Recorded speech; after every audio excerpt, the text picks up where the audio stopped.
Hey guys, what's up? I just wanted to do a quick announcement that Azumi couldn't make it for a small section of the video for this, so I'll put a timestamp it on the screen and everything. But for anyone looking at the maps visually and stuff, there's going to be a little bit of a cut with that. So, yeah, anyways, enjoy.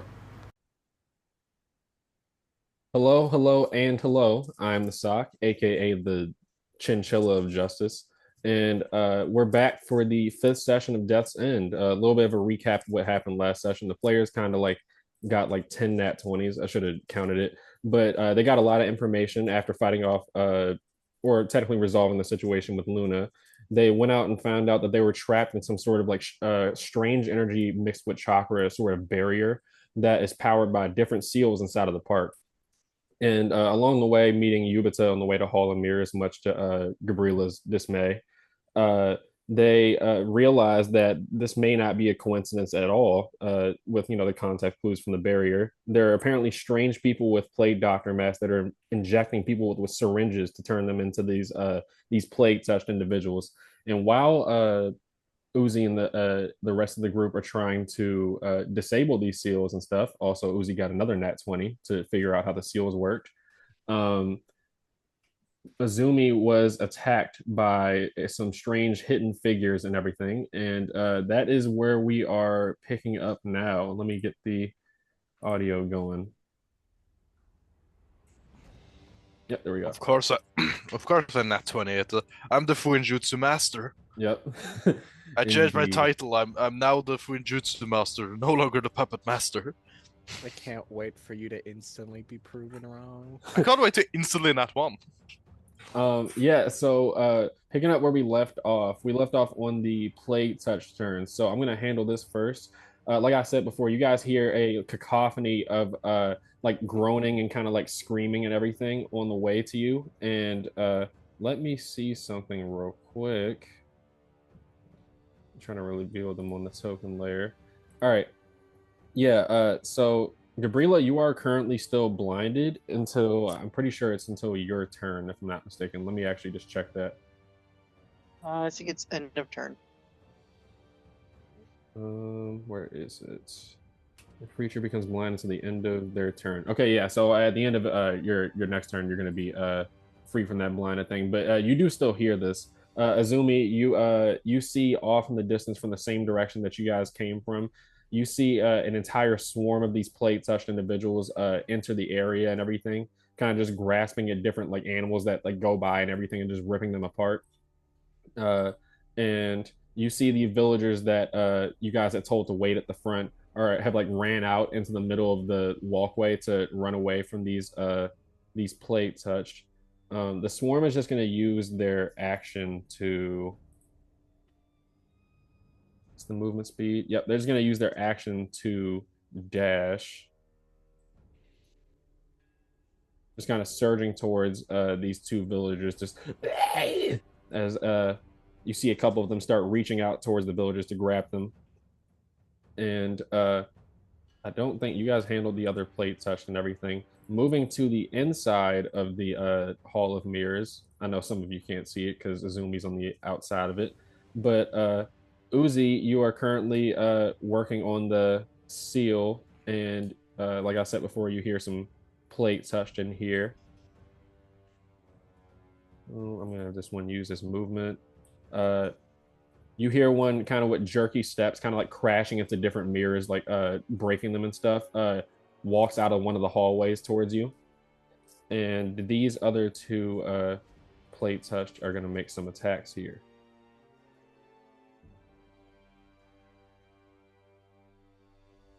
And they are gonna miss. I mean, with the way they've been rolling so far, yeah. I'm going to make this attack roll towards you first, Uzi. Damn.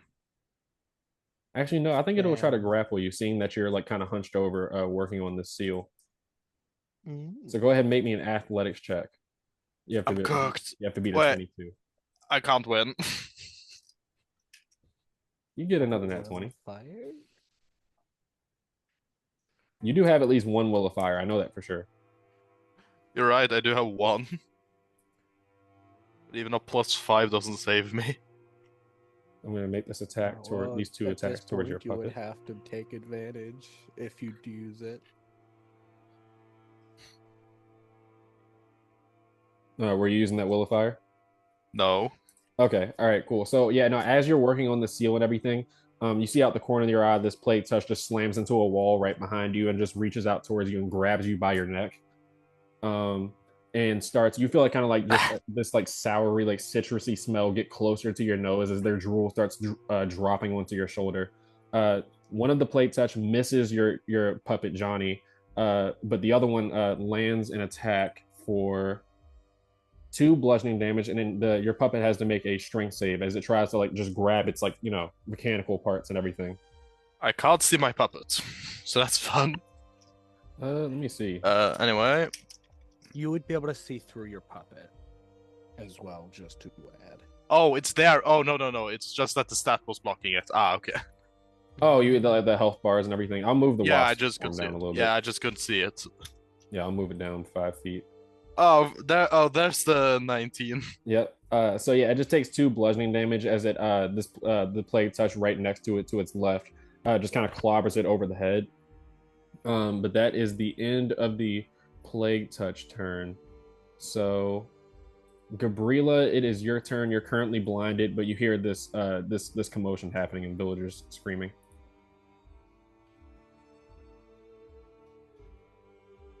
Okay. Gabrilla, clearly frightened because she's blind at the current moment.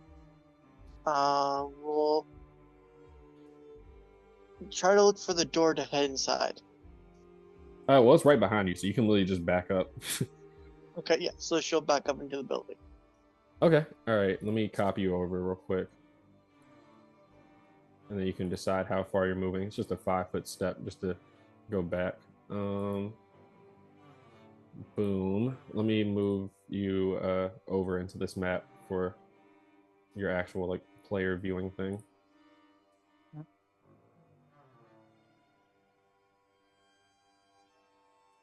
Yep. Can you see the map? There's a whole bunch of people in here. Yep. There's a whole commotion going on. Yeah. All right. I'm going to try to attack the plague touch right in front of me. Okay. Yeah. That's gonna just be a attack roll with disadvantage. You can definitely hear them just kind of like groaning and everything. For anyone who's watching, being like, they're blind, they wouldn't know. Shush. I mean, zombies aren't stealthy in the slightest. They literally are just groaning in pain all the time and stuff. So Fair enough.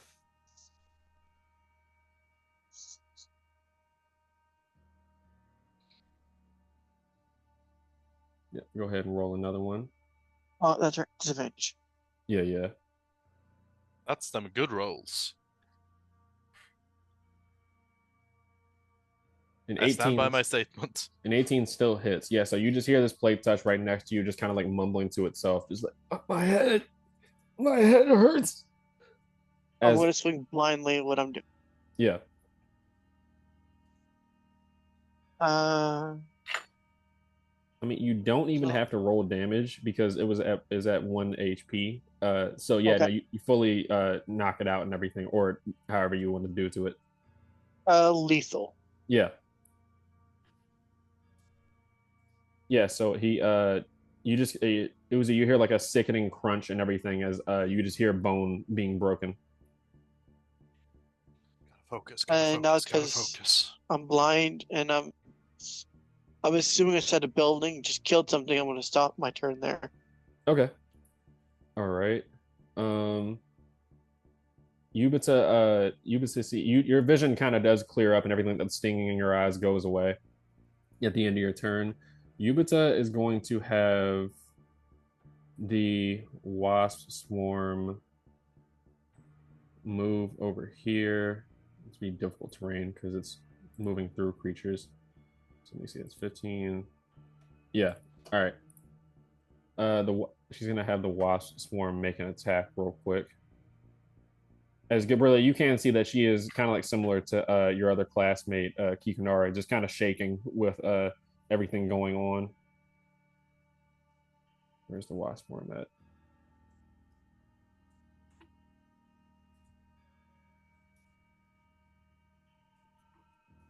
Didn't mean to GM roll that, but that's a 19 to hit. That definitely hits. That's 6 piercing damage. So yeah, the wasp worm kind of like collects around like the plate touch of legs and everything, and just stings it with just its hundreds of wasps and everything, making it fall to the ground. And this one is disabled. I think Yubita will just. Oh, there's a plate touch right next to you. I forgot. So yeah, she is gonna try to attack this plate touch right next to you.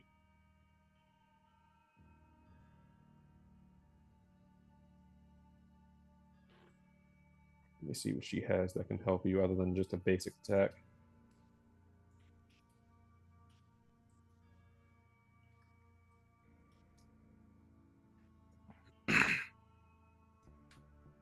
See.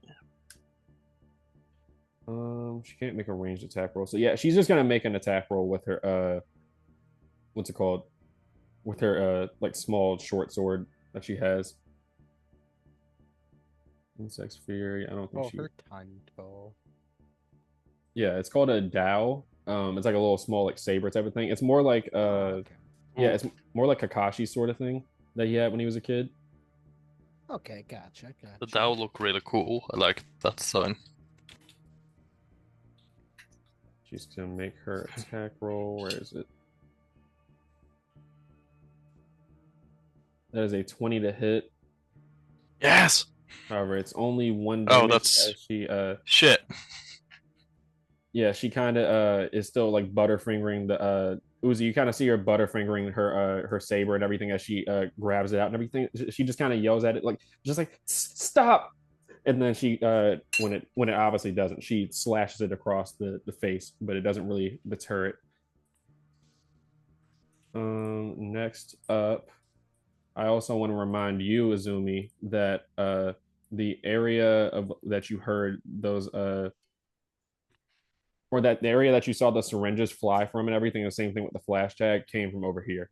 Because I know it's been a couple weeks. I vaguely recall it. But speaking of which, that is going to relate to something that happens right here. Oh. Check the range real quick.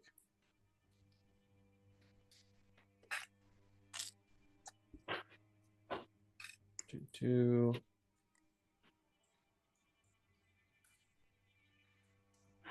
String. Yeah, there we go.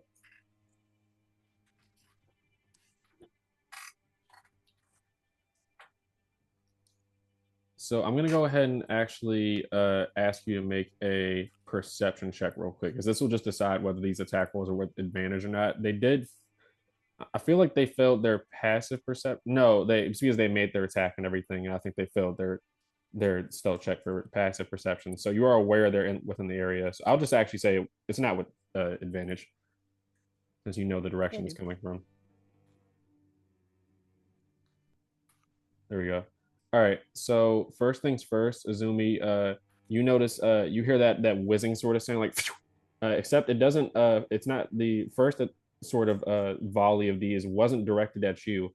You see it smacks into the lamplight right next to you. And kind of sends you into darkness. Let me remove Gabrilla right here.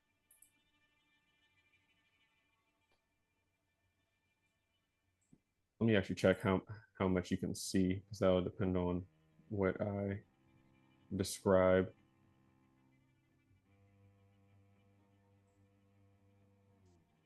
I do not believe I have.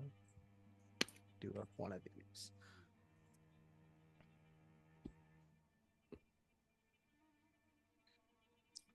No, yeah, I would not have any dark vision. Yeah, I know you have the light jutsu, but I don't think you have that dark vision. I'm just making sure that I don't describe something that you wouldn't actually be able to see. Understandably. All right, cool. Oh yeah, while I'm at it, let me copy over Gabrilla's temp HP token to the other map as well.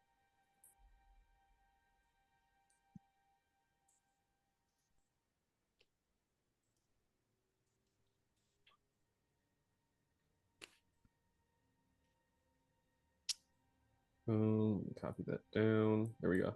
All right, so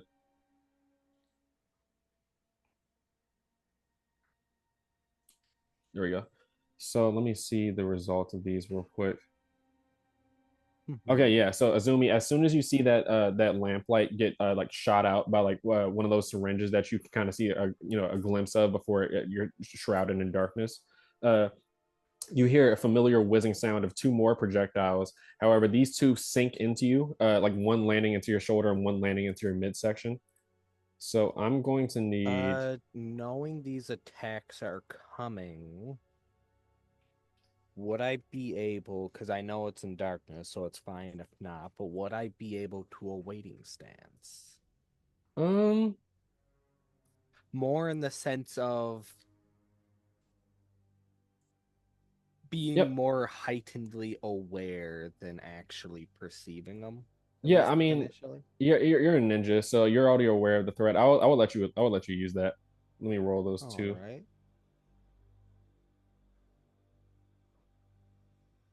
It's kind of a sixth sense sort of thing that you have going on. All right. I promise I can send you these if you want me to. No, So I believe you, man. Don't worry. these first two, so the first two rolls, I'll just say the first two roll was an attack roll, 22 to hit, 24 to hit, and then with the disadvantage because they make two attacks, I got a 21 and a 20. Damn. It's how it be sometimes. It Yeah. all good. So I'm gonna need a Constitution or two Constitution saves from you. Con saves. Let me take a gander. Oof.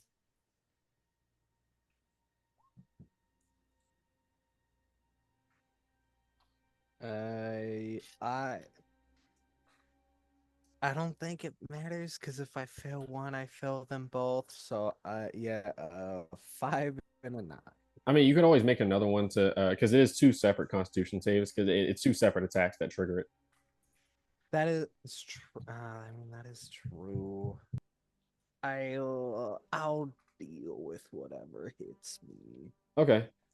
So as these syringes land into you, you feel like a sickening sort of like weight enter within your body. And I say sickening in the sense of like this is an internal sort of feeling and everything. So like sometimes when you just feel like really heavy and stuff like that, just from like, like there's a lot of things that could cause that. But you feel like you're almost like the veins in your blood are like weighted down by something as you feel this feeling kind of spread throughout your body.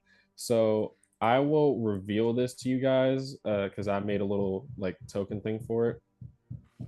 Also, sorry if you hear background noise. There's people working on stuff downstairs. Show to everyone. Uh, Everyone check your notes because I just want to make sure you guys can see. It's called plague condition. Yeah, it opened up automatically. Okay, so It opened for me, but it's like I don't see anything in Yeah, it. no, it is empty. Oh, it says only visible to GM. Duh. That would do it. Let me change that real quick. Yeah, Lily put it in the GM notes section. That's hilarious. Fuck, wait, no. God damn it. Okay, I thought I deleted it for a second. Give me a brief second to copy this over. Okay, yeah, now we can. Yeah, Ooh. okay. So you have two ranks of what is called the plague condition. So an infected creature suffers one rank of exhaustion for each rank of plague it has. In combat, an affected creature can make a Constitution save at the end of each of their turns. On a failed save, they gain one more rank of the plague. So this is a progressive sort of thing. Out of combat, that's a Constitution save for each hour instead. And you subtract your maximum chakra by one at initial contraction. And there's a couple of things that you go here. You can see that. Subtract your maximum chakra by one at the initial contraction, and while in combat, you subtract your maximum chakra by one at the end of each of your turns. Same thing. It That turns to part doesn't really matter to me. yeah, same thing. It turns into an one per hour out of combat. But Fair enough. yeah, so that is essentially what you have going on. So you have two ranks of plague. So you have two ranks of exhaustion right now. Let me write that down. So we'll check that off in the sheet. And essentially, if you, I have a conditions book. Sorry, this is the first time I'm using this sort of thing, so I just want to make sure I have it right. Yeah, right. I have conditions in my thing here. I just have to put the ranks on, and it should. And key thing to remember, this isn't 5e. This isn't 5e exhaustion. This is Naruto 5e has a different thing where it's 10 ranks. So it's not as debilitating as the regular 5e one, but yeah, it's essentially a -2 to most things. Armor class, ability checks, skill checks, saving throws, attack, pretty much everything, damage rolls and save DCs and all that. And Understandably. just remember to lower your maximum chakra by 2. Oh, doesn't matter here. That's the rest of my chakra. Well, no, it's maximum chakra, not your current chakra. Oh, So your maximum That's chakra worse. your maximum chakra is 16. It would now lower to 2 or 14. And that's honestly an effect I'm pretty used to. So Yeah, so that is the end of the strange individual's turn. Same thing, you know the exact location from where they are, just right here. And Azumi, it is your turn now that you recognize that. I really don't.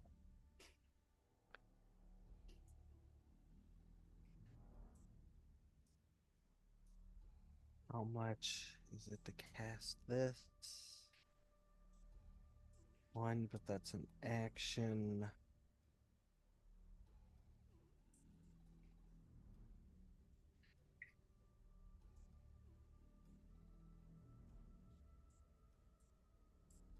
Well, here's the hoping for this.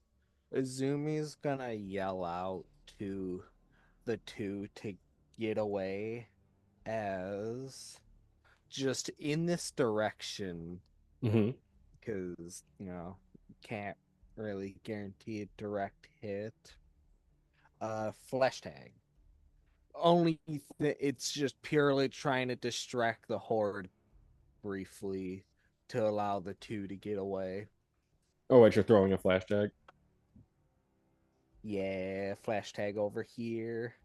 All right. Um,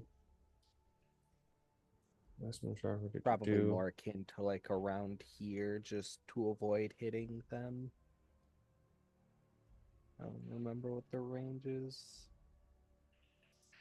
However, after that, Izumi is gonna go inside. You're all good. I'm trying to look up the range on a flash tag now. It is 30 feet and it affects creatures within a 10-foot radius. Hang on, so I was right. 30 feet, it wouldn't go off my kunai range? I think there is I guess I would have to there is a feature where I think you can. preparably do that. I'll say you can probably just And attach it as a bonus action.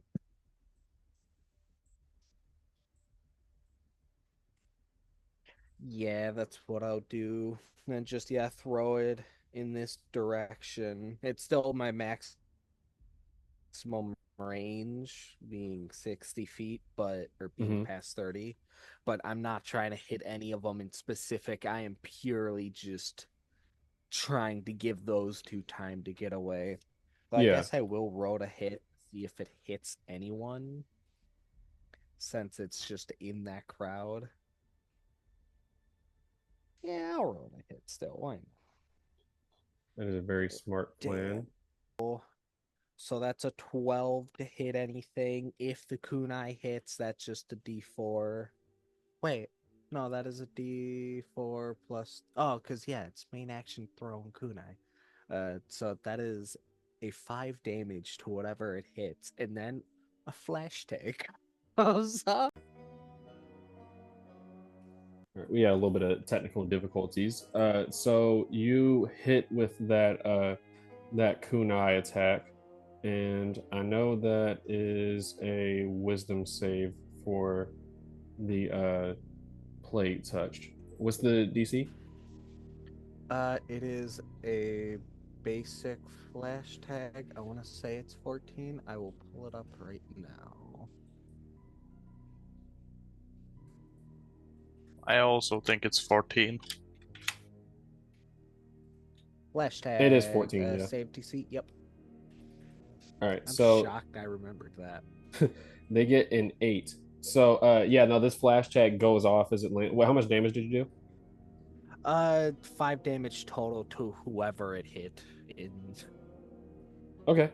Yeah, who the kunai hit to be specific. 5 damage. So yeah, it definitely sinks into like one of the shoulders of these plate touched. Yeah, and then a flash of light goes off and everything, and they kind of just all shriek like as they're all, you can see they're all blinded and just waving wildly and stuff, and the villagers kind of like fall onto their butt as the zombies can't see them. So Yeah, as Izumi starts to run it, and she just calls out, "Run away, you fools!" and goes into the tent. all right, cool. Let me copy you over to the inside of the Hall of Mirrors. Fine. That depends on who you ask. It's getting pretty crowded in here. I gotta move stuff around because there's You fool! I'll put Gabrilla's temp HP like right here. You are not kidding about your chakra. Yeah, no, I have 2 chakra remaining. I guess I could just transfer everybody over to. Actually, yeah, because we're all inside now. Yeah. And then you still, just to make sure, Uzi is in initiative, right? Yeah. Why is you're actually? That's a good point. Why the hell is Uzi not in initiative? Yeah, so I'll let you go ahead and take. That's the end of your turn, Azumi, because I know you use your action and bonus action for the. Yeah. As she would come in, people would obviously hear her call out to the civilians to run. Mhm. And then she would just be like, "We have company and more zombies." And yeah, that's turn. As anyone who looked at her would be able to see the noticeably heavy breathing that she is doing. I mean, Uzi wouldn't say anything. He would just be looking at Izumi as he has one of the platers actively grabbing him. Yeah, no, you do see Uzi kind of being like wrangled by this I moved 5. wrangled by one of the plates. I'll just move these villagers at the end of your turn. They're gonna take a dash. Okay. To get to there. So I will do just movement. So I already did 5, 10, 15. And then Yep, that's within 60 feet. So I'll put these villagers right here. Right, because I only have 30 movement. Yep. So I have just enough to blink to over here, and following as soon as I am able, I'm attacking this plague's touch if no one else does. That is my turn. Okay. Just for the future, I know that moving through a creature's space is difficult terrain. Oh yeah, you ignore difficult terrain. Move. Yeah, I ignore difficult terrain and I teleported there. I believe. Wait, you can. No, never mind. No, I'm thinking of level 3 stuff. You are right. Yeah, I was about to. I didn't know. Ignore difficult terrain. I forgot. I'm sorry. I'm so used to playing at You're all level good. 3 that I completely forgot. I'm actually no, it's not. You're double wrong. Uzi, you can go ahead and take your turn. You still are working on the seal, but you're also being like grabbed by this plate touch. So it's your turn. Does it take an action for me to do with the seal? Yeah, it's an action. All right. Well, then I'm gonna have Johnny do. I'm gonna give him my bonus action. Yeah. So he can shoot his long bow, targeting the plague touch that is currently grappling me and hoping it doesn't nat one. Yeah, shoot the plague touch, not me. Don't shoot me. Oh, cool. Heck yeah. Solid shot. What did you? Oh, that's a 20. That's a 22. Oh wait, is there any? I feel like. Fuck. Let me check. You might have to move your puppet a little bit because there might be a wall in the way. I do not know. Yeah, you can move them a little bit. Yeah, I would probably say like right here is like your straight. Yeah, right there is your straight Yeah. line shot. So that's All a right. 22 to hit. That's five 5 damage. 5 piercing damage. As it like sinks into the person's chest. Perfect. And then I'm gonna roll chakra control to break the seal. Yep, DC 16 as this like loud piercing ring sound is sounding off. Luckily, I am a prodigy because I now have traits. Oh. I finally have had a trait. That's a 10. Oh. I can. It's very weird ruling. I can turn any roll under an 8 into a 10. Yeah, so for a this is a feature for the Naruto 5e has for people listening, Naruto 5e has a system for traits. So this is like special little like small bonuses that each character gets unique to them. So for Uzi's prodigy trait, he can treat a I have to like check it to make sure. My save DC is increased by 1, and I can treat a D20 roll of 8 or lower as a 10. Specifically, it's weird because I can't treat 9s as 10. I based it off That of should... I based it off of the rogue feature, yeah. Yeah, I just think it's very funny that you can't do 9. That's like the cutoff point. No, you're too close. Specifically in 9, you don't get. Yep, this intelligence modifier. Intelligence modifier times per rest. So yeah, that counts. D20 counts as a 10. So that would be you get a 17, which breaks this the last part of the seal. Woo!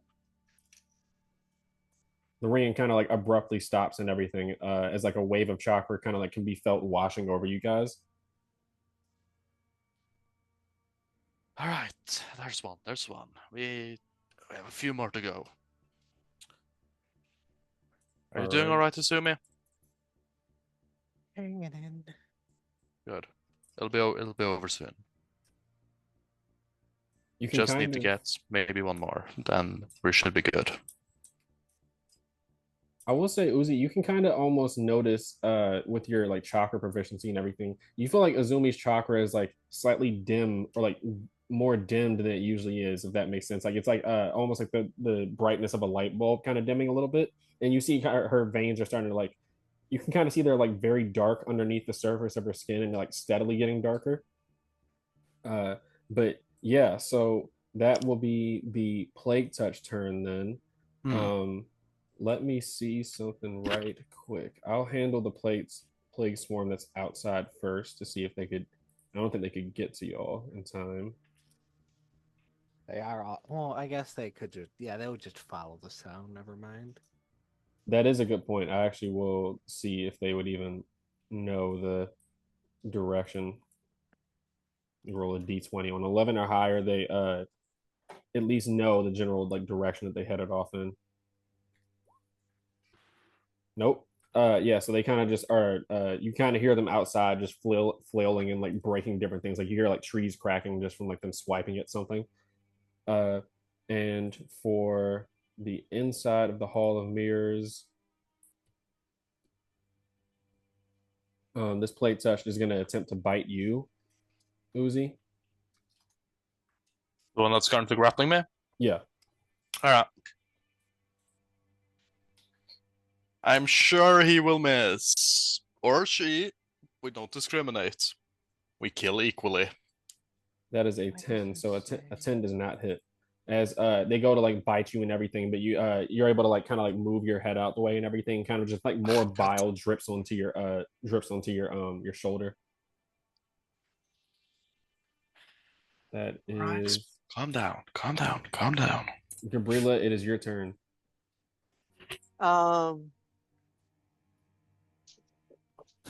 It's so.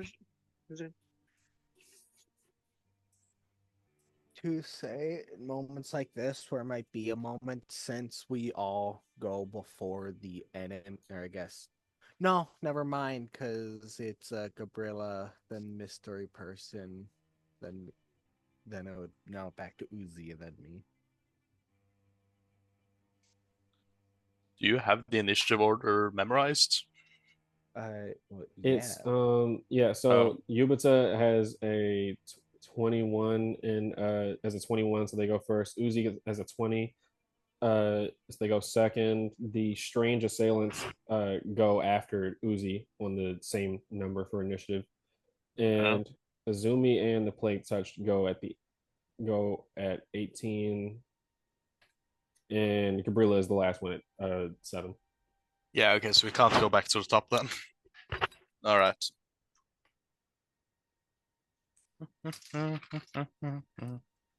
Sorry about that. Okay, Oh, so it's my turn then, right? Yep. Yeah. And I'm no longer blinded, correct? No, you're not blinded, no. Is the seal broken? Yeah, Uzi just broke the seal. Like the alarm abruptly went off.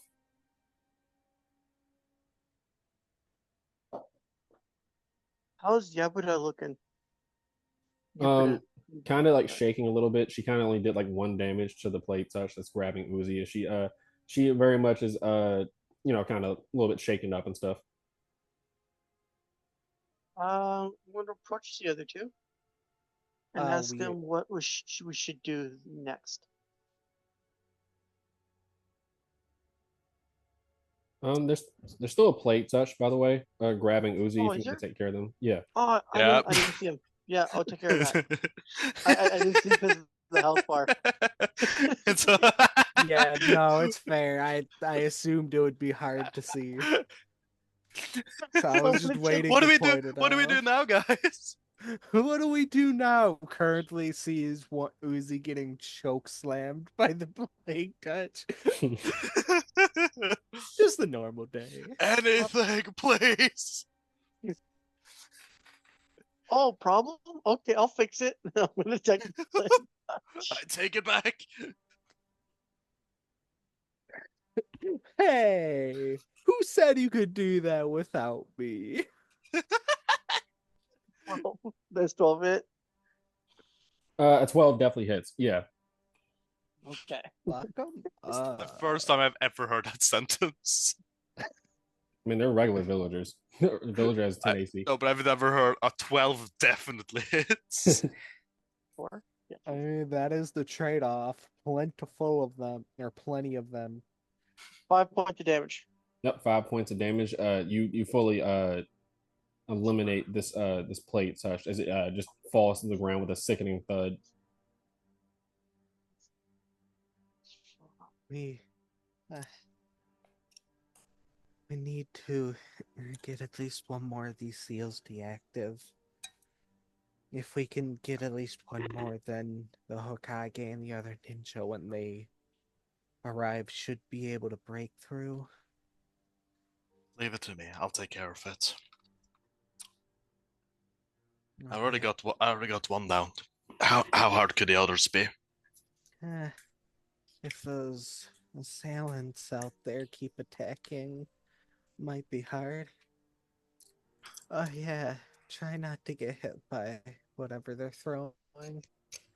It's not fun. Are you alright? You look a bit dim. What's the word? I choose to believe that I am fine. It is very clear that this is false confidence. I'm handing you a honey batch. Eat this. You need more than me. I have one. But right now, where there's still a swarm of them outside. Which is why we need you in tip-top condition. Yeah, she would agree. She would pull out hers. Yeah, she can't disagree with it. She would pull out hers and just started eating some of it. before you roll that, No. we're not out of combat yet. Gotcha. As Oh shit! as you guys are I thought we were. at the end of the round, unless Gabrilla, are you doing anything else in your turn? I said after after the combat, after killing the plague, see there's no other threat. I'll try to discuss a plan with my allies. Okay. Yeah, no. So you guys are just discussing and everything. While that is happening, Azumi, you hear a familiar sound of a paper flip. Two of them, in fact. So I'm gonna need wisdom saves from all of you in that area as another two more blinding flashes of light go off. Woo! This is a prepared ready action as well for like their reaction, just for clarity's sake, mechanics wise. Gotcha. I hope that's enough. Am I blinded again?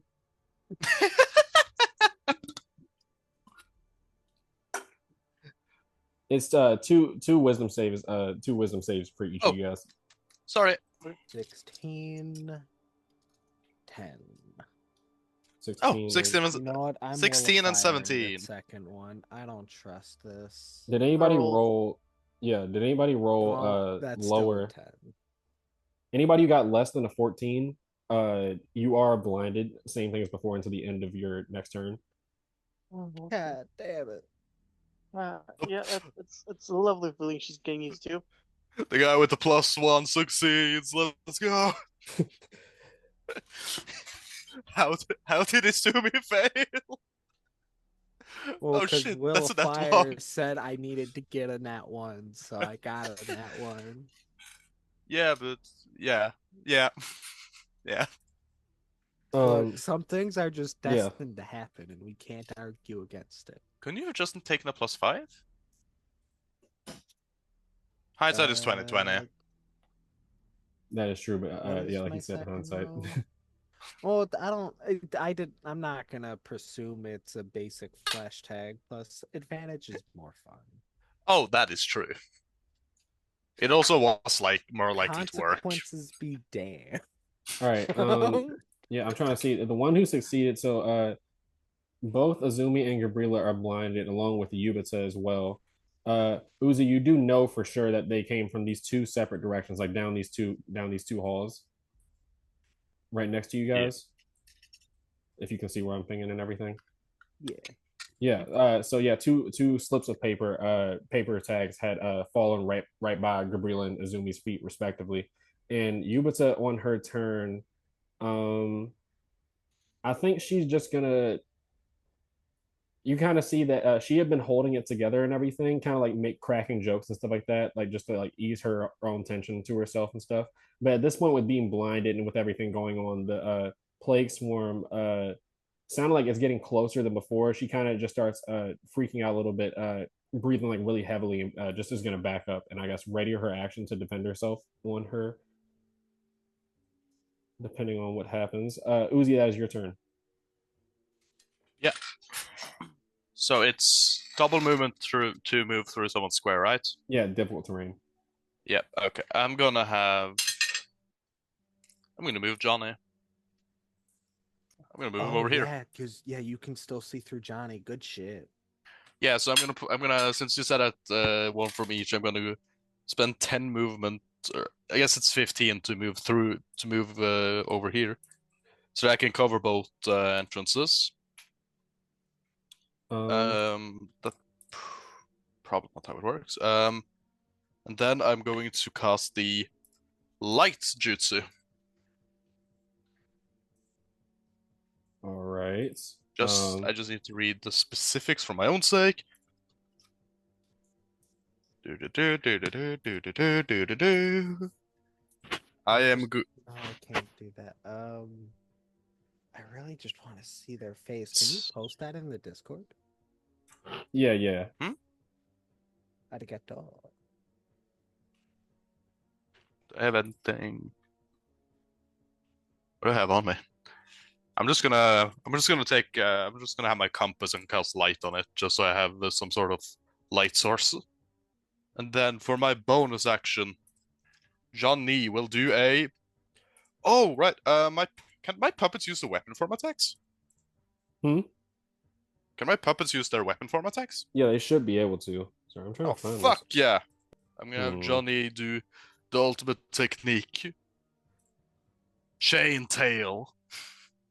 The bow is kind of gonna seep into back to like his back as it just kind of detaches, and after like a lot of mechanical noises, there's like three almost like tail-like features growing out of his back. It's going to stab forward. I finally get to use this. Yeah, I always wondered how you were gonna describe your like newer weapons and all that stuff. Yeah, that's the main reason that I didn't do it last session, because I didn't know how. Anyway, finally, please don't nat one. 13. All right, yeah. So just to describe, so as you walk up in it, you said you cast the light jutsu, right? Yep. I'll just put it down on the map for you right here. Oh. Let me make this available for all you guys to. All right, can I? Oh, I can. Perfect. Oh, that. How do I make? I have to give you guys permission to. I mean, I have one on the map now, but. Oh wait, okay. Let me delete mine. Actually, can yeah. Hold up. Boom, boom, boom. I gotta make this available you can for put everybody it to see. down between them. Guess so. Yeah. Just slide the compass between that them. works too, actually. Yeah, I'll just move this down, and then there you go. But for purposes, they're right next to you. So yeah, now as you walk up and everything, and you cast the light jutsu, revealing kind of hidden behind the walls and everything. You see two individuals about like average build and everything, plenty of scars along their body that suggest that they've like done many like battles before and stuff. But you see they have these plague doctor sort of masks on and everything, and have like wide brim black hats on and like shaggy like scraggly hair and stuff like that. Uh, and in one hand you see a sort of like a gun shape item, but it has a syringe inside of it, and they have like a knife in both of their hands, like a really big hunting like Bowie knife sort of situation. Oh, they kind of okay, look at you with shock and everything, and as you cast that jutsu, you hear him like whisper under his breath, "Shit, Shinobi." Johnny, Chaintail. And Can what I is roll that damage exactly? now? 13. I don't think that does that hit. 13 doesn't hit. No. So as the chains kind of like sail past Yeah. this strange thug as he like ducks down. I'm doing a wisdom save for unrelated things. Don't mind this. All right, we had to take a brief intermission while we wait for Izumi. We'll continue where we left off. So I know turn order still isn't on the screen for you guys, but it is the. Let me turn my computer down a little bit. It is the strange thug's turn that are standing right in front of you. You can kind of see Uzi. One of them, the one in front of you, kind of lifts up his what's called his mask, and like spits at the ground in front of you and everything. You kind of see like rage with like bloodshot eyes and everything that suggests like they haven't slept. And you almost see like a smirk kind of form within that, like a crazed sort of thing, as if they're expecting something. And I'll with that nat 20, you're so in tune with what's going on with these seals in this area. I'll say that you sense a very powerful seal on their wrist. Sorry, I'm handling some stuff on the other map. On the wrist, huh? Yep, I'm about to describe in a second. All right, yeah. So you can't see the physical form of the seal, and you feel like that's intentional. But you feel this dark, sort of murky chakra that feels exactly like the barrier on their wrist, and they smirk at you, and you hear this plague touch that you know are blinded start to get closer, as if they're somehow able to know you guys are here. He is going to, or they both look at each other and they're going to take the disengage action as their bonus actions. Fuck.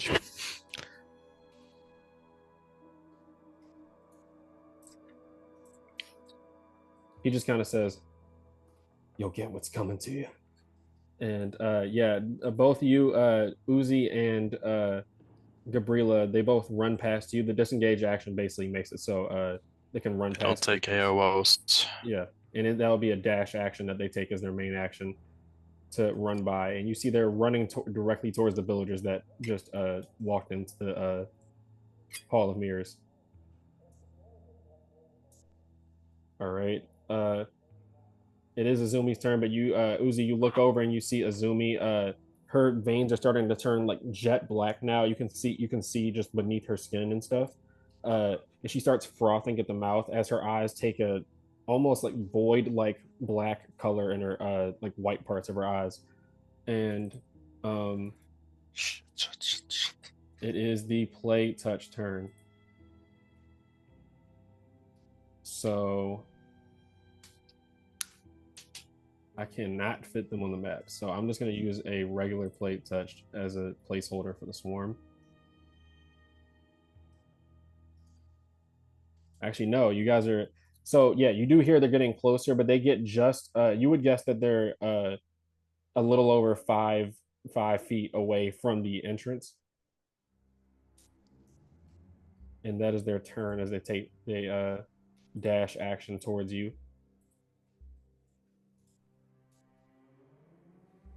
And that is Gabriela's turn. Are they blind still? That is a good. Oh no, it's until the end of your turn. Perfect. The end of this turn, yeah. So am I blind? Yeah, until the end of your turn, yes.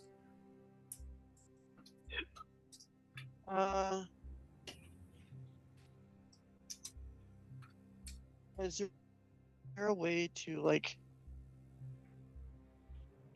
How do I describe this? How quiet are their footsteps? I mean, no, they dashed, so there's no way to, at least not in this situation. They couldn't stealthily dash. So no, you know the direction they went off into, but this is a hall of mirrors, so that's why that's the issue. You probably be like if you want to find them, probably like a perception check to hear. I would say you could probably roll that normally since you grew up in the wild. Yeah, this is almost like a jungle of sorts. Like there's a lot of like twists and turns and stuff like that, but you kind of just try to clear your mind. I'll call this DC 15. -1 to perception, so I gotta roll 16 or higher. I think that's only related to the sight, if I'm not mistaken. Oh. 17. Either way, it succeeds. Yeah, so just like before, you I'm kind of gonna tackle yeah. the nearest one if I can. So like a full body blown, like football tackle. We're both on the ground. Mm-hmm. That's what I'm gonna try to do. Okay. Yubita did have her ready to action, so I'll say she uses that to try to give you advantage on whatever you're about to do. So you can see them on the map right there. You can kind of move over towards that space, as this is very much similar to like chasing something through the jungle with all the trees. Can I roll athletics? What are you trying to grapple? Attempt to grapple them Yeah, I'll move Yubita with the up a tackle. little bit. Are you moving like right here? So like my grapple attempt, can I use athletics? Yeah. Grapple attempt is contested athletics. Okay. Let me roll for them.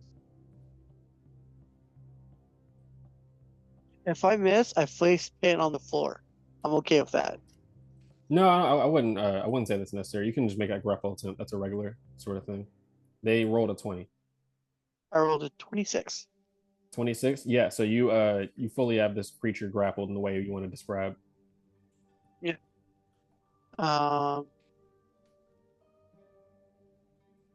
With the grapple, let me just check this out real quick. Yeah. So, and I'm just going to like hold on to them with like all my life. That'll be my full turn. Just grappling them and holding on to them. Okay. Yeah. No. So you like fully So like grapple around their waist and everything as they kind of curse at you. Get your dirty hands off of me. That is Yubita's turn. Yeah. Yubita is going to. So I don't like the way the regular grappled condition makes it so it doesn't just. You should get advantage on attack rolls against a grappled creature. I feel like that just makes sense. So it's not as bad as restrained because you don't have disadvantage on attack rolls while grappled. But that's just my own like sort of homebrew thing. Now I'm looking at the grapple condition. Yubita is going to. Actually, your blindness went away at the end of your turn.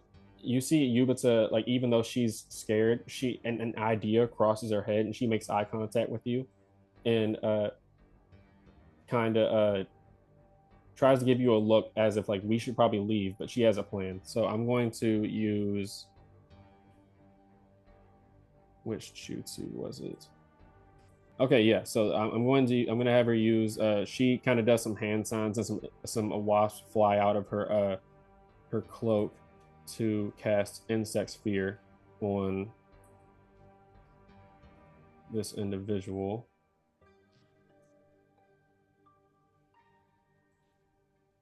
And that'll be a dexterity save for them. I don't know if grapple gives disadvantage on dexterity save specifically. Well, I'm making sure they don't move, so they better have disadvantage. Their movement speed is 0, but the restrained is what gives them gives someone disadvantage. Oh, okay. Where is this dude's? There we go.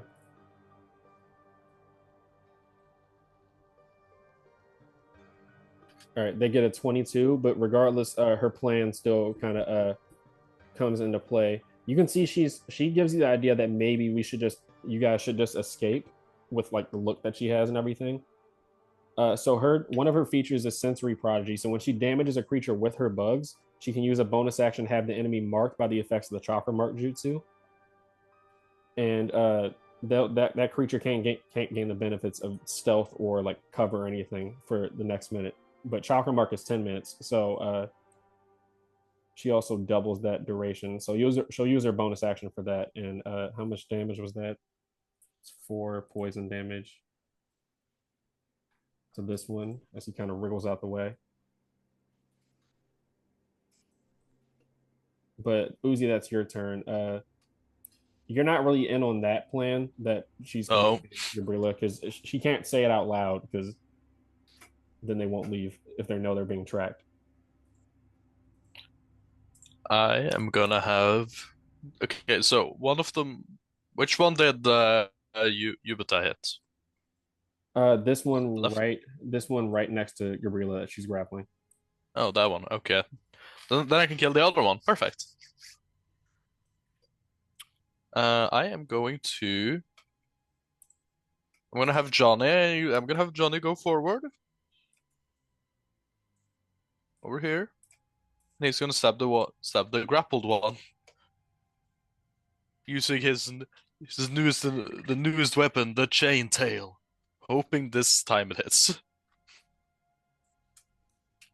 All right. Oh, I have to roll a concentration check for this dude as well. Ah.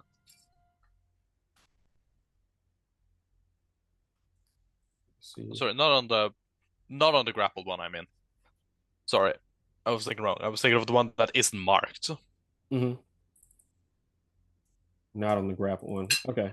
All right. Yeah. So what was that attack roll? A 22? Yeah, 22 hits. 22. The chains kind of like shoot out from your puppet, like however you can describe they land and stuff, going roll damage. Yeah.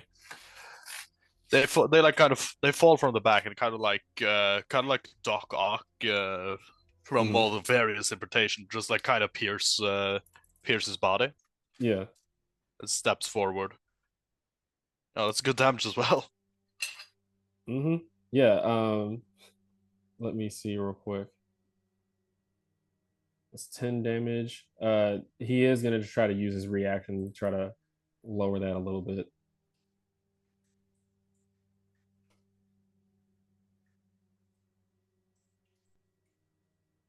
Gonna use a parry, so that's 3 chakra. He has to spend for that.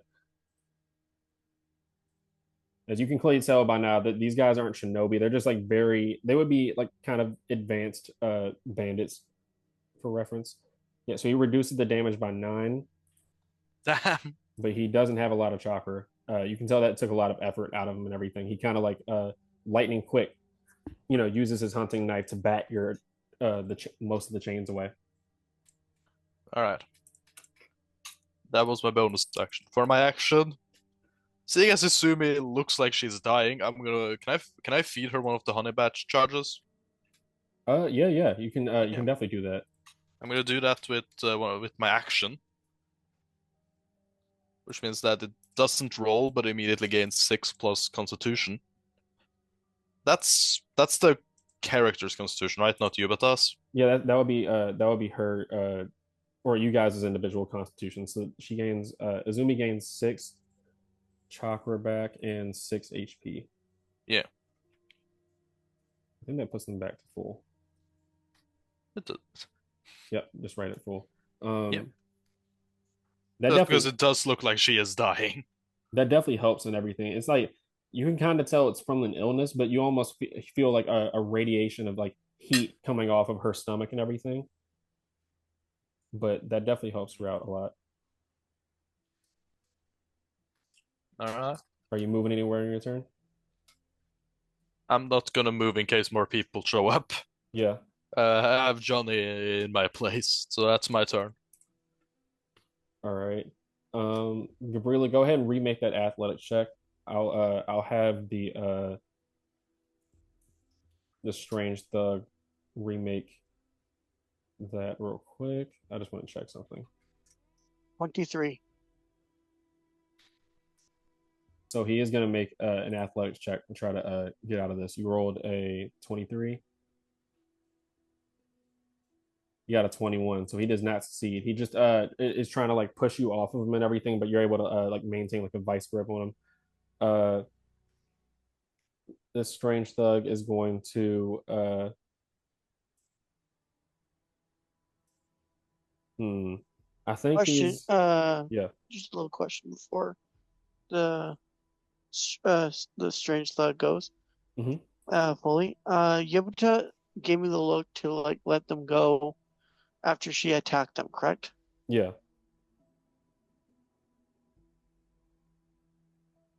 Essentially, you would guess that. I mean, she's a like a genius with like tracking and like sensory techniques. So she marked him with a chakra mark. So she basically suggesting that like uh we should escape and then follow them. Essentially, Oh, okay. So yeah, so after I see her attack and like track him, she's gonna like as he fights to break free, she's gonna fight back, but she's gonna make it look like she lost her grip. mm-hmm. So it looks like he escaped on his own, and I didn't let him go. Okay. Yeah, as he gets out, at first you notice the other strange thug that isn't grappled, the one that got attacked by Johnny. He was getting ready to stab one of the villagers with a syringe, potentially as like a distraction and everything. But as he sees that the other one got out of the grapple, they both are just going to make a mad dash to take an action to run out of here. I mean, you honestly, I like to usually carry over benefits from like nat 20s into like other things. Yeah, Just I like realize this is the most effective nat 20 I've ever had. yeah, I mean it makes sense because it's about chakra control to detect seals and everything in that. So uh, essentially, while we're waiting for Gabrilla, so I can explain to people watching and to Uzi, they have these seals on their wrists that you would be able to theorize with a fucking nat 20. It's the same type, so I feel like it would link in terms of the origin and everything. That allows them to somewhat control these plague touch. Hmm. Mainly just from the context Wait a clues. minute. You have a very high passive investigation, so all the context clues from the strange seal that feels exactly like the barrier, and also the seals that power it, and then the I don't know why I can't speak.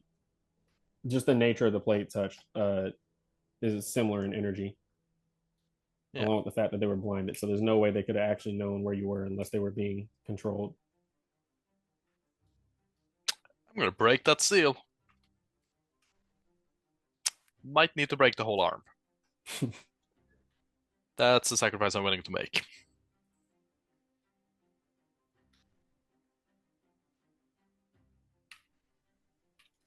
Testing 1, 2, 3. Testing. Yep. Test. Essentially, what I just explained is that Uzi could shout it out if he wants to, since they did just leave. But the strange Oh, they're seal, gone. the strange seal that's on these those thugs' wrists are similar to the barrier, and also are potentially controlling the plate touch.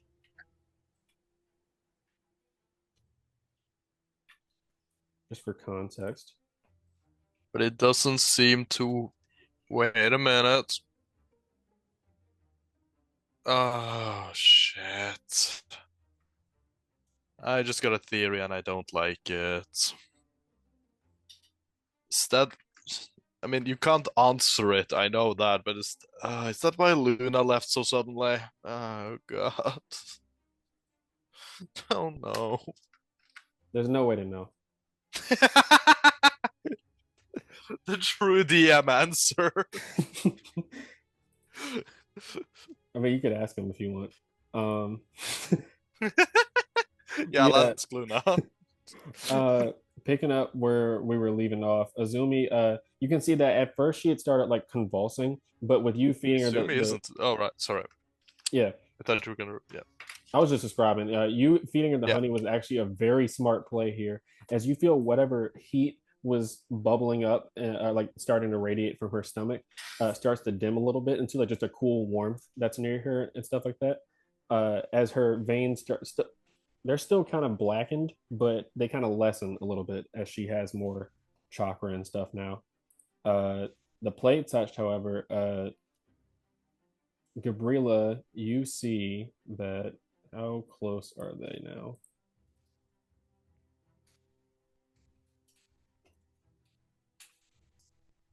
Yep, they can get there.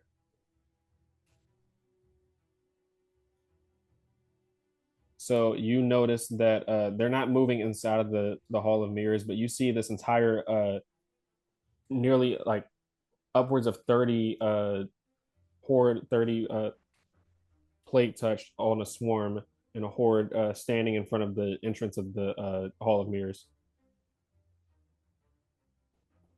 Which entrance?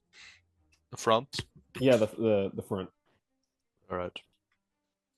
I mean, it's the only exit because it's the only entrance and everything to the Hall of Mirrors. But Oh, I thought there was something down here. oh no, That's fine. that's just where they were hiding. I know of a distraction. I can create fireworks. So we're surrounded, trapped in a building by a swarm of things. Mm-hmm. They're kind of just standing Hey, in front, Yeah. just groaning. Is there any way to get from the to the roof inside the building? I would say the roof is about like 13-ish feet high. So I would say effectively it would be like a 15-foot jump for mechanics purposes since it goes by 5 feet.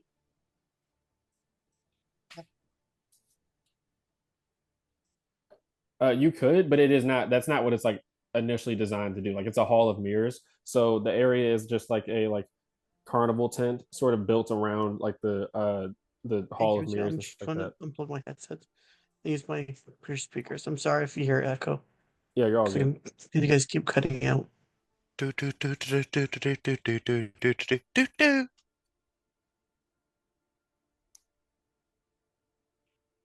Yeah, so it's you could bust a hole in the ceiling, but yeah, basically you would have to bust a hole in the ceiling because there's no actual like place to go to the roof since it is like a tent sort of No, deal. I don't want to bust a hole into the ceiling. I want to is there a way into the ceiling, like No, through a ladder or something inside? no, it's like a tent. This is like a carnival tent sort of situation. Oh, it's a carnival tent. Yeah. Oh, then it won't be solid. Then it's not solid enough to stand on the ceiling. Okay. I could, I could send out fireworks at the plague touch to distract them. I did. Talking about fireworks. I did learn that jutsu. I do have a paper bomb I can use. A singular paper bomb. No, I have two. I have two. I have two. Oh, sorry, two paper bombs. Yeah, it's enough to blow a pathway through the storm, isn't it? What happened Yeah, to I mean, what's morally right? yeah, I mean, you can. This is all up to you. It's your turn, so you can just decide to Yeah. do whatever you want. Yeah, Yubita, you can tell is trying not to panic and everything, and it's just like, I guess, I never got the chance to figure out the entire maze of this place, so we have time. She's going to so hmm. You know what? Gabrilla says, "You guys may be weak and dumb, but I'll distract the herd for you." Um, What? and she's going to put the two paper bombs on shurikens. Is there a way to throw the shurikens on the on the first on one plague touch, then on the second plague touch, to clear like a path enough to run through with my speed? It would just be one paper round. The way I was doing it for Azumi is that if it's not originally designed to it like attach and like in the description for it, I just say it's a bonus action to attach it to a kunai, and you can just throw it at the swarm that's standing in front of the door if you want. Okay, so I want to, yeah. So I like to like blow up enough them for me to run by if I'm getting attacked, or just to zoom by them with my speed and get their attention and get them away from the plague. Yeah, Get I'll them let away from you. the tent so the others can get out. That could be an effective thing. They are weak to area of effect sort of things from what you can tell since it's just they're clumped together. I will say though that unless you have some sort of way to prevent an attack of opportunity, this isn't even like metagaming. You can tell with the amount that it would be a devastating just to get hit by one, just to get hit once would be a devastating uh, potential amount of damage. So Okay. you could do that, but blowing them up wouldn't with the paper bomb unless it really like took them out. It wouldn't prevent them from taking an attack of opportunity unless you took like the It wouldn't? disengage Okay. action. Hmm. Well, huh. So they'll still have attack opportunity on me. How many would have attack opportunity if I run through? And it's just one. They only make one attack roll. It's mostly just about the potential for getting hit, Oh, okay. like what happens. But I mean, but you could always take the disengage action on your next turn after doing this if you want, or now if you want. You know, just You know what? giving I you context. so the first thing they do is grapple, correct? Hmm? When they attack, they grapple you, correct? Yeah, it's a strength save. They might. To not get grappled. All right. You know what? I feel rather confident. I'm gonna do this. Gabriella may hate you guys, but she loves you guys, and she'll risk her life for you. You're So yeah. stupid. No, I got a plan. I got a plan. I got a plan. Let him cook. I got a plan. Uh, so, uh, so you said I can throw the shuriken of a paper bomb as a bonus action, correct? You attach it as a bonus action and then throw it as a main action. Yeah.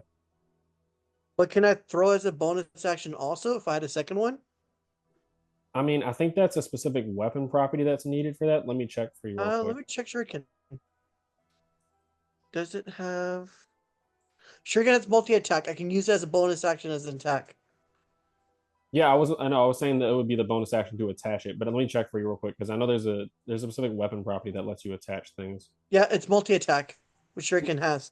No, I'm not talking about that. I meant like the multi attack lets you attack as a bonus action. I'm talking about potentially you might have to spend a bonus action to attach it to the kunai in the first place. No. I'm just asking.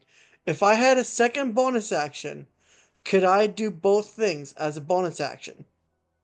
Yeah, if you had an extra bonus action, you could spend that extra Okay, bonus action to do it. okay, we're good then. So so I'm gonna touch so I'm gonna use on the fly thinker trait that I have. which gives me a bonus reaction or a bonus reaction or bonus action, Mm-hmm. a secondary one. So my first bonus action, I'm going to attach it to the shuriken, and as my second bonus action, I'm going to throw the shuriken. Okay. Yeah. You can go ahead and make that attack roll. I'm just looking up something real quick because I know that I'm pretty sure that's the deck save as a part of that hit. That'll be 10. A 10 definitely hits. Let me just check this real quick.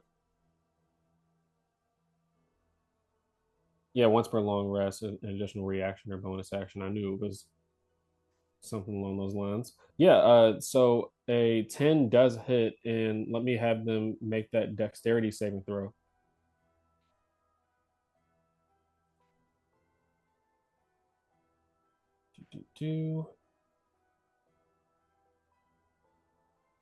And they will take additional damage from this, from being a swarm. What's the save? What's the DC for it? They got a nat 1. They got a 3. Oh, okay. So I just have to open. I'm trying to look for the Shinobi, the book to find the stats of it. Mm-hmm. I'm just looking for it. Sorry. Yeah, you're all good. I just had to look stuff up too. I think I might be actually in that section. Um, Looking at it. So Paper bomb. So this is a regular paper bomb, right? yeah, Okay, yeah. So it's a DC 13 dexterity save they have to make, and well, they got a nat 1 on, and they take 5d4 fire damage, 5d4, which will be doubled. which is doubled, so 10d4. Oh no, I'm at the results of the damage roll. Oh, okay. 18. 18, so that's 36 damage. That is a hefty amount. Yeah. So I already did the times 2, so it's 18. this reveals a pretty cool trait because every time you guys have hit them with a fire-based attack, the plate touch have usually died in that same thing. So I never got to introduce this. So I already did the times 2 in the equation, so Oh, it's okay. 18 in total.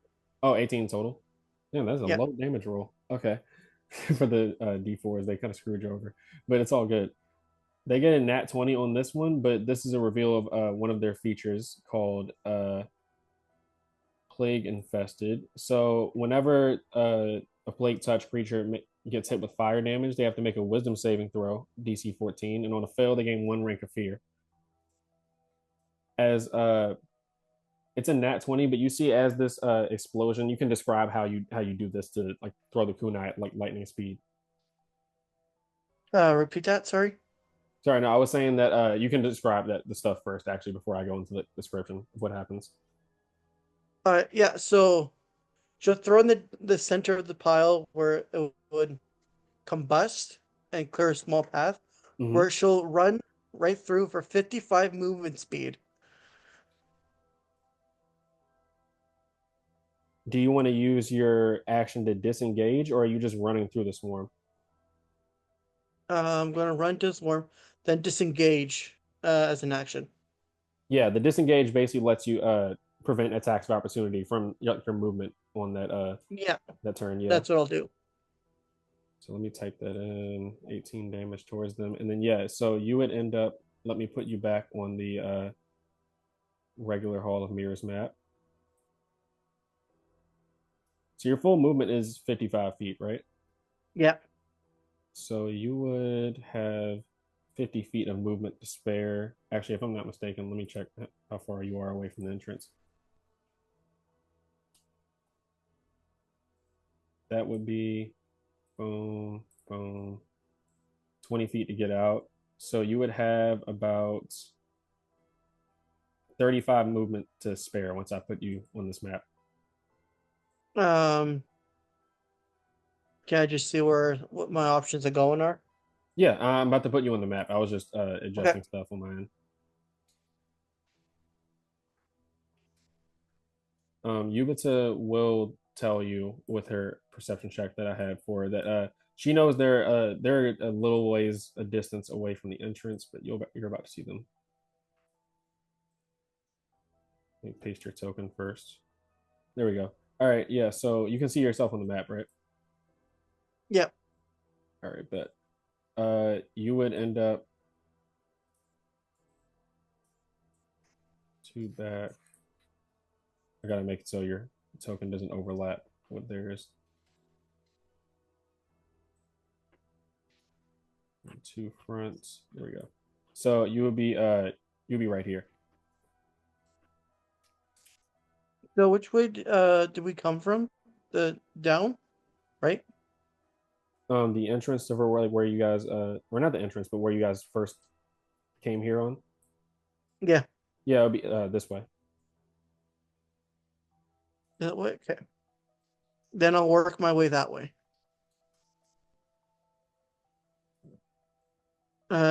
Is here just a dark path? Yeah. Yeah. So Oh wait, you do know that's the same direction where Azumi got attacked from initially, because there's at least one other of the strange thugs out here, other than the ones you see on the pathway right here. Oh, okay. There were two inside, and then at least one that attacked Azumi in this area. So I have 25 or 35 feet of movement left. 35. Okay. What's upwards, by the way? Do I know? It's just a regular pathway, like bodies strewn about. There's stairs that go up right here, but other than that, it just goes off into the forest. Okay. Wait, you did say the forest? I mean, it's a dark forest, like it's like if there's not like lights there, you can't really see anything. But there's the surrounding forest and everything that makes up Izanami Park. Oh, then I'm definitely going to run to the woods. My habitat.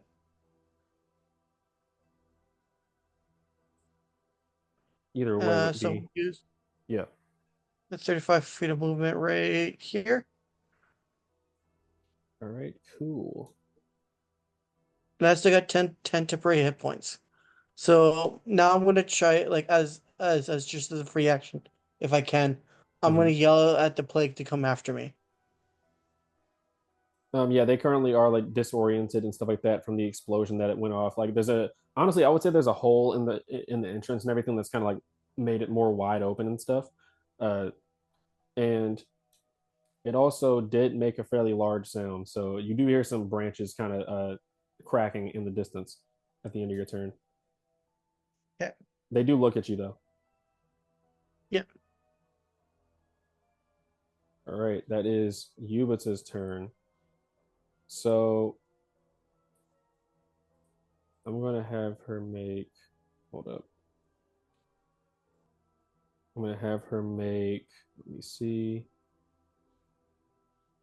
She kind of runs over to you, Uzi, Yeah. and asks you like, what do you want to do? As she like starts tending to Azumi. Need to get at least one more of these heals done immediately. That needs to happen as fast as possible, or else they can't get in. Yeah, But also, Gabrilla just ran off like an idiot on her own. I think she's trying to divert the horde away from us.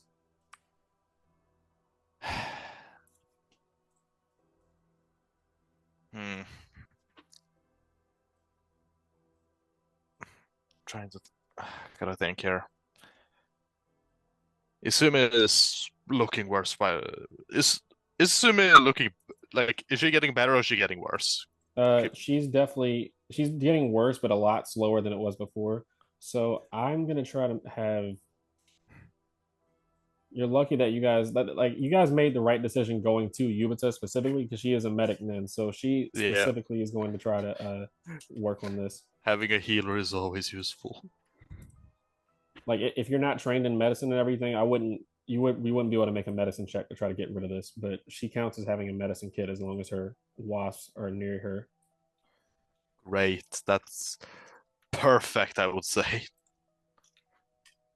Let me look up the specific stuff for a medicine kit real quick because the plague condition definitely is getting worse on Azumi. Uh, okay, so ordinarily it's supposed to be over the course of 10 minutes to 1 hour. She's able to treat a creature, curing them of a number of conditions they're currently suffering of. So I'll just say it's one for now, but I would make that a full turn action for her specifically because either way it would take All a right. yeah. I feel like that's a good compromise because it would take a lot of concentration.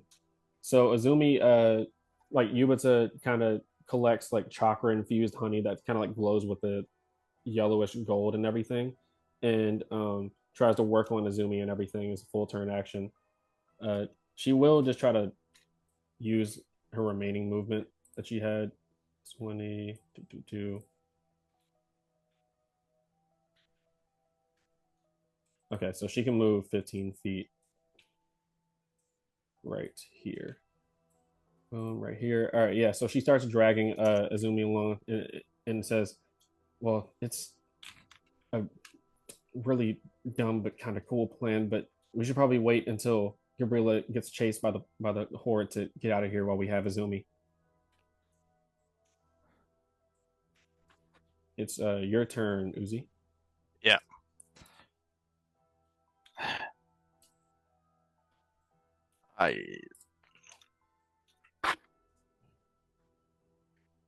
I'm gonna ask you Yubita something because she's underneath there. Yeah. So I guess I would sit here. How confident are you that you can hide? Uh, she takes your cue and immediately jumps on. Yeah, I can hide. I can definitely hide. I'll figure it out. All right, just make sure you don't get seen. Get Izumi out of here. I'll take one of them.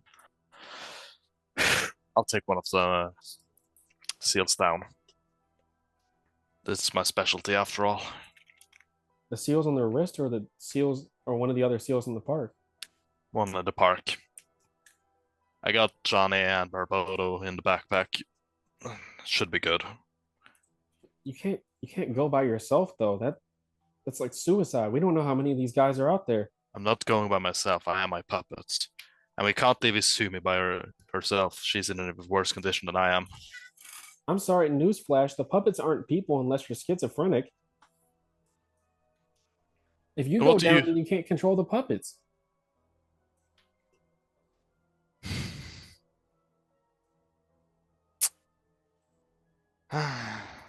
Woozy, you gotta. Gabrilla's making a sacrifice right now. I trust that she can make her way back, but if we start splitting up and scattering, it's gonna get real bad. Those people can control has at least some moderate control over those things out there, whatever you want to call them.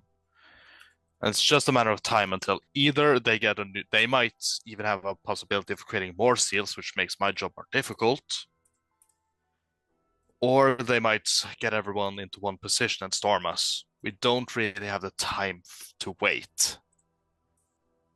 I get what you're saying, but at least from what I can tell, you're better at seals than me. But I'm pretty sure that sealsmith that where she points to the dead guy on the ground, I'm pretty sure they're the ones that made the seals, and I don't know how many there are out there. I guess you're right about that part.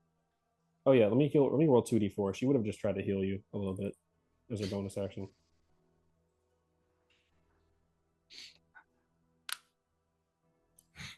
You get 5 HP back while you're still, discussing your plan with. Perfectly mid, as everything should be.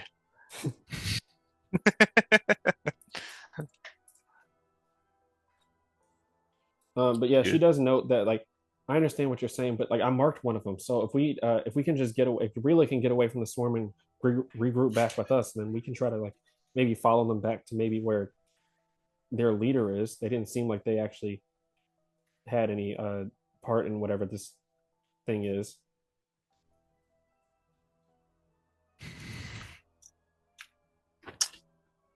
All right.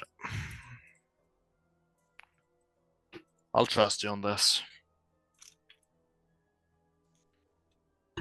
She just are you like visibly like kind of like frustrated and everything? Yes. she kind of like avoids eye contact and everything. Is like very uncomfortable Like as you're. Hmm? it's like he's gritting his teeth and like he's balling up one of his hands into a fist, kind of like it also makes Johnny like jerk slightly as the like puppet strings get a bit tangled. Yeah. But I mean, I'll continue that after. But so Gabrilla, it is the strange thug's turn. So let me see. How stealthy were you trying to be as you were like run? I actually know you yelled out and said it's me, or like come after me. So, uh,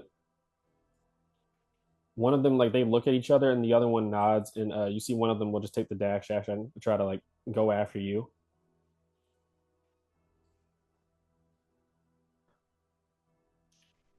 Gabriel.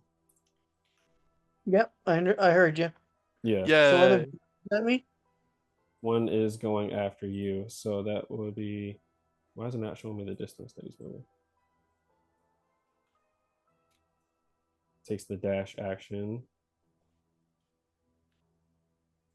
and ends up right here. And while he's on the way, he is going to throw a. It's a bonus action. He's going to. Where is it?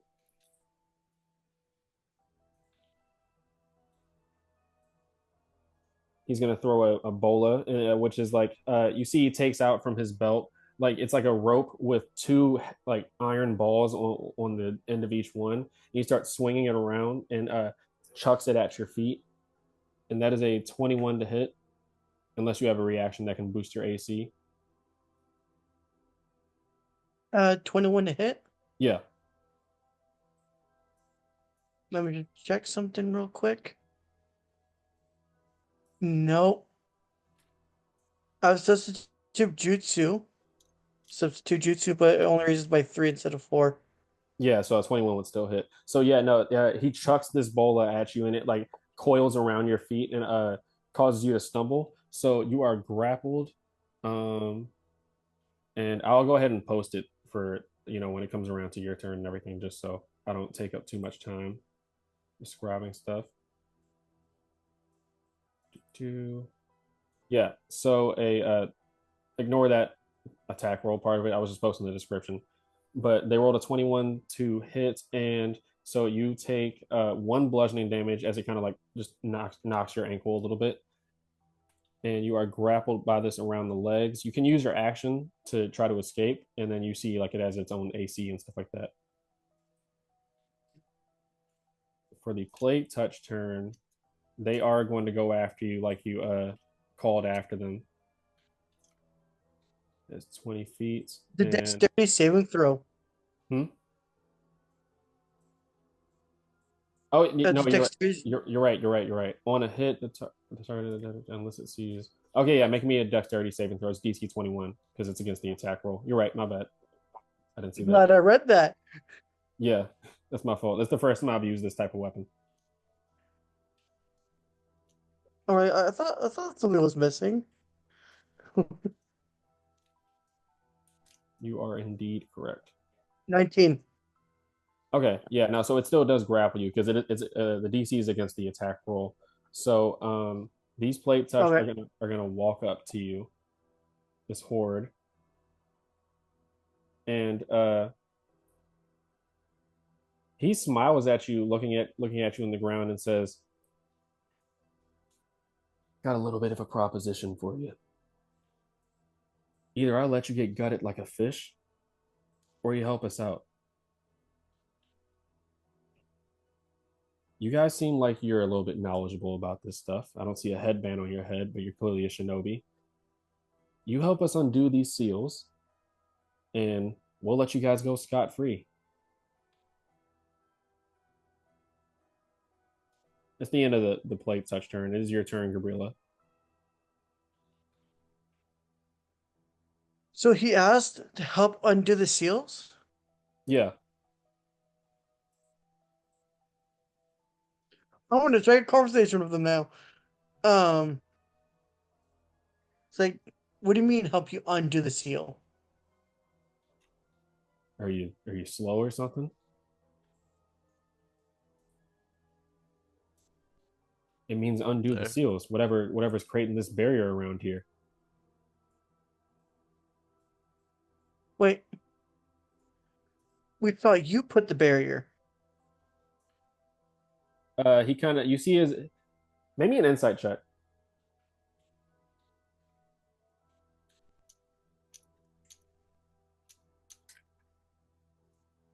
Insight? Yeah. The swarm Minus does, one. for reference, the swarm does have their ready to action and to tear you apart if he doesn't like your answer. 12. 12. Uh, I'll roll with the deception check real quick. Actually, no, with the 12, just for quickness sake and everything. I'll say you don't really get a full reference for the range of emotions that cross his face, but he furrows his brow, like appearing like in frustration. So he shakes his head and says, "Look, we got nothing to do with this barrier here. We already have our own assignment.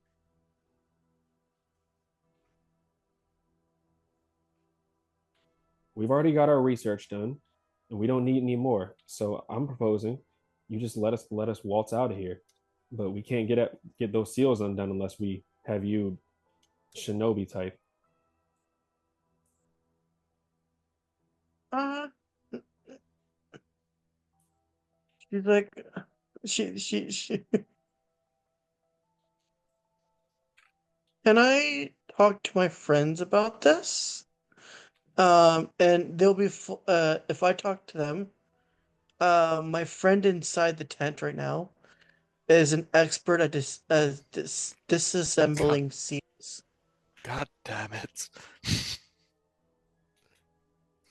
Yeah, he nods and says, "I'm afraid I'm not going to be able to let you undo those binds, though, but we can figure something out." You feel the chakra kind of intensify around his wrist, and it looks like the plague toucher are going to grab you, but not in a hostile way right now. They're going to use their ready to action to carry you along with their movement. Okay. I'm pretty sure they should be able to carry you there within movement is 20 feet halved while. Yeah. So Gabrilla does get kind of tossed into the Hall of Mirrors for you, Uzi. But he lets you know he's going to come with you. Okay. Let me drop Gabrilla on the map for you, Uzi. Yeah, Oh, Bob. you see Gabrilla kind of like gets thrown into the Hall of Mirrors with her legs tied, and you see one of those plague doctor masked individuals walking along with her. She's going to look at the two other students and the one What? suffering in the corner and give like a smile. I was like, they don't want to hurt us. They want to help us escape. What? Can I roll? Okay, I'm not sure what check this is, but can I roll to see if she's been fucking brainwashed? Like, what the fuck? I guess maybe an insight check, and Gabrilla, whatever you're trying to communicate, I don't really make me just like in an. What are you trying to do here? This is the DM asking for The so I can ask. truth. 12. She's saying the truth. She's saying the She's truth. not good at explaining the This truth, doesn't but she's sound saying the like the truth. truth. Yeah, This yeah, a does not 12. sound like the truth. A 12. Yeah, Gabrilla's telling the truth. You just don't know what angle she's playing here. I can't predict this. Uh, Could he could speaks. you explain a bit more? Oh, they're trapped here just like us.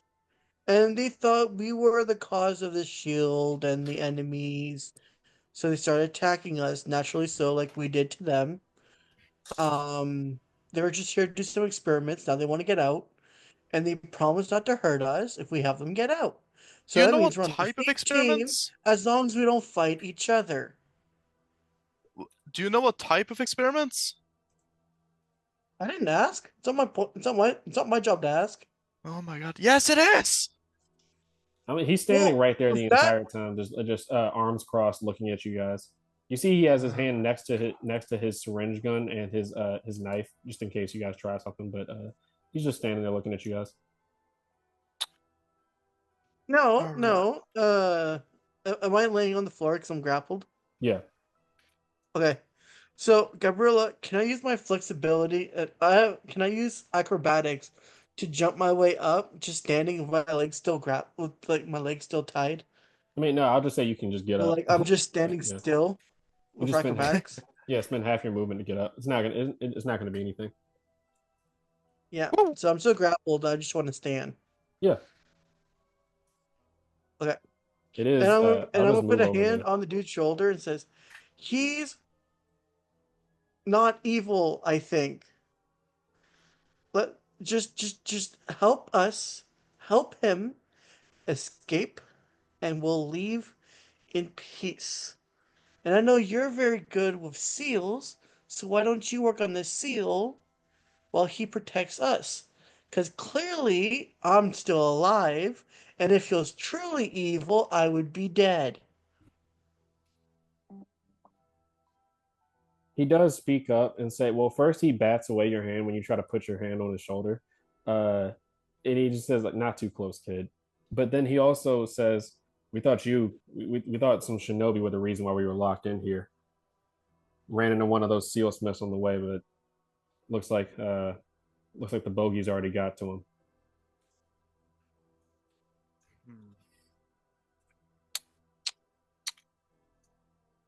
How do I do this? Sure. Let's help each other out. I'm sure we can come to a mutual agreement on how we should do this. What's everybody's passive insight? Oh, I was gonna ask, do I have to roll deception? Oh yeah, Nine. if you're lying, roll. If you're lying, Oh, roll. yeah, no, that's a straight lie. Yeah, go ahead and roll a deception check. You use intelligence for it because of Yep. your Mura stuff. Let's go.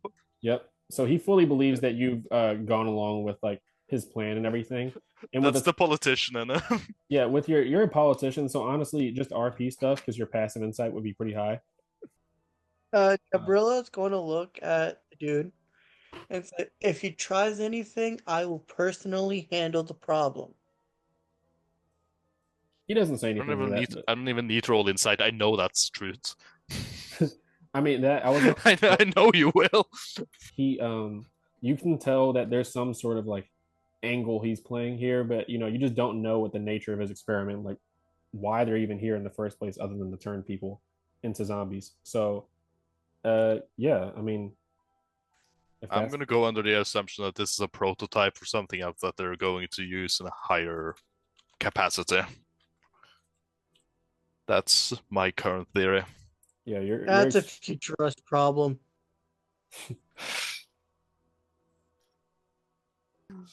So, it does make sense for stuff. It's the same sort of stuff that like for example, Gabrilla, what you sensed, this like weird sort of energy that Fujimaru had. There's something very similar going on with these plate touched and with Luna that I had described before. So, what's your experiment about then? He just doesn't answer. come on, Uzi, get the seals done. He looks at you and says, "Look, I don't ask questions. You guys don't ask questions." All right. Let's go then. All right. All right. What's Yubata's reaction to all of this? She as soon as sorry, I'm trying to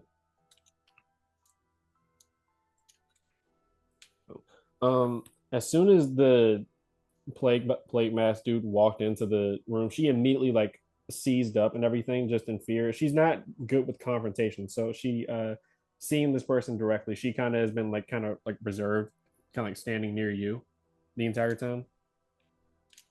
All right. All right, there's gonna be a little bit of a jump in the video and everything. We just had to handle some stuff, but Yeah, so where we left off, you guys had just struck a deal with these strange thugs that mentioned to you that they actually weren't the ones that made the seals that are creating this barrier. So um yeah, you guys are currently walking throughout the forest. I'm just trying to make sure I have everything set up. Um they kind of would be keeping their distance from you, like one walking further in the front and then one walking behind you further in the back, so you guys have the ability to like whisper to each other if you're saying anything right now.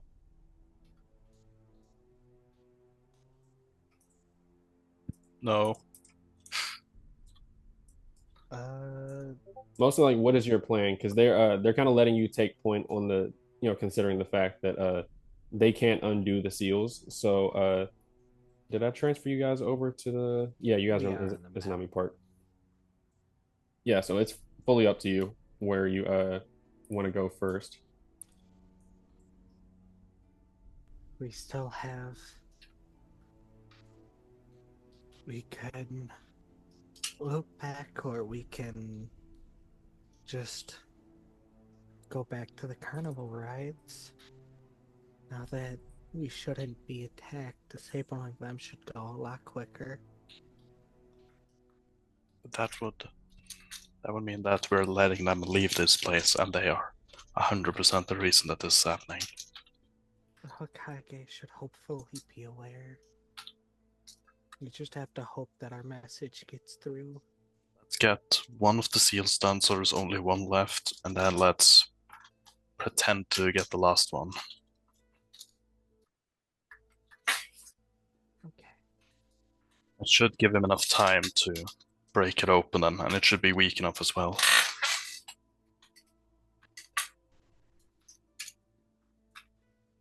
She would nod, very much agreeing with this.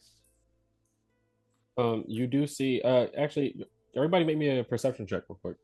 Can Woo! My favorite! Who nat 20s this time? I Not me! 15. I can't see Jack. Gabrilla, do you want to roll perception? I mean, no, that's actually fine. Well, actually, yeah, Gabrilla do roll perception because that depends. If you get a nat 20, then I'll give you some more information. But Azumi hit the DC. I'm still setting things up. My bad. No, you're all I good. just opened Roll20. Why did you get my link for the new character sheet? Yeah, I'll look at it in a second. Yeah, I just saw you sent it. And Wow, that I one rolled a is 0. crazy. I would probably say Damn! that, yeah, now that things are like not really calming down, but calming down in the sense that you're not fighting hordes of zombies and everything and sneaking around. Uh, yeah, that nat one, you're kind of distracted a little bit. I feel like there's at least some like part of your mind that still registers that these plague touched are like still technically alive and stuff. And like I imagine like Elkira's words kind of like resonating in the back, at least subconsciously. But yeah, Azumi, as you guys are walking, you guys are talking and everything and stuff. Yubita is kind of agreeing with the with Uzi's plan of like we should stall, like a little bit, that sort of thing. But Azumi, you notice that they're trying to hide it, but these both of these strange thugs occasionally are like putting their fingers up to their ear. They're acting like they're trying to act like they like try to play it off like they're rubbing their ear or something like that, or like they're picking their ear and stuff. But you just notice they're touching their ears and like speaking in very hushed tones. They definitely have communicators. Of course they do. They would have needed some kind of thing to communicate with each other. So that's good to know. If it comes to it, and we have to fight, we can try to take one of theirs. If we're given the chance. By the way, I also very much do say we go to the haunted hayfield first. Yeah. Because the exit is closer this way on this Mhm. one. So it'd be more ideal if we did the more away one. Yeah. Just to put my 2 cents there. Let me actually just copy you guys' tokens and all that. So, are Like, you guys going to the haunted hayfield? Just wanted to make yeah, sure. Mm-hmm. that seems to be the best one. Okay. Yeah. For show.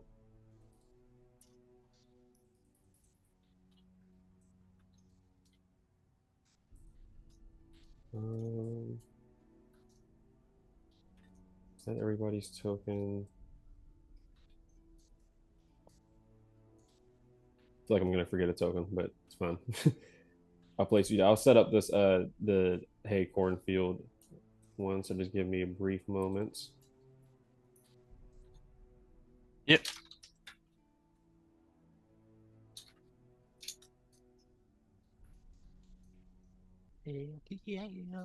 I will say, since you smelled it earlier, Izumi and Gabrilla, your sense of smell definitely is good enough to notice it now since it's closer.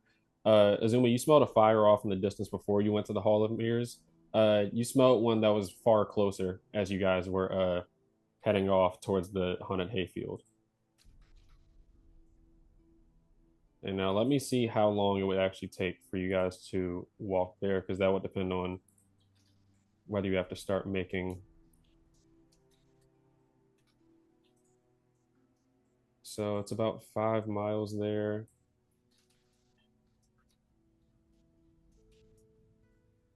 Let me check the travel pace real quick. Would you guys say you're traveling like fast? No. Okay, Yeah. We're trying to stall a bit here. We're not gonna go fast. okay. I like to imagine these two are planning to betray the people, and Gabrilla in her own state of mind, as he said, distracted with her mentor's words. Just like, is he going to kill me? What's going on? So she Hmm. doesn't know the plan that's going on. She's in her own little world right now.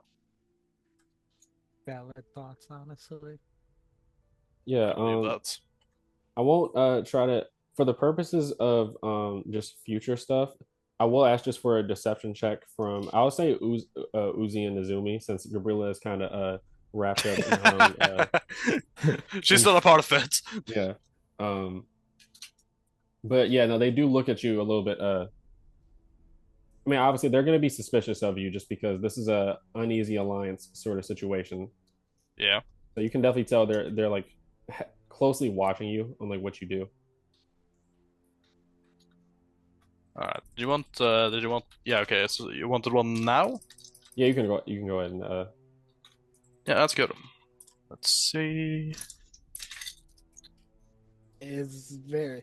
I feel like Izumi, even though she's speaking quietly, it's very easy to tell that she does not like this at Mhm. all. Fuck, man. No, Will of Fire.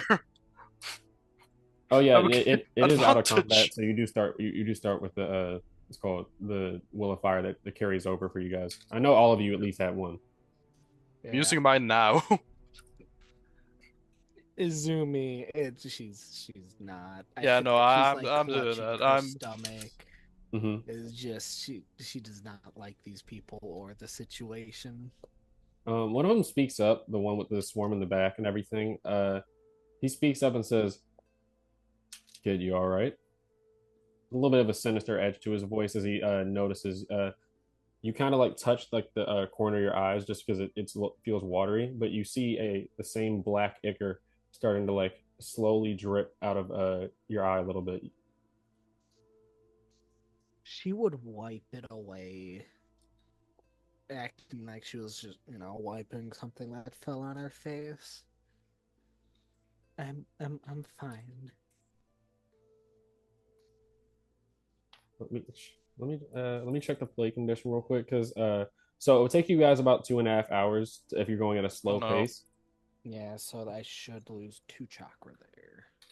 And yeah, out of combat. So make me 2 Constitution saves, Izumi. Oh, okay. Let me. HRD 20. I keep doing 29. Isn't the bug lady trying to cure her?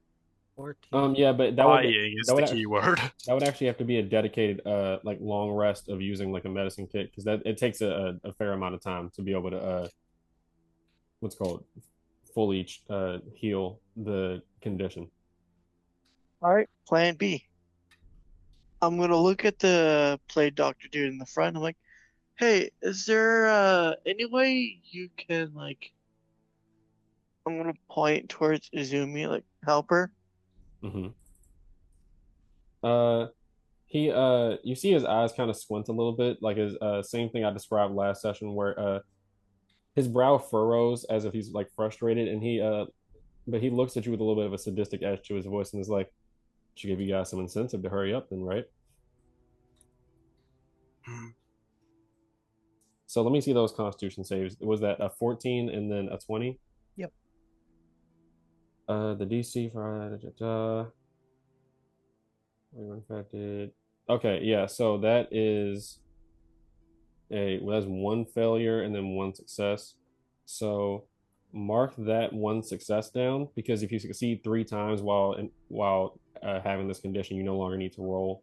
Oh, that's until the end of combat. Never mind. Yeah, I'm tripping. But yeah, no. So you gain 1 more rank of plague. So that's how much? That's yeah, it's three So that three ranks of is- plague right now. So that is -1 more to my max, and then I still do lose the 2 chakra, correct? Yeah, that's the subtracting your maximum chakra by Yeah. 1 for each hour that passes. You kind Oh, of for Izumi, feel each hour that passes. Okay. yeah, out of combat. That's the effect for it. does Izumi Okay. look Then weak by I'll any be at chance? 10. Definitely weakening. You felt like I described before. Her chakra like is starting to like dim a little bit. Chakra signature. So how fast can these plague dudes move? Um, I mean, they seem pretty swift. They don't really rely on like jutsu since they're. I didn't mean to roll that deck save. Sorry, wrong stat block. Uh, but they seem fairly swift. Not like Shinobi swift, but they're not going to be just easy to just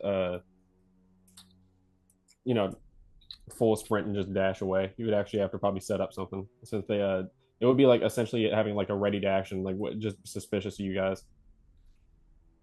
All right. So let me see something real quick. You guys are on the hayfield map, right? Yeah. Okay, cool. Are we supposed to see those 2 up there?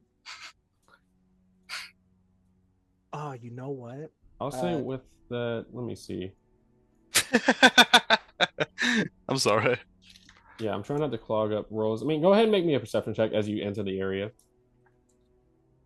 Absolutely. Oh, That will depend Let's on see. whether you see them. Actually, I rolled a 8. negative. Yeah. I got a 9. I got 11. Okay. Oh, why couldn't you get 10? All right. Could have had Yeah. 8, 9, So 10. you guys don't see anybody here. You do, however, notice as you get to this hayfield, you kind of switch over from the landscape being a like wet, slopping earth that's caked with blood to a kind of like when there's a lot of like sawdust on the ground, it kind of like sticks to your shoes and stuff like that. It's that sort of sensation. There's still blood on the ground and stuff like that, and just various carnage throughout the area. But yeah, as you're walking, you notice hidden under like some like pieces of hay and grass, just like body parts of like various different creatures and stuff. Kind of stumbling over a little bit because you can't tell what's a lump of hay and what's a something else. As you get there, you notice at the front. Let me put down another. I mean, I don't have to put down token for it. You see a man that's dressed in the same sort of attire as these strange thugs, but is has an arrow like through their chest and is just like wheezing on the ground. Both of them kind of like walk up to It would be like right around here on the map. Mhm. Both of them kind of walk up and examine the wound, and he like is like reaching out to them, trying to like speak, but like blood is just like falling from his mouth. They go to reach towards him as if they're about to pick him up, but then they dig through his shirt to pull out a notebook, and then stab him in the neck. They kind of give each other a nod, and one of them kind of like walks off a little bit to touch their ear like before and speak in a hushed tone about something. Narrow perception to hear them with my Uh, keen animal instinct. yeah, I mean, you guys can roll one if you want. All right. Izumi is definitely gonna join that, but she will. Izumi does want to do one more thing as we're walking up here. Mm-hmm. That's really fitting, honestly, for me.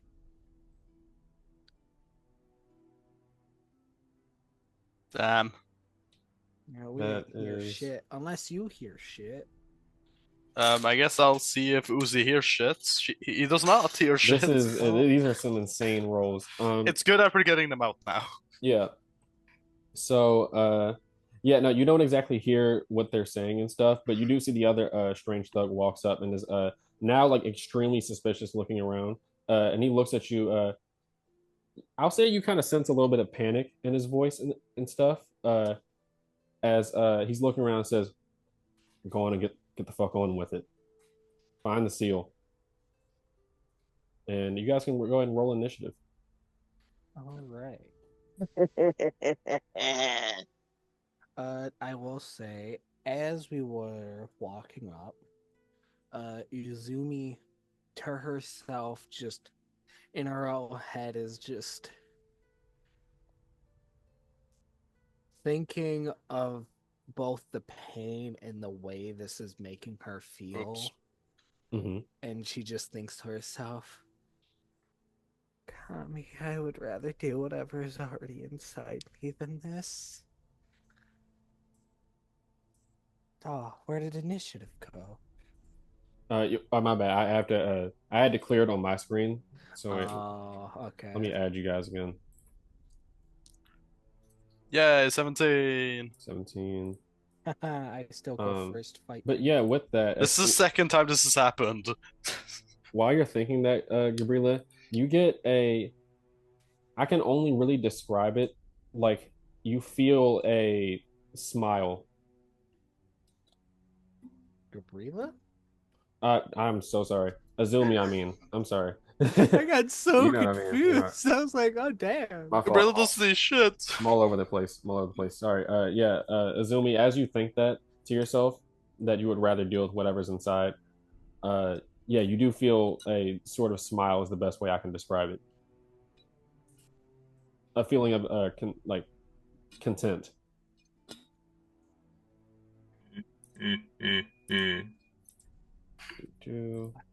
Fuck was that noise? Don't worry about it. The fuck was that creepy ass laugh? That was me laughing into a metal water bottle. Yeah, that was Oh, good. I see, I see. I'm gonna actually use that trick more in my own sessions. Fucking works. I couldn't tell who it was from. I was just No, like, really. what the fuck?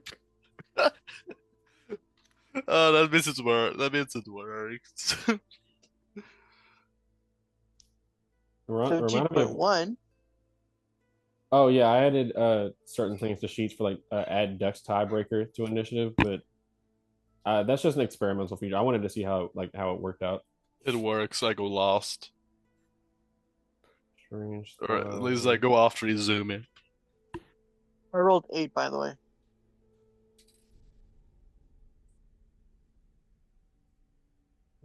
Five.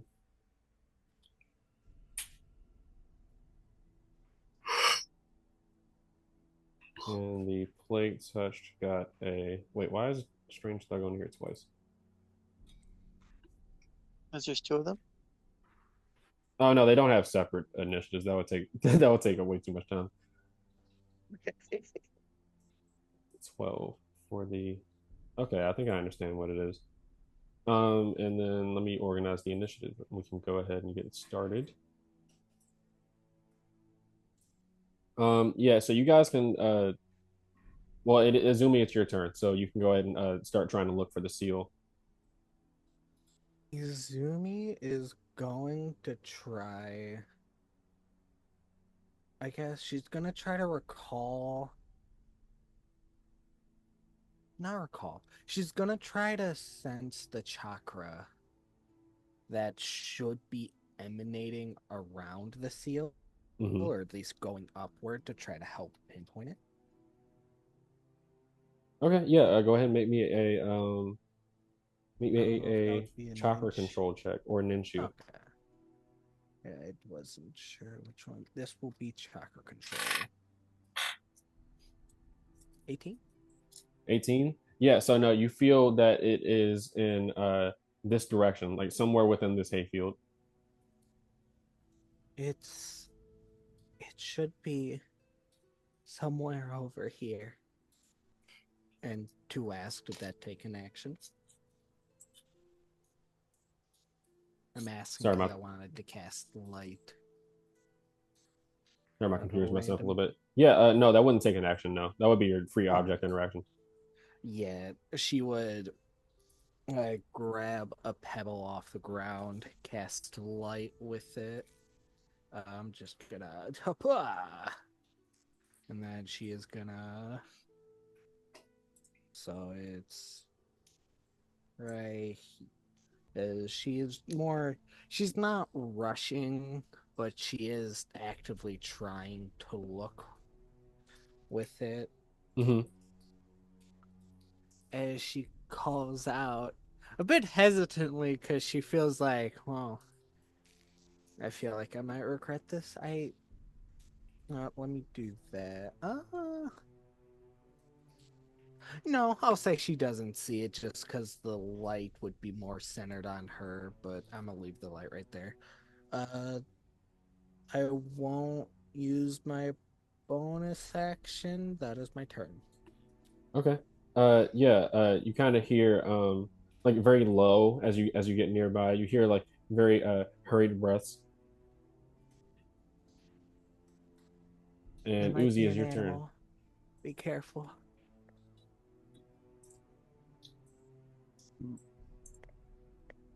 Does that to do something? It's not difficult terrain or anything. It's just normal, right? No, yeah, it's just normal. Yeah, okay. But then I'm gonna. All right. Can I just? I'll move with Johnny. Go up here. Be right here. So for my action, well, we already have light, so I guess I don't need to do that. But More light never hurt. I'm going to prep something. I'm gonna put a seal on I'm gonna put a seal on Johnny's chest. I'm gonna put a flashbang seal on him Okay. that I can activate as a bonus action whenever I want. Fuck yeah. That's my turn. All right. I will say with both of you being within proximity and Azumi's check, kind of giving you information, you're able to sense the general location nearby of the seal being right here. Next up is Yubita. Yubita looks at you, Gabrilla, and wonders what you are planning on doing.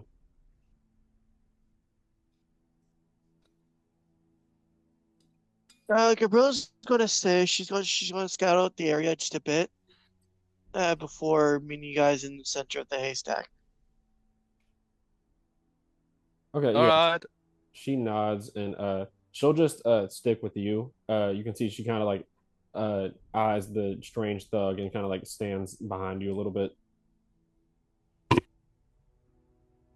Or she's She, planning on taking a stroll with the thug. yeah, she doesn't really want to be near him. She's kind of just like playing with her wasps, trying to like distract herself. Uh That will she'll just ready your action to move when you move. Play touch, skip that. Gabrilla, it's your turn.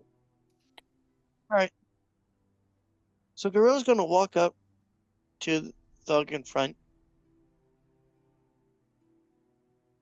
25 movement. And I'm saying, you and me should scout out the area together. Just to see if there's any interference or not. Are you trying to he looks at you and says, just look for the fucking seal, kid. You find anything yet? He yells over to Azumi and Uzi as he sees you guys have stopped. I'm gonna stay quiet. He looks at you, he kind of furrows his brow and looks at you, Gabrilla, and is just like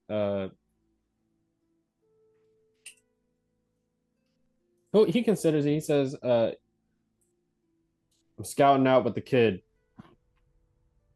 And he'll go ahead and on his next turn he'll walk wherever you walk, but you can definitely tell he's keeping his distance and has his hand near his knife. As you Okay. can kind of see, he's still looking around frantically like the other strange thug at whoever did this to the dead one. All right. So we're gonna walk around like further to the stack. So here, 5.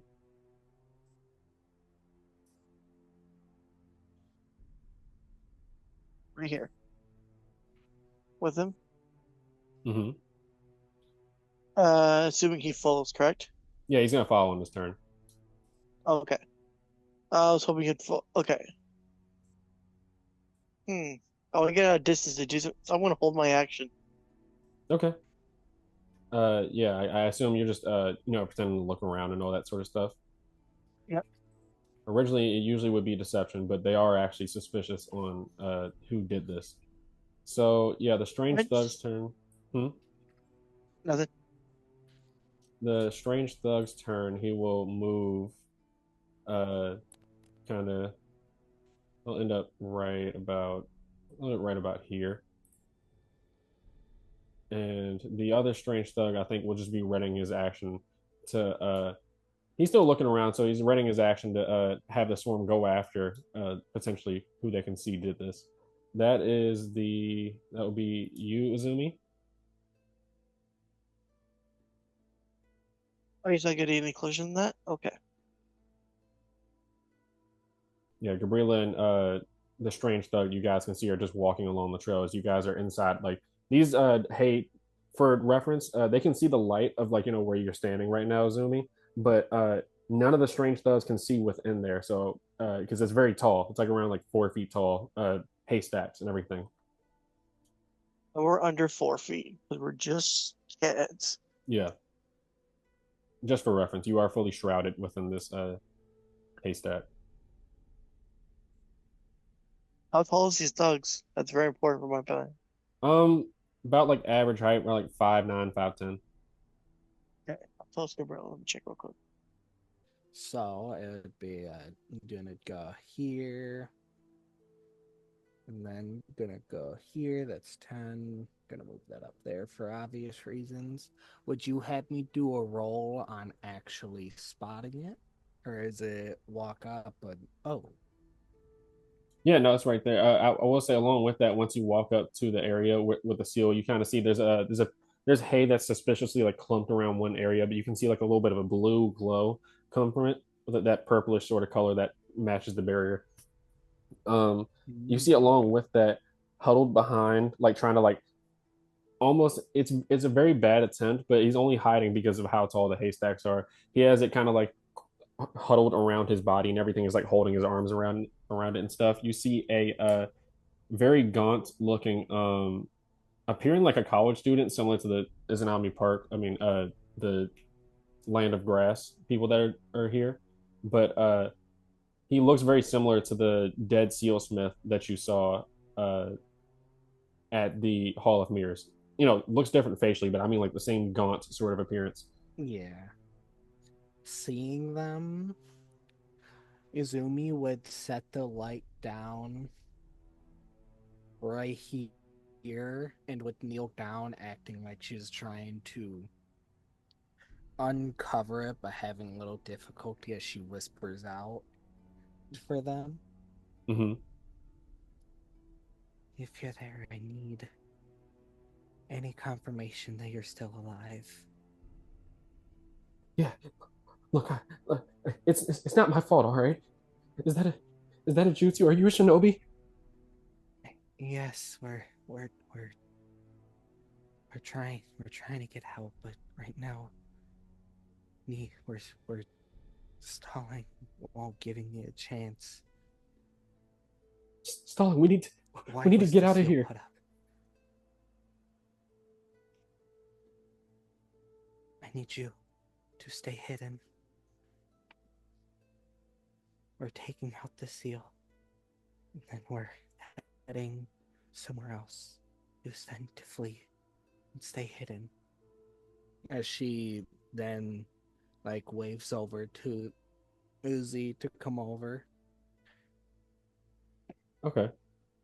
He speaks up and he's like, he grabs your wrist as you call over to Uzi, and he's like, look, you gotta believe me, honest. I didn't know any of this was gonna happen. All right, look, they told me they were gonna give me some of the good stuff if I just worked on the seals a little bit.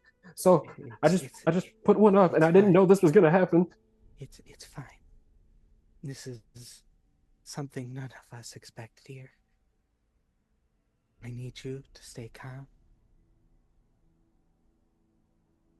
Who told you to put up the seal?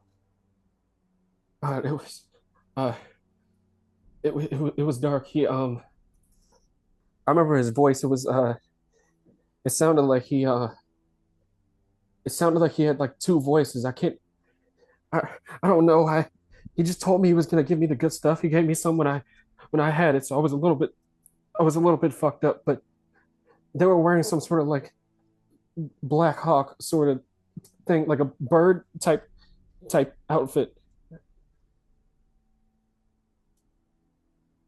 Now, to ask, would that be because I know they're wearing plague doctor masks? Yeah. Would that be different, or would that still hold that same type of? Yeah, similar type of clothing, but not the exact same as he's describing. Okay, I just need you to stay quiet. If all goes well, help will be here soon. He nods frantically and said, "I heard some commotion. I ran away from.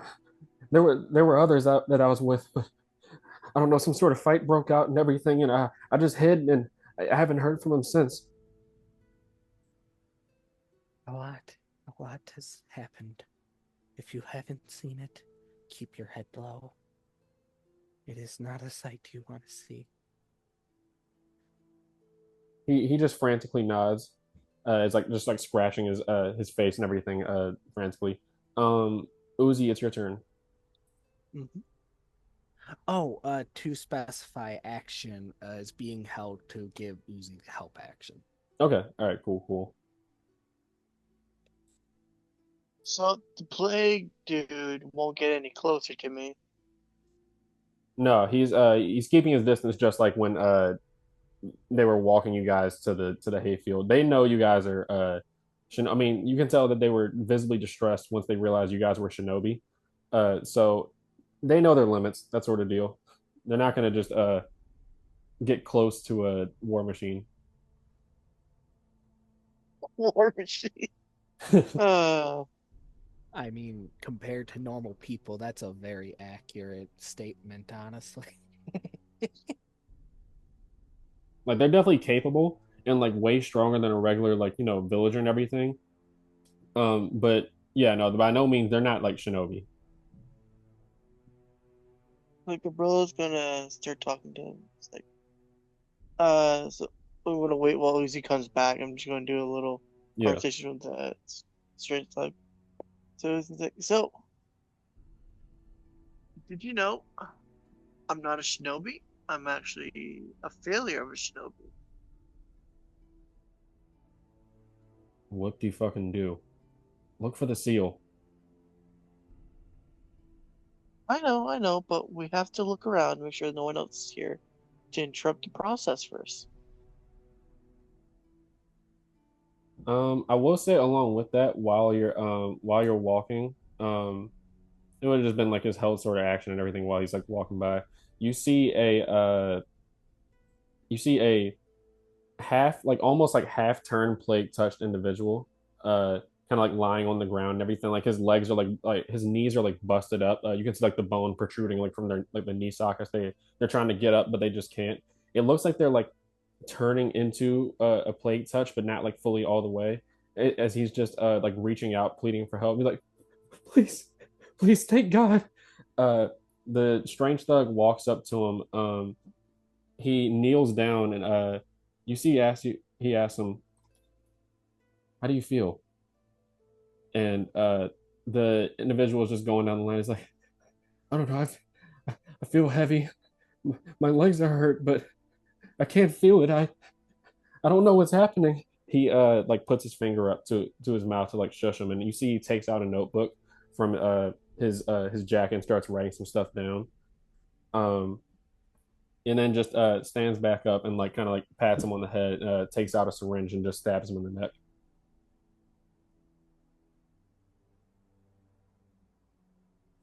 He looks back at you, Gabrilla, and says, "Sorry, you were saying?" How quick is he compared to me? Not as quick as you. Good. Good to know. I'm going to like almost because there's only like how to describe this 10 feet between us. Not I mean to move Can I around. practically like flash step to him, flash step back with the book in my hand? Hmm. You do have your ready Uh, action. It would be like a ready action to.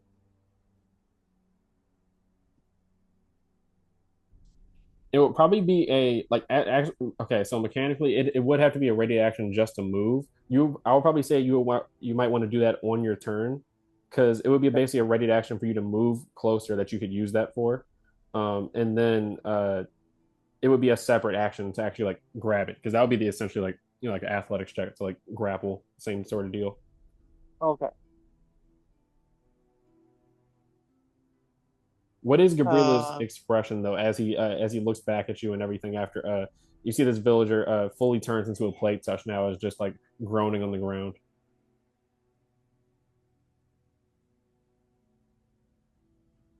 she looks at the thug. And there's the reason why I failed as a Shinobi is because they call me feral, as well as I'm incapable of killing. So a Shinobi that can't kill, not be a Shinobi.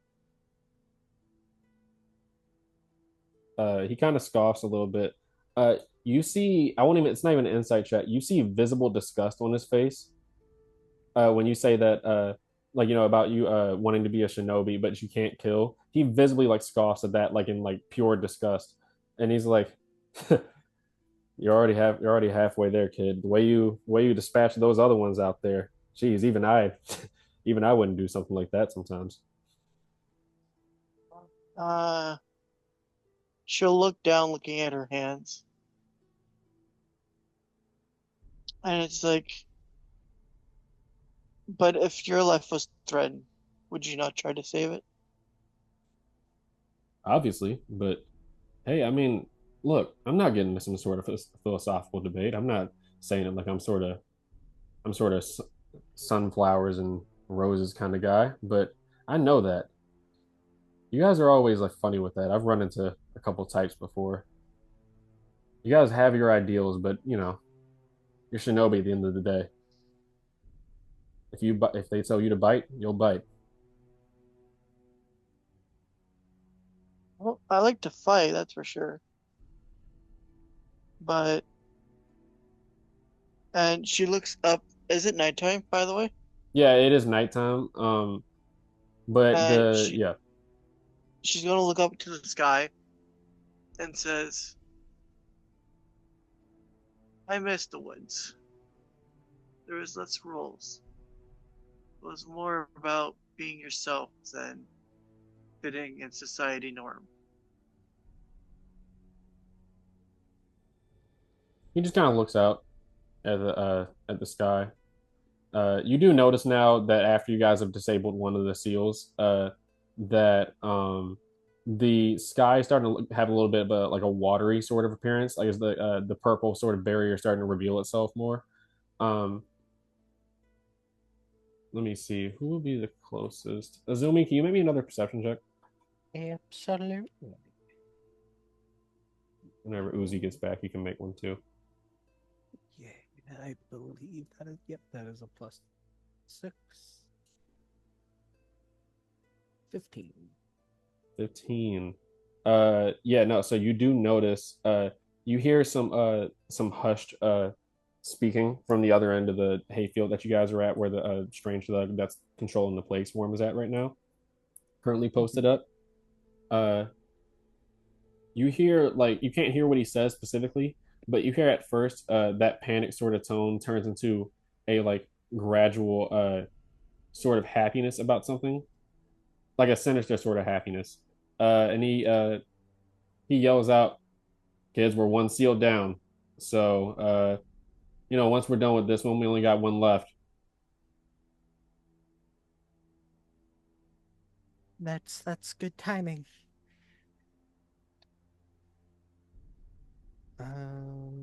He's basically communicating. There's one other seal that's been disabled, aside from the one that you did. Because I know there were 4 of them, so this works out. Hopefully.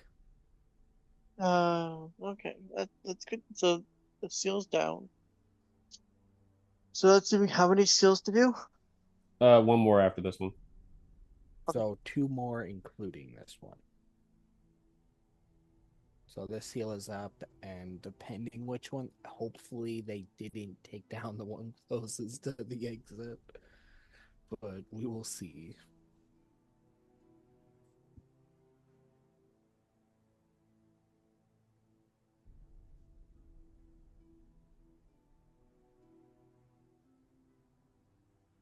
Yeah, I don't really know what more. It's just waiting on Uzi now. Yeah, I just messaged him the thing. I mean, if you want, I could attempt it, but well, it's chakra control, is it? Yeah. Oh, I You mean, see I have 17. good. I have a decent chakra control. I can give it a try. Mm-hmm. Yeah, you can knock off one of them. It's 3 for the what's called this one. You need 3 successful ones. All right. I ain't wasting my fucking wall of fire on this. Yeah. I'll say she started doing this like as she was talking to the sealsmith here. Mm-hmm. Oh, 19. 19. Okay, yeah, so that knocks off one of the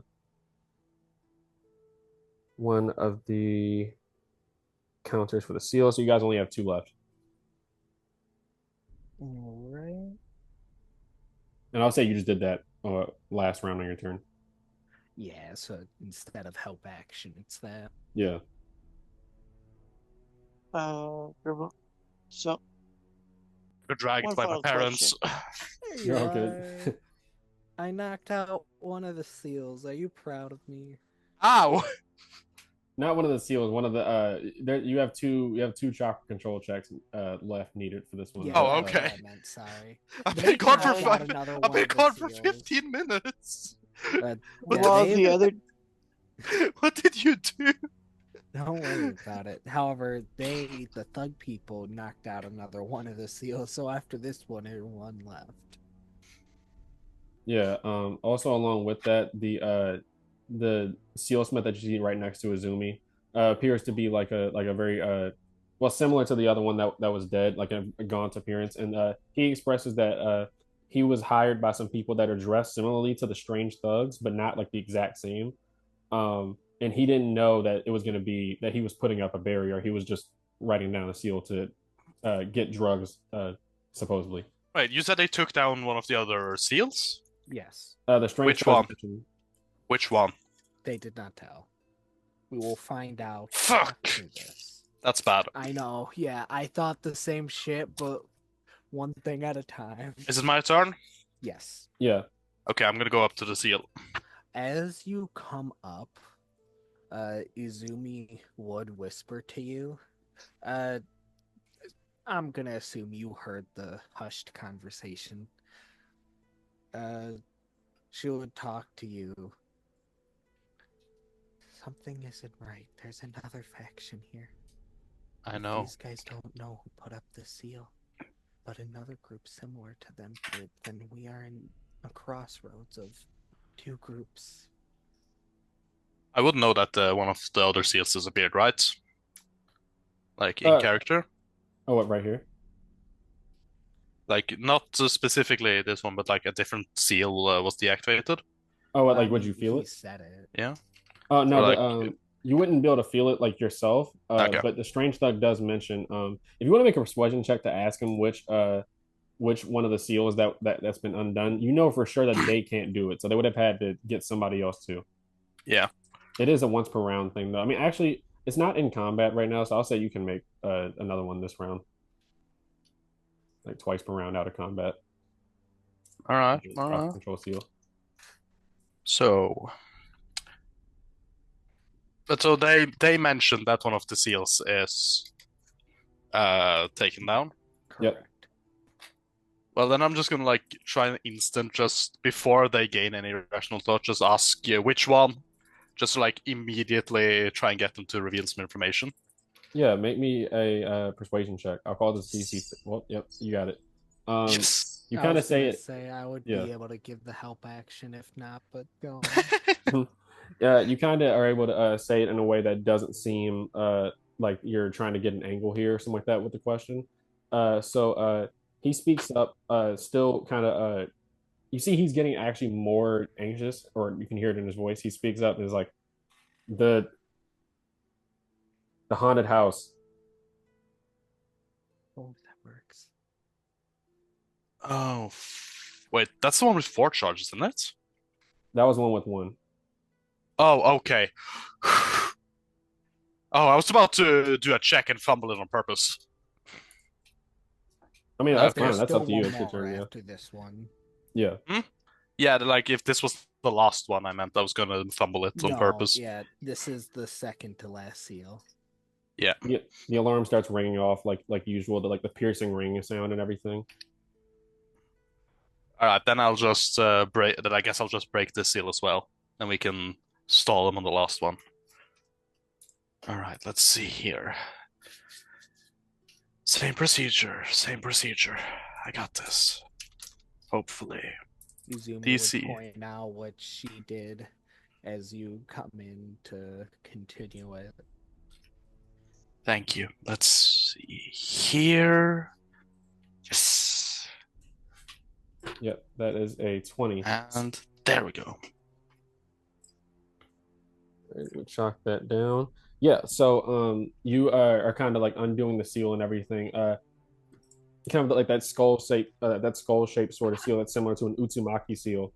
Starts to like disassemble and everything, like from the eyes down to the mouth. So now it's just the top part of the skull left, and then the Uzumaki seal pattern underneath it. So yeah, that will be. Are you doing anything else in your turn? Uzumaki seal? It's similar to an Uzumaki seal. Oh, okay. Okay. Or Alright, the styling of it. That was about to be a very big red flag. But yeah. Next up is Yubita. Oh, I forgot. Yeah, she would have used her move action. She'd be right next to Gabrilla. Definitely more than like way more spooked than before after seeing the strange thug kneel down and turn a infected villager into a full plate touched.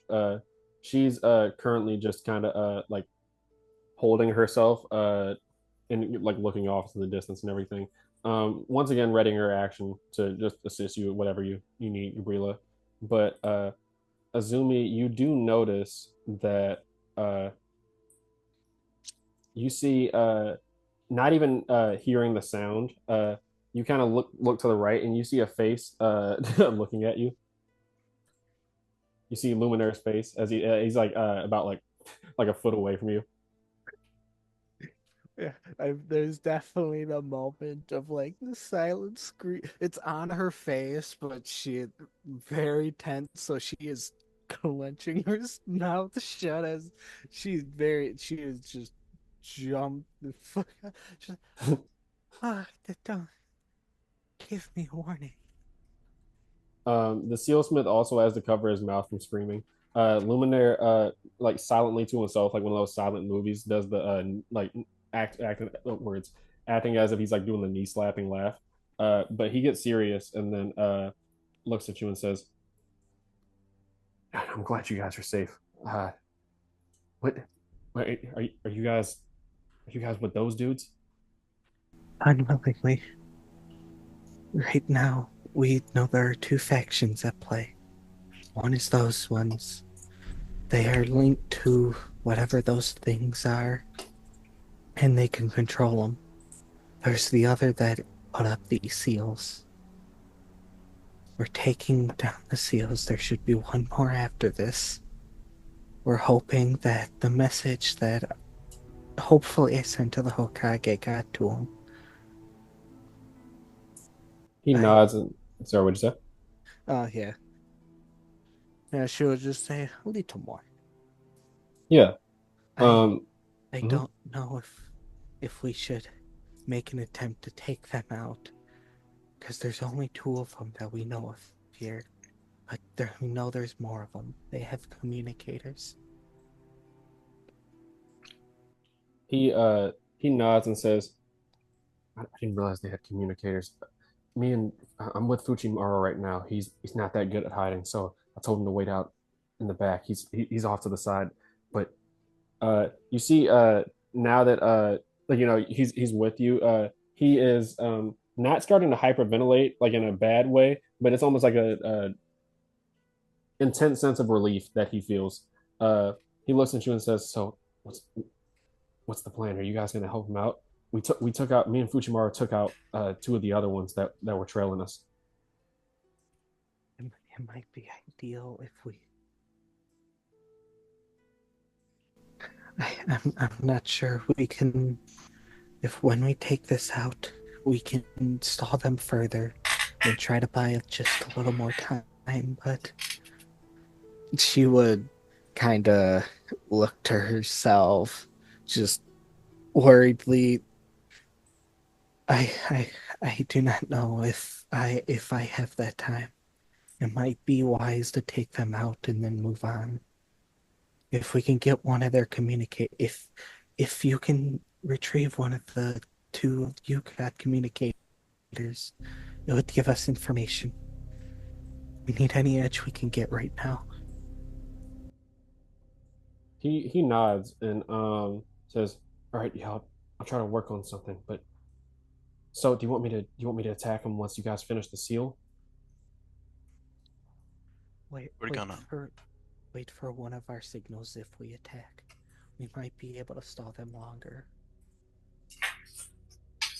He nods. You do see he has a shoulder wound, like a slash wound across his shoulder. But yeah, he looks at you with a little bit of sympathy and stuff like that as he sees like a little bit of the black ichor starting to like come from your nose as well. And he says, "All right, well, I'll I'll post up here and get ready to shoot." She would not. Yeah, it's. I That feel would it would be apparent just to add for him. He would be able to easily tell that she is repressing majority of her conscious fear of whatever the fuck is happening to her. mhm. We're gonna get in so much trouble. Yeah. It is Gabrilla's turn. Gabriel. Question, DM. Mhm. Works every time. Let's say let's say I move here, okay? Mhm. I move right here. Am I able to grab him from the arm and flip him over me to place him in the block behind me so he's out of sight of the other guy? I would just say it's a grapple check, and then yeah, you can just move him in that direction. It will be a situation like you're not going to be able to like stealthily grab him. You know what I mean? Because he is Oh, like a fully she's capable. Yeah, she's using her lightning speed to do so. yeah, you can do it. It'll be that depends upon the athletics check. So if you want to, I'll describe the result depending on how good you get the athletics check. All right. The dice gods will decide your fate. 20. Yay. Dirty 20 Oh. plus 5. Peanut butter brittle. Will of fire. That's will of fire. I would definitely use a will of fire. Yeah, no, you might want to use it for this one. To ask, as I do not know if anyone clear. Jesus. Well, to It's the will of ask, fire. future's sake here. Mhm. No. Can we pick +5 after the roll, or would we have to do that before the roll? When you use Will of Fire, you have to decide before you use it how you're going to use it. So either you designate you're going to make it a +5, or you're going to re-roll, but it not after the roll. No, I mean like Oh, no, okay. I mean like in the sense of you can do your original roll and then decide to either re-roll or add a +5. Oh. But yeah, Oh, okay, but before. Okay, I see. I get like you. for example, like for the athletics check, you can use your Will of Fire after the athletics check if you don't like the result, but you have to decide before it determines whether I'd say it succeeds what you use it for. Fuck. Okay, fair enough. Fair Oh, enough. okay. Yeah, so with a yeah, so he does get a 22. So no, you go to grab the notebook. I'll say with it's only a 2 point difference. So you both have the notebook in your hand. As you grab the notebook, he looks at you and says, "Fucking knew it." And you can see he's very clearly hostile now. The Uh, other strange thug over here is still within the haystack, so he doesn't fully see you right now, but you can clearly see he's speaking up. What the hell's going on? You still have your bonus action if you want um, to do anything. yes. Can I bust his kneecap, force him on his knees, and intimidate him to be quiet? Actually, can I speak up on a thing as he responds to that, or he says what's going on? Okay. What? Actually, Yeah. you know what? Let me roll a perception if she would even notice what Gabrilla is doing, because I feel like that would determine if she would speak up It then. is fairly quiet. You guys do hear like some sort of heavy movement going on. Just like while this is all happening at once. Gabriela, you can go ahead and make your attack roll if you want to make an unarmed Okay. strike. Yeah, Izumi would speak up when he says what's going on. We found the seal and are working on it.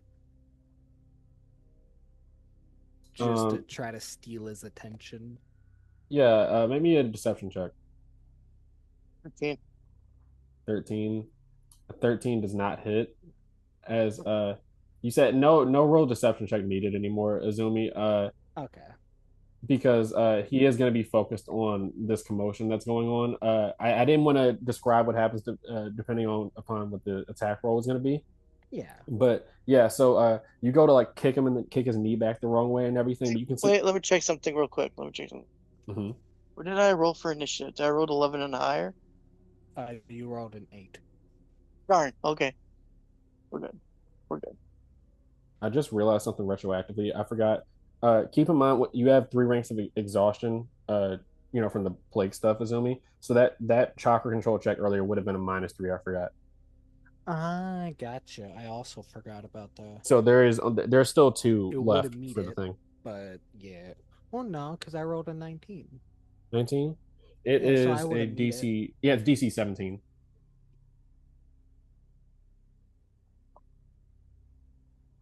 You missed timing. I don't know if I can move Uzi's thing right here. Yeah, it's Ah, DC 17. Yeah, that's my fault. I didn't realize that. I just felt the wind move.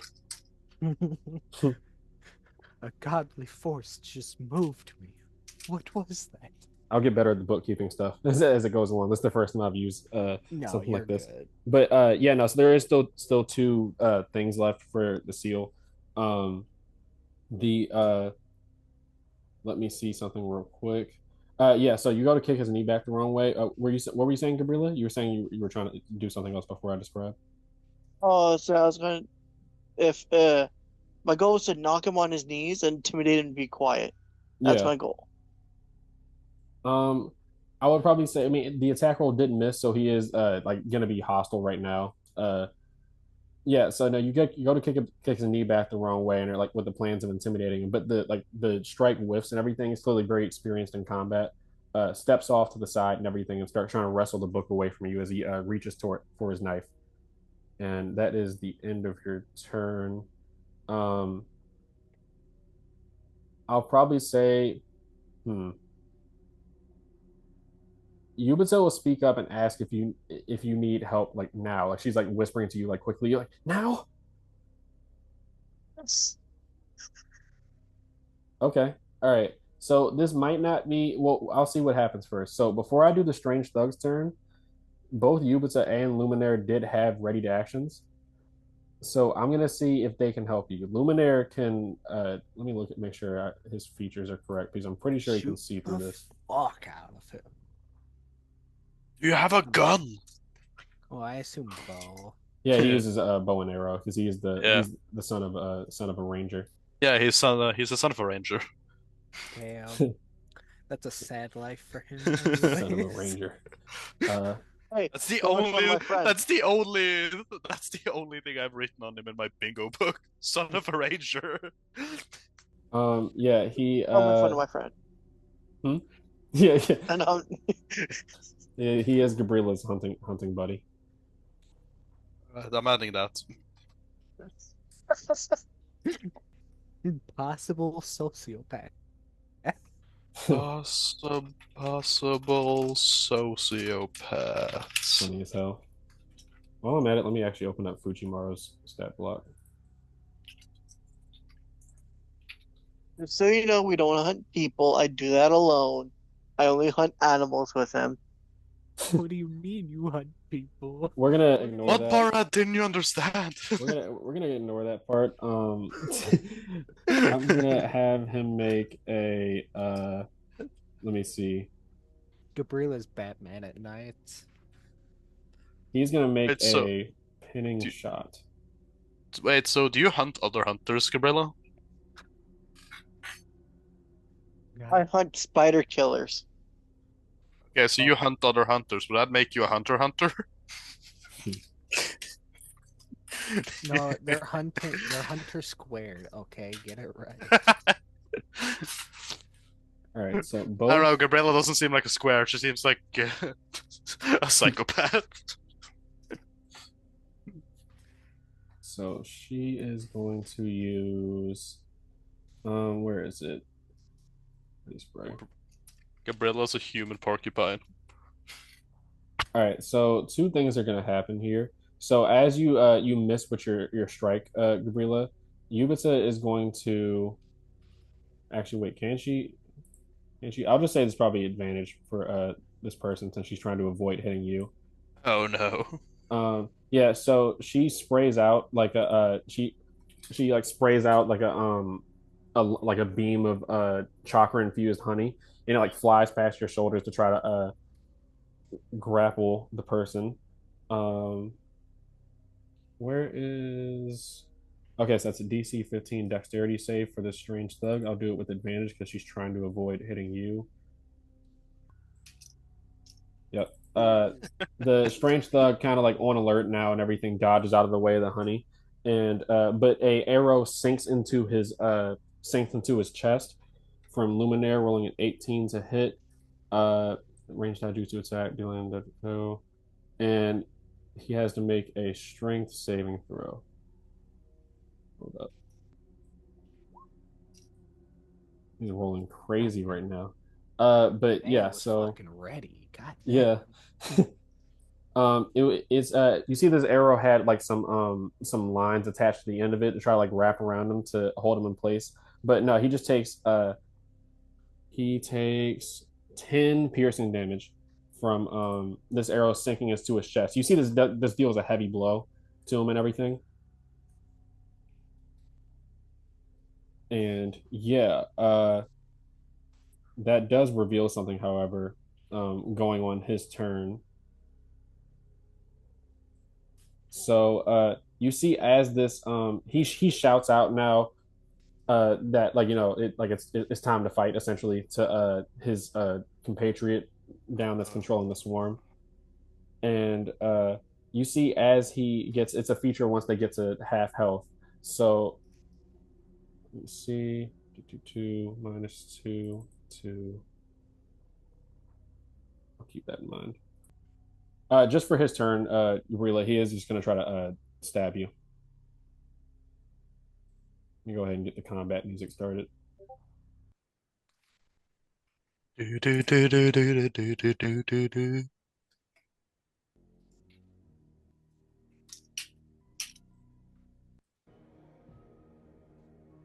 All right. Yeah. So starting like official combat, he is going to the strange thug in front of you is going to try to attack you.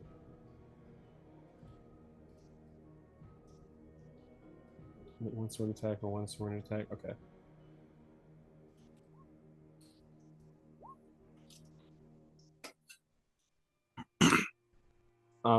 Yeah, so he that is a nat 20 to hit. Jeez. No.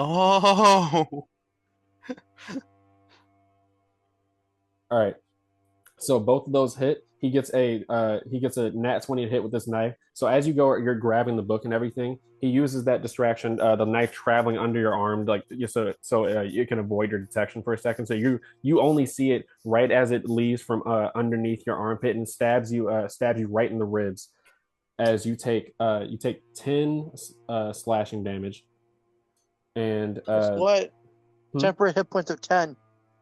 I'm good. Oh yeah, I think let me actually check the duration on those the wasp or in the It was flower mark. 2 hours ago. Is 2 hours ago, yeah. The duration is 10 minutes, yeah. So that would have gone away by now, yeah. So no, yeah, you take 10 slashing damage, and I'm gonna need you to make me a DC 14 Constitution saving throw as a syringe quickly follows suit from the stab wound and stabs you in the same area.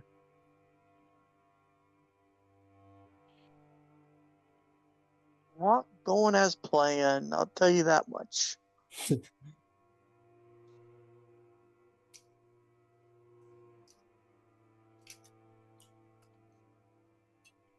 You said Constitution, right? Yep.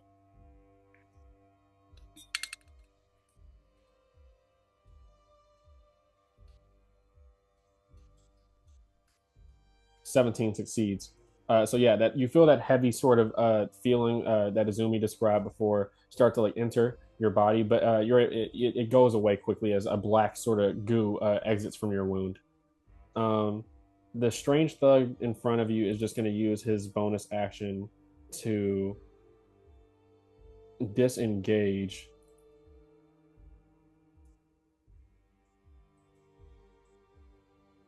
Can you disengage while I'm holding his book? That is true. I did that for. I would probably say you definitely have let go of the book now because you. It's not like you succeeded the grapple, so that was like flavor effect as a part of it since Okay. you didn't fully fail. Um,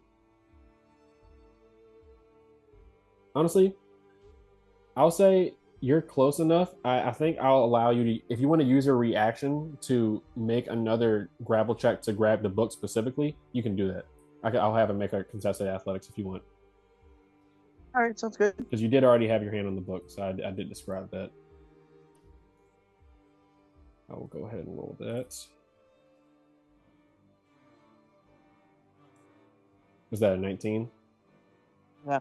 Yeah, no, so this guy is fucking ready. Like he ate his he ate his oatmeal this morning. Yeah, so he he grabs the book, snatches it away from your hands, and disengages to run over here, and that's the end of his turn. This strange thug is going to you hear as he yells over to you, Azumi and Uzi, as you hear this commotion, clearly a fight starting, and you hear a Luminaire's bow like shoot off an arrow. He yells over to you, "Get that seal done right fucking now!" As he readies his action.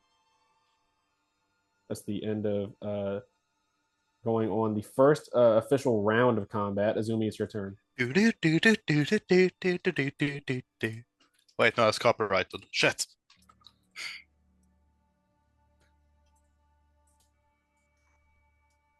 Well, also, I'll say along with that, since a fight is clearly starting, you guys do hear somebody running in that you would assume is Fuchimaru from the sound of the loud footsteps. He would have used his ready action to just dash over here.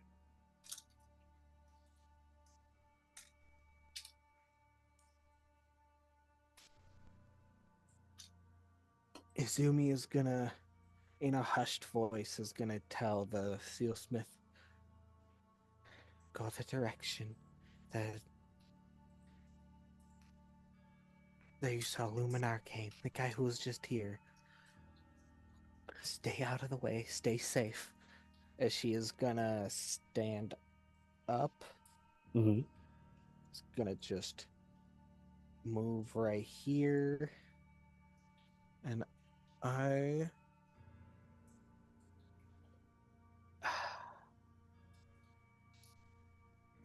wish there was a way for my fox to send a message to me on if they were able to send the message yet or not. Well, it's been hours. If the message would be sent, it would already be sent. Indeed. Yeah. Izumi is... I guess she wouldn't be able to do that and move. Does a full turn action include movement? Or is that just action bonus action? Well, what are you planning to do as a full turn? Are you talking about for summoning jutsu? Yes. I don't want to waste your turn. You probably can't summon him back again. Like this barrier was rapidly adjusting. I don't know if you remember how at first you were able to desummon him, and then once you tried to resummon him, he couldn't pop. He couldn't appear like directly outside the barrier. I mean, yeah, but inside the barrier, he was able to be fine. Yes, that's what I'm trying to communicate about the nature of this barrier and everything. You would feel like it's adjusting. I don't want to waste your turn. That's what I just mean to say. I don't want you to spend the full turn action and be like, yeah, he doesn't appear, and that's the end of your turn. Understandably, yeah. I also have very little chakra. Izumi's gonna go here. She's gonna draw her sword. And just in her mind talking to herself. I don't care what it is. If there's anything that could help, I will very much take the price. As main turn is readying an action to slash at any hostile that comes within a range. Okay.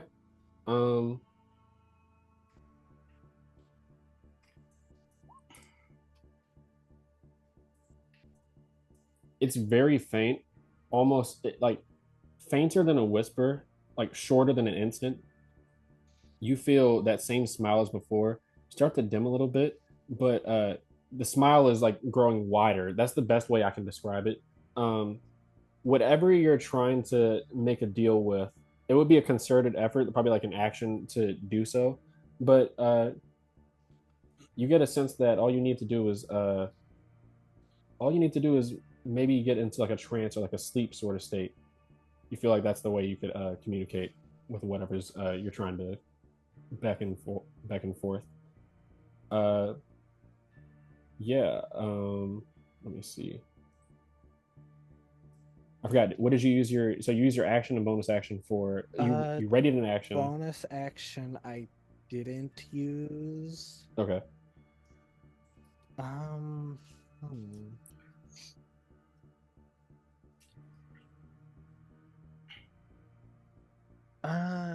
No, there's really nothing I can. Yeah, because there's no point in activating that. Both because I'm gonna just eat through what chakra I've left. Mm-hmm. Yeah, for now that's it. Just the readied action to slash at anything that comes near.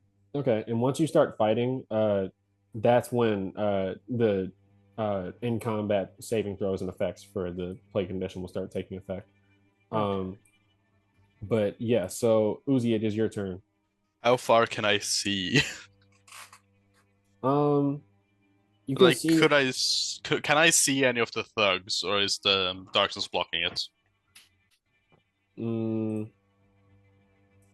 I would probably say you know the general location of this one right here Yeah, because that's the one that you've been perfect. communicating with, but you don't know this one is right here. As Perfect. yeah. One step forward then. Water release! Piranha swarm! I'm gonna, I'm gonna summon a bubble of water next to him filled with piranhas. Okay. Yeah. Yeah. It's the first time you're using it. So how do you like? How does Uzi do this? He's gonna. It's gonna be. Oh, the fuck, that's a good question. He's gonna put his hands, like, he's gonna do the hand seals and put it in, like, put it towards the ground as Yeah. water seeps through the hay until it's kind of surrounds an air, like this square behind him. Hmm. And it's just like creating a large bubble of water. Then it slowly gets filled with the piranhas as the lines begin to dwindle, and all that's left is the bubble. Okay. Yeah. I think what I'll do is probably I'll drop down a temp HP token. Yeah, you can Do we have? drop down a temp HP token, and I'll get a Piranha Swarm token for next session. Anyway, in the same action, I'm allowed to make an attack using that piranha swarm. Yep. Go ahead and make your melee ninjutsu attack, right? Correct. Fuck! God damn it, that's a 9.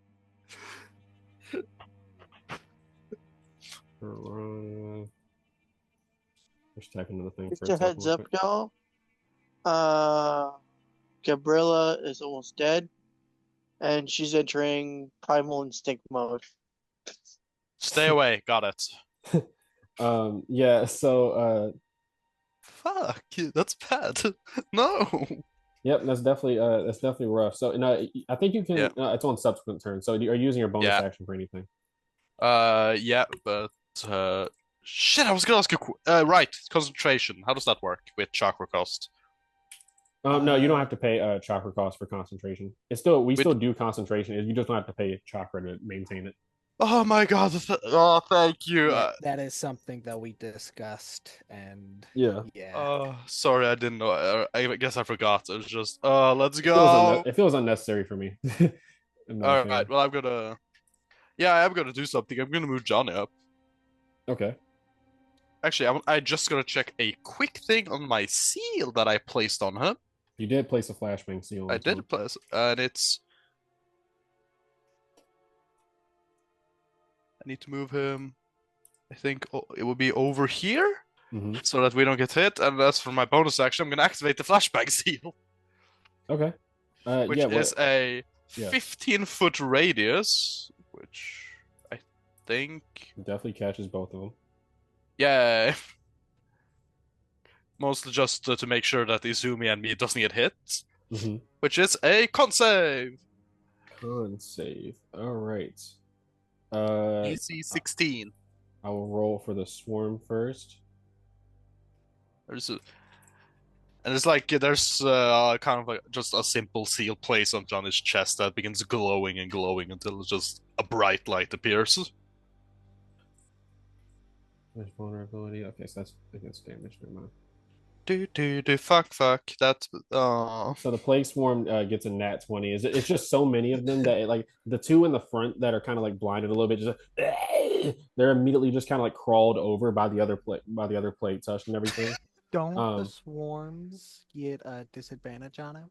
They get they have vulnerability to damage from area of effect things, not disadvantage on saving throws. Gotcha. Okay. Yeah. Gotcha. And the strange thug will please fail. make his constitution save. I need this to oh, let's go. It succeeds. He's blind until the end of its next turn. Yes. Good luck controlling your swarm, bitch. That's my turn. That is huge because he is controlling them right now, so it's not like they can act on their own volition. So he is blind. Let me write that down. All right. The payoff is huge. All right, cool. So yeah, no, you this seal like glows on Johnny's chest, and completely blinds this thug as he like starts grabbing his eyes. Fuck. And that's the end of your turn. Didn't see that coming now, did you? He starts like snarling in rage. And Yubita is going to, well, first Luminaire is going to run over. Let me see. I think that, well, no, he can get a vantage point if he moves right here, I think. No, he still wouldn't be able to see them. Yeah, so he's going to take a dash action to run out and end up right about here.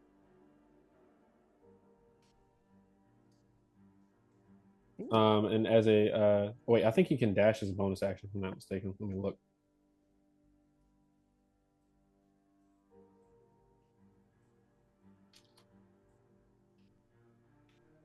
Huh, did I not type that down? Anything to give us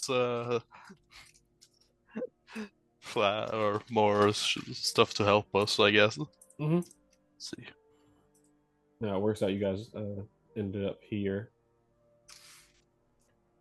Yeah, so he can dash as a bonus action, so he still has his action available.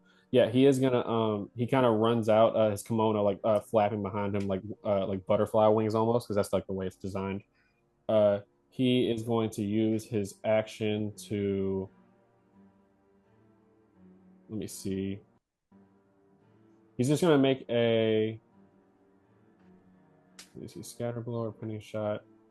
No, I think he's just gonna make a regular attack with his bow as he takes out his recurve bow to fire again.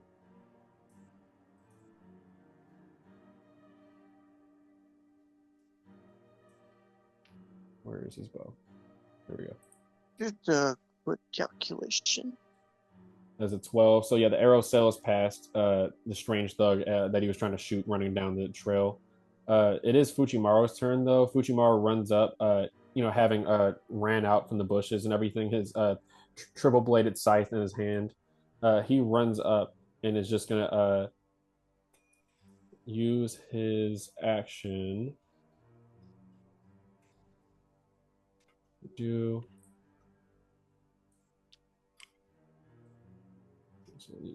or to your next. So he's going to use his bonus action to use one of his traits, Battle Instinct. So he can use his bonus action to add 1d4 to his next attack and damage roll. It's one of the choices he has for it. And then he's just going to try to make an attack with his triple bladed scythe.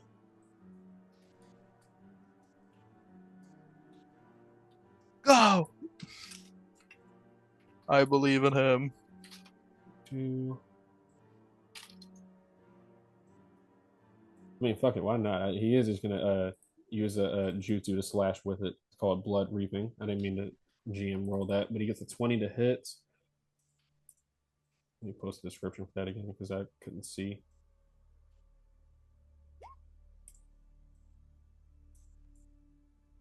That's a 20 to hit for his original attack roll. That is 9 slashing damage. Damage, nice. How much chakra is that? It's 4 chakra from Fuchimaru. As he kind of just like leaps into the air, kind of spinning a little bit as he slashes this man along the back. And on a hit, you do your weapon's damage to target has disadvantage. So yeah, this strange thug right here, looking like he's on his last legs, he has disadvantage on Constitution saving throws until the start of Fuchimaru's next turn. Ooh. And I think he moved it. Yeah, so he would have had an advantage on it either way. But yeah, so that is the end of you guys' help. Yubitsa is just going to go over and try to heal you, Gabrilla. She'll give you a honey batch. So you heal. What's your Constitution modifier? Constitution modifier is +3. +3. Okay, so you gain 9 HP and chakra back as she feeds you one of the honey batches to try to heal you up and everything. That is 9? one. Yeah, 9 HP in chakra. That will use up one of her charges. Where is it? Yep, so she has 4 left. And then I guess as a bonus action, she's gonna yeah, I mean I think they're within 60 feet. As Ubda would be healing Gabrilla, she'll be hearing Gabrilla saying, "He stabbed me. He stabbed me." And the more she repeats it, the more like feral she's sounding. Mm-hmm. Yeah, she doesn't have a clear line of sight on him, so yeah, she can't do anything else. I think she'll just cast Healing Aura as a. I mean, actually, no, she is. I can't really have her spending all of her chakra, but yeah, that's the end of her turn. It is the Plague Touch turn. This one right next to you, Gabriela, is going to start crawling towards you, just as it goes to try to bite you on the or clobber you on the leg.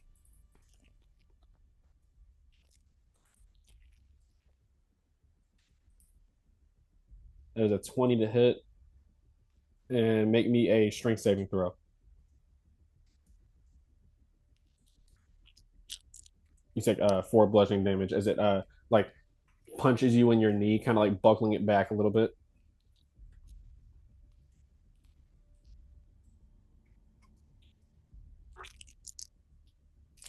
24 definitely succeeds. So yeah, it tried to grab you, but you're able to dodge out of the way. You just take 4 bludgeoning damage, and the other plague touch, the plague swarm, can't do anything because they're being controlled by someone who can't see. So next up is you, Gabrilla. All right. So you know how show's becoming feral, right? Mm-hmm. I'm gonna use a jutsu. That's very suiting of the situation, how she's feeling. It's called Primal Stance, Untamed Panther. Mm-hmm. So it tosses 3 chakras. I want to remind the chakra. It lasts up to a minute of concentration.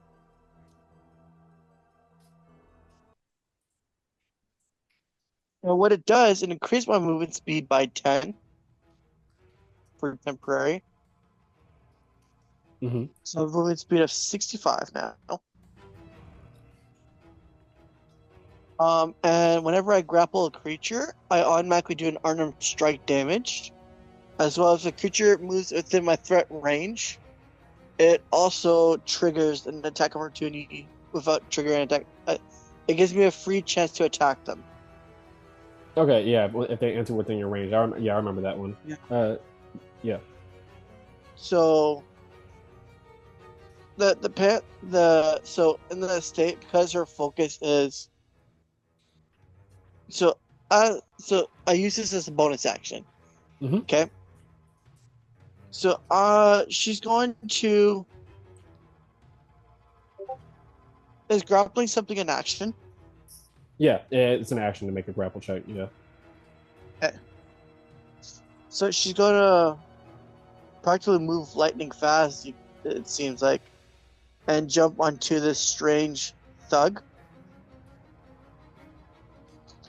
And fairly bite into his throat open as he grapples him. Okay. Yeah, go ahead and make your athletics It's grapple check. at advantage. Yep. Advantage. You do notice, I was going to wait until his turn to describe, but you do notice as you run up, as Fujimura had slashed him along the back, you see the wound start, like the muscle around the wound start to like grow and shift as you hear like a low guttural growl coming from the strange thug. You see some drool coming from his mouth as he starts to like almost slightly enlarge in size. As you can see, he's very much extremely hurt. Mechanically, this is a phase shift essentially. 17 versus his grapple. 17 versus his grapple. All right. What is given advantage in this case, just to ask? My stance. My current Gotcha. It's jutsu a stance. yeah, it's a wild child Hijutsu. Wild child is the clan Gabriela is using. It's a Yeah. homebrew clan I made. Yeah, it's all good. I was asking because if it was something that was affecting him in particular, he might have had disadvantage on it. But think I would apply here? Give me 1 second. So he has a +2 to strength and constitution, -2 to his AC in this like wild state that you can see as his veins start to grow like black. And yeah, so I'll have to keep in mind he has a +1 to this result. He gets a 9. So Yeah. You describe as you you primarily pounce over their lightning speed and grab him up. Like my body, like I jump onto him like feral animal, as I bite the front of his throat right out. Mm-hmm. Oh yeah, you deal your unarmed damage die as well when you while you're within untamed path. So go ahead and roll your damage die. Yep. Not with modifier, just the damage die. It's unarmed strike. So it's not without the +4? No, the one you're thinking about. So once per round, you gain an additional unarmed melee attack that you can use if a target enters within 10 feet of you with their movement. The one that you I know, have, but yeah. But when you grapple a creature and you succeed, you have an attack of unarmed strike on them. No, that's the part that you're misreading on that one. On a successful grapple or shove check, you deal your unarmed damage die, and then once per round, it's the additional unarmed attack if they enter within your 10 feet of you with their movement. So I don't do an unarmed strike. No, you just deal your unarmed damage die when you grapple somebody. So you would deal 1d6 damage to them. For a max of 6. Yeah. And that is a 6. Yeah, so you fully you bite into them and everything. Yeah. Let me see something real quick.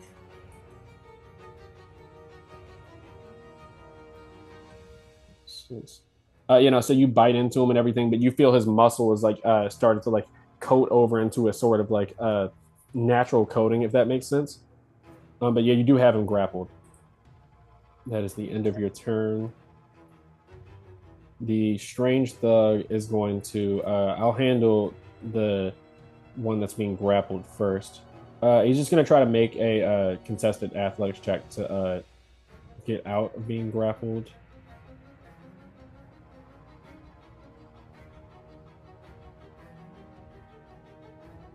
Two.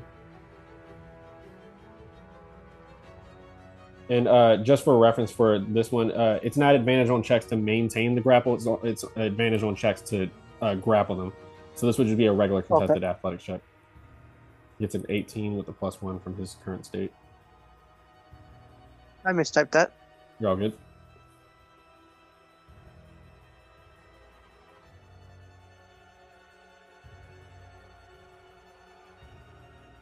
I rolled 17 also. 17. Let me see. We usually do if it meets, it beats. At least that's the way I've been doing it for you guys, succeeding saving throws. So he does escape, but you are still within like 5 feet of him and everything, so he can't leave without taking an attack for opportunity, and he's very banged up. That is his action, and I think that's all he can really... Let me see, once per round. Yeah, no, so he definitely doesn't want to... the strange thug right next to you, Gabrilla, is going to try... let me see something real quick. Disengage your hide as bonus action.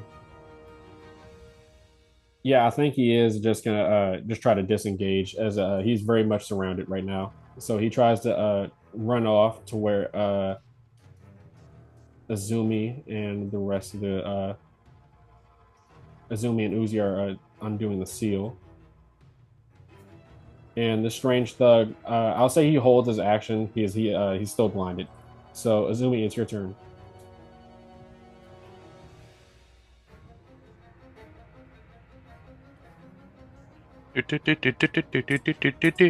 Azumi? Izumi! Mm-hmm. Oh, they did their thing. Oh, you killed one of them. Nice. They No, ripped out their throat. He's running towards you. Oh, I see. Yeah, I he see. disengaged as a bonus action away from Gabrilla as he succeeded his athletics check as an action. I think. Sorry. So,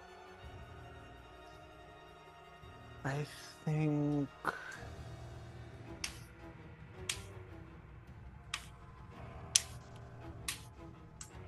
You hear him running towards you and everything with like haggard breasts and everything, sounding more monstrous. Uh, he's like, "Finish that seal right now!" I think I am going to.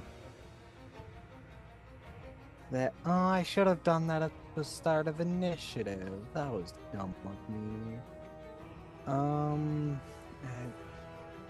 I don't think. Yeah, I don't gain that yet. I am.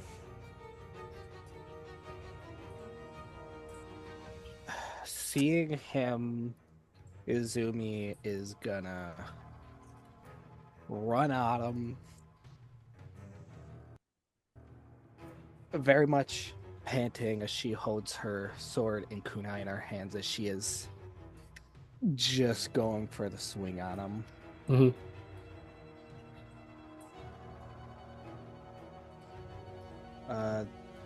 It's a minus.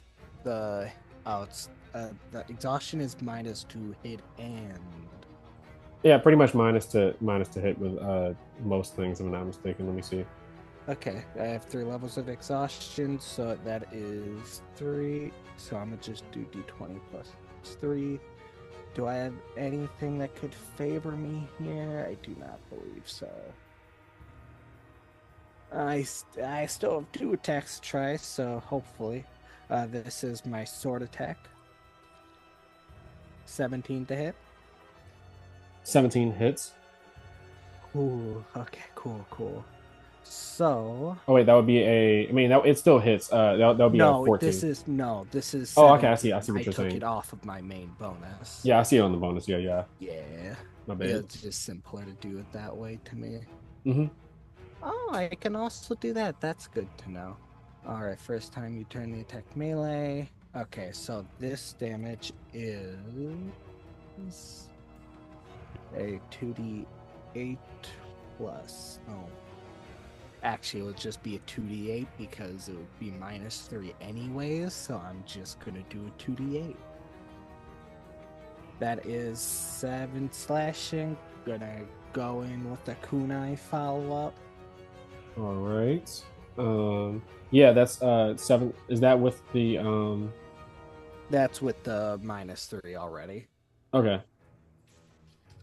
So, and I doubt a 13 hits him. 7 slashing damage. Sorry, give me 1 second. Take your time. 13 does hit. That guy I described before. He's a lot more. He's a lot more like haggard breasts and everything. Like definitely noticeably musclier, but you can tell that's slowing him down a little bit in this state that he's in. Mm-hmm. 13 does hit. All right. He is going to use his reaction for this one just to try to reduce it, as he's taken quite a beating. You guys would guess he's well below half health. That's what triggers this sort of strange state that he's in right now. Almost bestial. All right. I am going, because dueling mastery, that only does it once. The first time I would do it, so that one wouldn't trigger again. It's just 1d4 damage, as I do not gain the benefits of lethal attack here.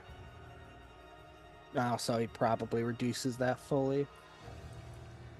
Was that 1d4? 1d4. Oh, actually, yeah, that would be a minus 3 to that roll. So, yeah, tries to slash him. I mean, it's a minimum of 1 damage. Yeah. Oh, okay. Yeah. Tries to slash him with the kunai, but barely gets a scratch in. Yeah, and it just a surface wound across this like thick muscle that's like constantly pulsating beneath the skin. Is I meant to describe his skin has that black sort of veins underneath, similar to yours, but a lot more like pulsing, and his muscles are starting to like grow.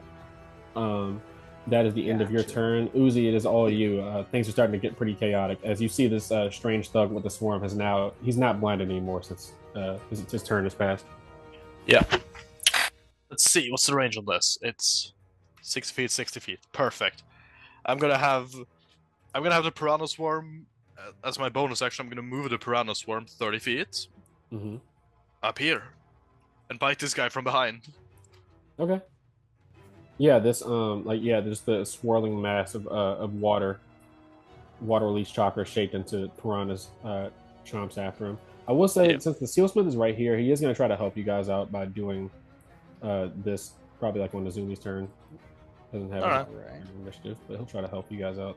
26 So I on will a hit. say, real quick, I passed my first check with it, even with the -3. Uzi passed his initial check with it after he came back. So this. I thought you failed. No, you failed with a -3. No, it would Yeah, come to a 17. I thought you rolled 19. Yeah. 19 minus 3, that would be 6. That would be 16. Oh, did it? Oh, Yeah. yeah, I'm dumb. No, I can't No, do you're math. Apparently, You're all good. You're all Okay. good. you're right. I can't do math. Ignore me. Does a 26 hit? 26 hits, definitely hits, yeah. That is That is 15 damage to half of it cold, half of it's piercing, and a con save from the strange thug. If not, he gains a level of cold. Yeah, man, I don't think. Whatever. I don't know what's. Let me read up on cold. Chilled. Gauge chilled. Yeah, he's cooked. You can describe how you take him out. This piranha swarm just like swirls around him and everything. Completely takes him out. Yeah, just begin nibbling like small parts of it, leading to blood loss. Yeah. It's going to look very bad on the ground as it's kind of like bleeding out from almost every corner of his body. Mm-hmm. And it's just like slowly but surely it's just drained. I feel like Izumi is too caught up in her own feelings to really register the fucking That sounds like some picture yeah. that she is seeing. Yeah. Yeah, it was either that or there was a mega piranha, and I don't think I can summon mega piranhas. there was no way. There's no way that did not look horrifying. It was either that or a mega piranha biting off its head. Yeah, no. So, he falls to the ground screaming and everything as the piranhas like tear him apart and everything. Did you want to use your main action for anything? Oh yeah, 100%. I'm gonna cast a spell. Sorry, not a spell. I'm gonna cast a jutsu through Johnny because he has jutsu channeler. Okay. Fuck yeah. I'm gonna cast Sealing Art Bind on the strange thug. Mm-hmm. That's 10 feet away from Johnny. Okay. Yeah. Go ahead. And, As the bow just like from the chain tail, it like turns into one long chain, trying to surround him. Mm-hmm. Charisma save, my Charisma favorite. saving throw. They are not terribly good at charisma saving throws. Neither is any of us. Fuck! 16. Yeah, meets beat. So yeah, no, he just barely is able to resist it and everything. He's like residual chakra and everything assisting him in this sense. All right, well, that's the end of my. Actually, I'm gonna move over here. I'm done now. Okay. That's my turn. He is gonna use his readied action to. You can tell he's only not attacking you guys, Uzi and Izumi, because you guys are the only ones that can do the seals, from what he can tell. But he is clearly enraged right now at what's going on. And he's calling out for his ally, but he can't hear him. So he's gonna use his readied action to have Swarm take a dash action right here. Hold up. See, he's getting very frantic now. Does Johnny get? Oh no, they're still within reach. Damn it! I don't even know. Right? No, I could. Damn it! Yeah. So that is. Let me make sure it's different. Barely not enough to get an AOO. All right. Yeah. So Yubitsa is going to move over and try to assist you guys with what's going on. She is going to cast something with AOE. Yeah, no, that's pretty much along the lines of what she's thinking. She's going to try to cast Well, she looks at you guys. At first, you can see she's gonna try to just like raw damage this thing, but then she's like, "Oh, are we done with that seal yet?" You guys have one left, by the way. The sealsmith knocked down one.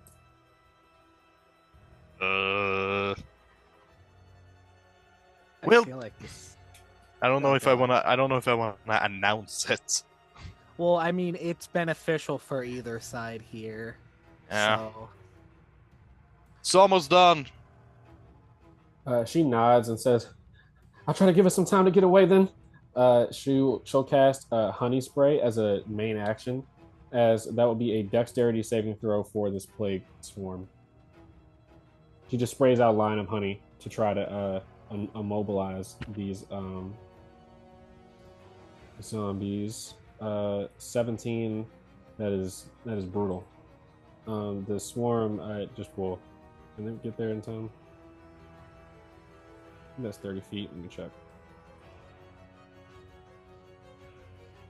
Boom, boom. Yep, right here. Okay, so the wasp swarm should be able to do something here.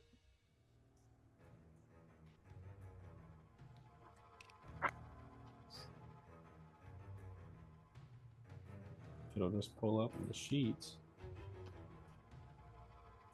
Okay, yeah, so honeybind, 15-foot cone isn't going to reach there.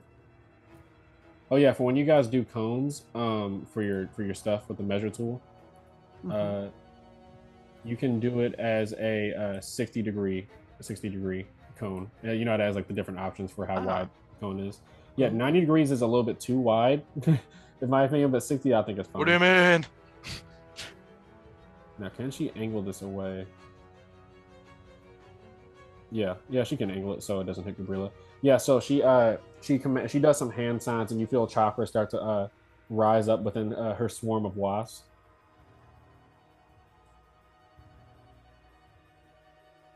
And she kind of yells out, "Denji, Miko, Ito, pneumonia! We got to do this!" And so that'll be a dexterity saving throw for the plague swarm. Another one. That is a 4 that time. So let me check the uses of that. Where's the wasp swarm at?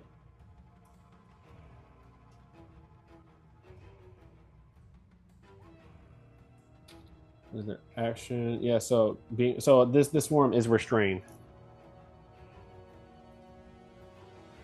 That's impressive. Yeah, so just a spray of honey shoots out over top of this plague swarm, and you see it lands on top of the dozens of them and starts like hardening. So they are restrained, and yeah, that is the end of Yubisa's turn. Fujimaru, I think, is just going to run over. Can he get to the dude in time? No, I don't think so. I think he'll just probably run over to end up like right here in the bushes to assist however he can. And Luminaire is going to try to take the dash action. He'll run over here and try to shoot the strange thug who's like hidden behind this crowd of this swarm of plague touched. It's just a regular bow attack.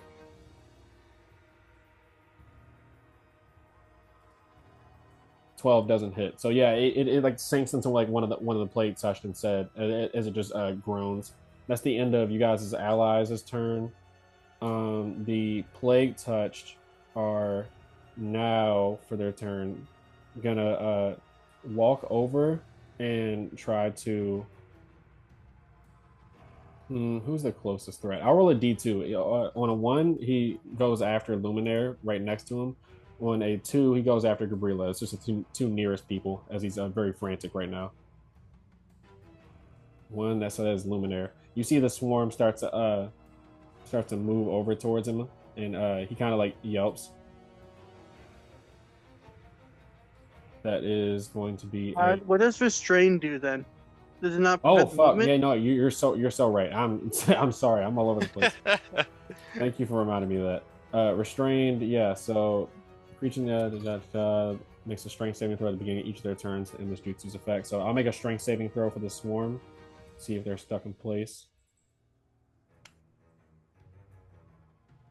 That is a good call. I completely forgot that only just happened. 16. I don't think that succeeds. No, yeah. So the DC 17. So yeah, they're trying to like claw off the honey off their body, but it's just hardening and keeping them in place. It's very lucky. That's the end of their turn. They can't do anything else. Gabrilla, it is your turn. All right. Now, keep in mind, she can't think right now because her nature, her animalistics are kicking in. It's kind of like eat or be eaten kind of world right now. Mm-hmm. That's what's going on in her head. So, naturally, she's going to use her 60 feet of movement to go here, right here, and then down here. And with a paper bomb in her mouth, she'll grapple the dude and trigger the paper bomb. So it's going to attack the swarm, it's going to attack the plague dude, and attack her. Mm-hmm. So yeah, so that would be a what is that? The blast radius for that.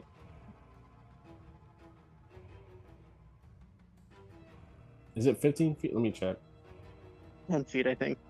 10 feet. I think 10 feet is right. Let me check and make sure. I will say along with that, while I'm looking for this, that like you see this this individual looking at you doing this, and you just hear like a what the fuck. He is completely caught off guard. Yeah, paper bombs. And it's just crazed animal eyes coming from Yeah. her as she just fucking body slams in with a paper bomb. Mm-hmm. So yeah, That is 10 feet. So I don't think. Yeah. So you just are able to. The puppet is gonna get caught within the blast radius. So Gabrilla make me a dex. Gabrilla make me a dex save. I'm gonna have him make a dex save, and then Johnny make a dex saving throw. 17. absolutely. 17 succeeds.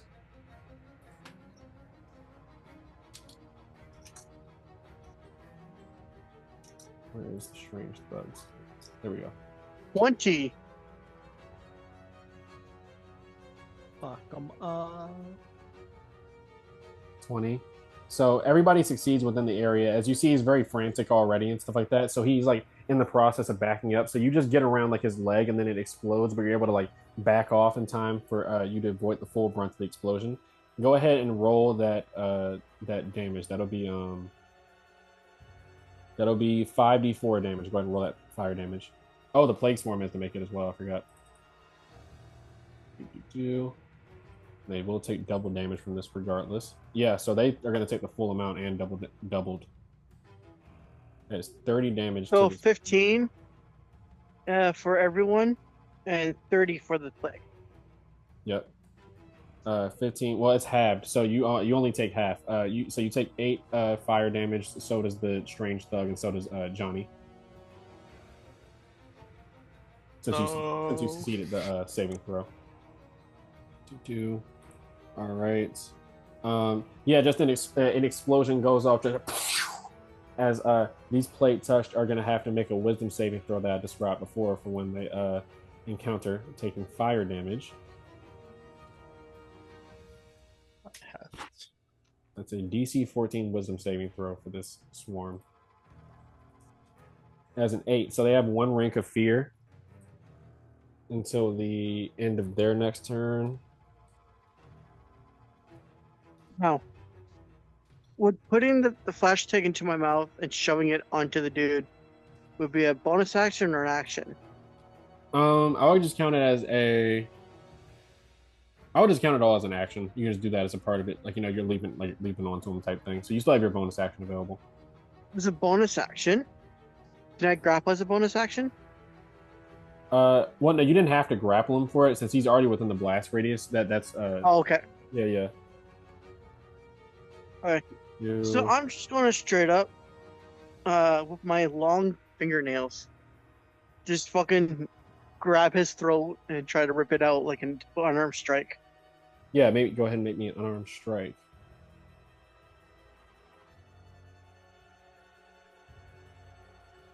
Yeah, you kind of hear this plate touch, like they're all groaning, like screaming, like just like they're like you hear like things like get away, and like coughing up blood and stuff from the fire.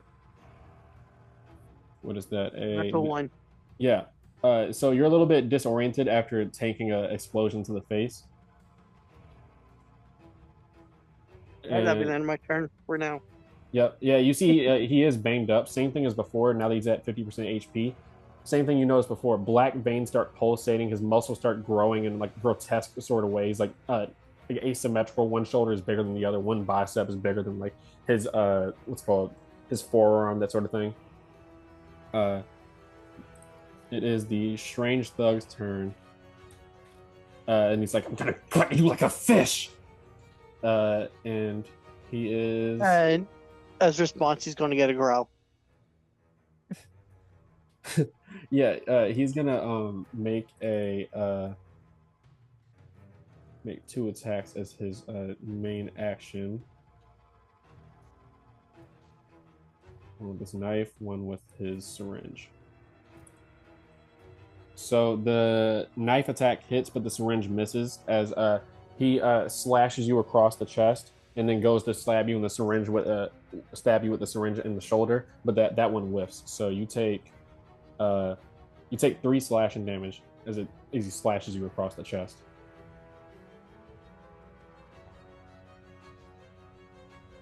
That's down to 11. Yep, and he is going to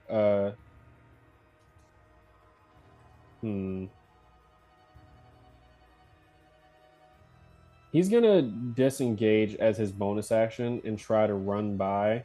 You see he's gonna try to run off into the woods. And that's the end of his turn. Azumi, it is your turn.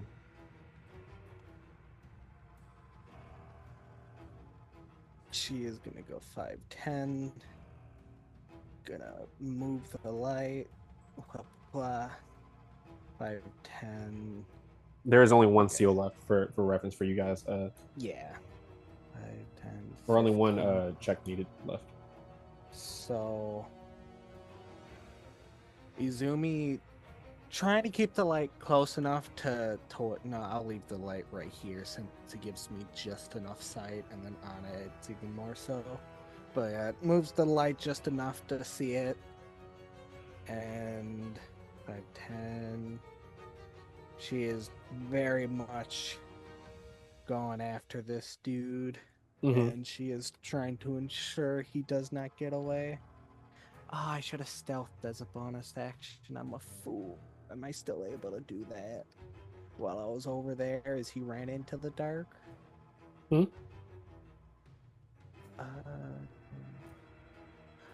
While I was over here and he ran into the darkness, could I bonus action stealth to try to get an attack? I mean, you're in the dark. Yeah. Okay. You can definitely make a stealth check. He does. Well, I mean, it depends on whether he sees you. So go ahead and roll that stealth check. Or roll perception. That is an 18 minus 3. 18 minus 3, so that's at 15. All right. Perception. He gets a 10, so he does not see you. He's like frantically running away. Shit. Fuck yeah, as she sees a chance, and even while she feels her body is heavy, she manages to dash quickly behind him, seeing him just enough. And then, so we'll make the attack roll first. That is a nat 20. Yep, that definitely hits. This dude is not fucking surviving. Jesus Christ. This is the second time you ripped someone to pieces. Do you even need? I don't know what his health is at. Do you need me to roll damage? I mean, potentially go ahead and roll damage. I mean, he'll try to use his Alright. reactions. I mean, actually, no. Why would he Roll use it his for reaction? fun. Okay, yeah, sure, why not? I'll roll. Roll it for the So funnies. 2d8, that would turn it. That's with Oh, no. lethal added on Yep. because stealth. So that turns into a 48. However, because of the crit, would that double the die again? Wait. Okay. So let me wait. So It would be. doubles and then lethal activates. So it's yeah. what? It's what? 1d8 with So plus it 1 to is 2d8. 2d8 normally with my first attack because of dueling mastery. Dueling mastery. Yeah. Then with lethal, it becomes a 2d8 or Do you have Three lethal? 48 at that point. Do you have lethal too? Lethal 2 is on this. Oh yeah, you're right. Ooh, So, wait. that's fun. So would it double this? Yeah, it would double. So that would be what, like 68. or It works like 4. no, it would be works for- like no, it's lethal too. So that's an additional 2 damage die when you're hitting an enemy that you yeah, but I thought it worked like brutal critical, where it doubles it and then adds extra dice. Am I wrong? No, okay, let me look. No, I'm It'll wrong. be easier for me to like say it once I look at the sheet. So you're So it's dueling mastery. dueling That's mastery on plus the 1. Chokuto. The And then it is Chokuto lethal is 2. Yeah, so it is lethal 2, so I'll count that first when I'm like Oh no, I'm stupid. lethal 2 I- turns it into a I was 3d8 plus 1. I was mixing lethal up with deadly. That's Yeah, the lethal that's 2 would normally turn it into a 3d8, but dueling mastery is on Yeah, top dueling of that. mastery turns into 48. So that would be 8d8 fucking shit, man. That is plus another 2d8 because it doubles my critical. I think that would be 98 then, because that was with me calculating the lethal into it. does Oh, that matter? Is the okay. question. Well, I can roll Does one more it d8. fucking matter?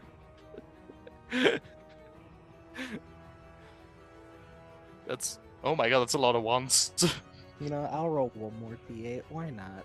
And then the -3 was already taken into account because I did not add the +3 and normally. Well, I think let give me into see. it. So lethal 2 that turns into 3d8. Dueling mastery is 4d8. 48, and then the shit, man. Yeah, 8d8 plus 2d8. That is insane. Yeah, so that would be 36 damage. I got that wrong. You didn't Okay. need to roll the extra d8. That was, you Okay, yeah, got that that's right. fine. 8d8 plus 2d8, yeah. That is 36 damage. You describe how you slash into this dude to take him out. So as she saw him beginning to run away, she, falling into her training, let her steps become quiet enough to get a surprise attack on him. As she goes in to slash him, she specifically aims for his neck. Okay. Yeah, no, and you fully cleave him through. You almost feel like, despite your exhaustion and everything weighing you down, something is pushing you forward as you feel an intense heat radiating from you. As you slash your your sword into his neck, as he falls to the ground lifelessly, you feel a stronger satisfaction at that. Like that, you feel almost at home. Like this is comfortable for you right now. How it felt to like slash him down. There's like a you don't know if it's you or if it's something within you. Something within you is, at home with this. She has a moment of just silence, feeling the satisfaction in it. Right now, she is not questioning the feeling, as she wants this whole situation to be done. Would I be able to spend a bonus action taking his earpiece? Yeah, I'll let you pick up his earpiece. Yeah. Yeah, she is taking his earpiece and she is putting it on as she wants to know what the fuck they keep talking about on there. All right.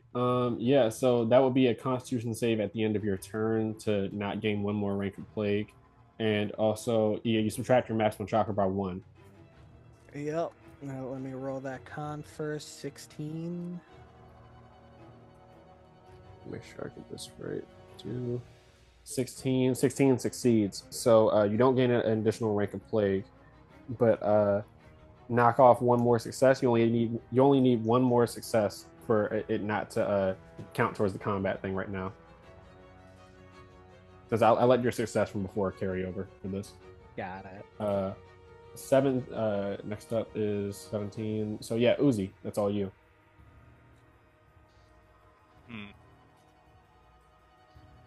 Seeing as yeah, Johnny is about to get murdered, I'm going to spend my bonus action and retracting him into its weapon form. Would the sealsmith still act on my turn? Oh, you're right. So I'm making Johnny do his weapon mode. Okay. So I now have the chain tails. Does it look any different now that you have like the chain tails on you and everything? Yeah, like the entire body begins like kind of thin out and spread, so it's kind of like the extra mechanical parts just kind of like go over like a bit over his shoulders and just like stretch it out so that nothing is left behind. Mm-hmm. But the weapons of the tails stay the same, as it's kind of like just attaches under his cloak. Okay, yeah, no, cool. Yeah, so I don't know why it reminds me of like a Helsing sort of character's weapon for some reason. I am not him. I am not Alfred. Trust me. The Sealsmith does on Nazumi's turn. I'll just have him go as a part of that. Thanks for reminding me, Azumi. He does undo the last part of the seal. You feel once again just like a woo, as the like this washing over of chakra mixed with some sort of strange energy radiates, and this seal is done. So you guys fucking crushed it. You're not out of the woods yet. The plague swarm is still restrained, but they are now uncontrolled and are just writhing out, reaching towards Gabrilla as the nearest person. Just Okay, so the corpse is next to Izumi, right? How badly mangled is it? Like, is his arm still active? What the for the strange thug that the person who just died? Yeah. Oh, yeah. Is his arm still intact? Yeah, his arm is still intact. He got slashed across the neck. Can I try and, as my action, try and use his seal through his arm? Is that possible? That is an interesting thought. Go ahead. That would be straight up ninju instead of just chakra control, because that's some advanced mojo right there. Go ahead and make me a ninju check. I'll call this a DC. I'll call this a DC 18. Fuck. That's so close. No. Yeah. I'll say you can work on it. You don't fully get it, but you feel like you would have a better chance at doing it like the next time around and everything. Why didn't I get proficiency? What did I need performance for? This does bring up a good point. If you want to grab the gauntlet that's on his wrist for that seal, you can grab it if you want. Yeah, sure, I'll take it. Okay. Yeah, so is that are you doing anything else in your turn? Use my action, use my bonus action. Yeah, that's it. Okay. Where'd my piranha's arm go? It is right here. Ah, sorry, I just couldn't see it. Mm-hmm. They're still just gnashing and biting out everything. You see that they kind of like biting at Fujimaru and everything. He's just standing blank faced looking at it. Did you use? Yeah, you. Never mind. You used your bonus. My bonus was turning it into a weapon. Yeah. Yep. Yeah, no, that's my turn. And Yubitsa, I think, just for her turn, is just gonna try to use like further grapple the creatures again, or the swarm. I mean, to make sure that it stays in place.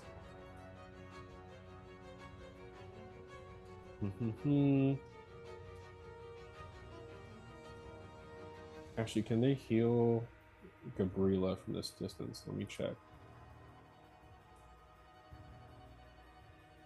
I don't think so. Yeah, all right. Yeah, so she's gonna cast.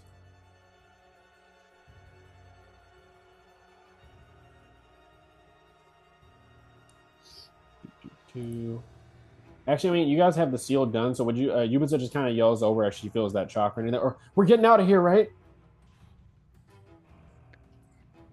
Yes, we need to move.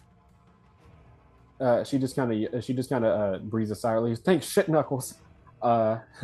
So let me see.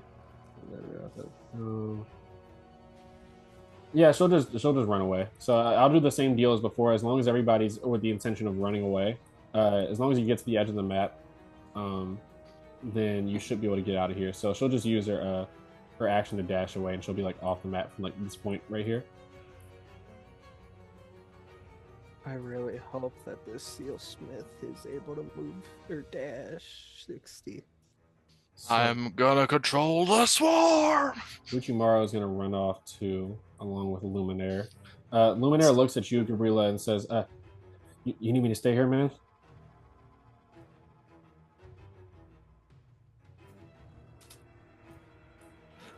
Actually, no, he actually can help you out by getting you out of melee distance of this swarm. Oh yeah, because pulling you out doesn't trigger Attacks of opportunity. Yeah, it has to be willing movement. So yeah, he is gonna move 5 feet, and then so that's 5 feet. Okay, that's fun actually. That you can get dragged out, you can't move out. Yeah, he is gonna drag you, Gabrilla, down here. Gabrilla's gonna get mad. Look, it's not an option. I like to imagine because she's on all four in wild panther form. Mm-hmm.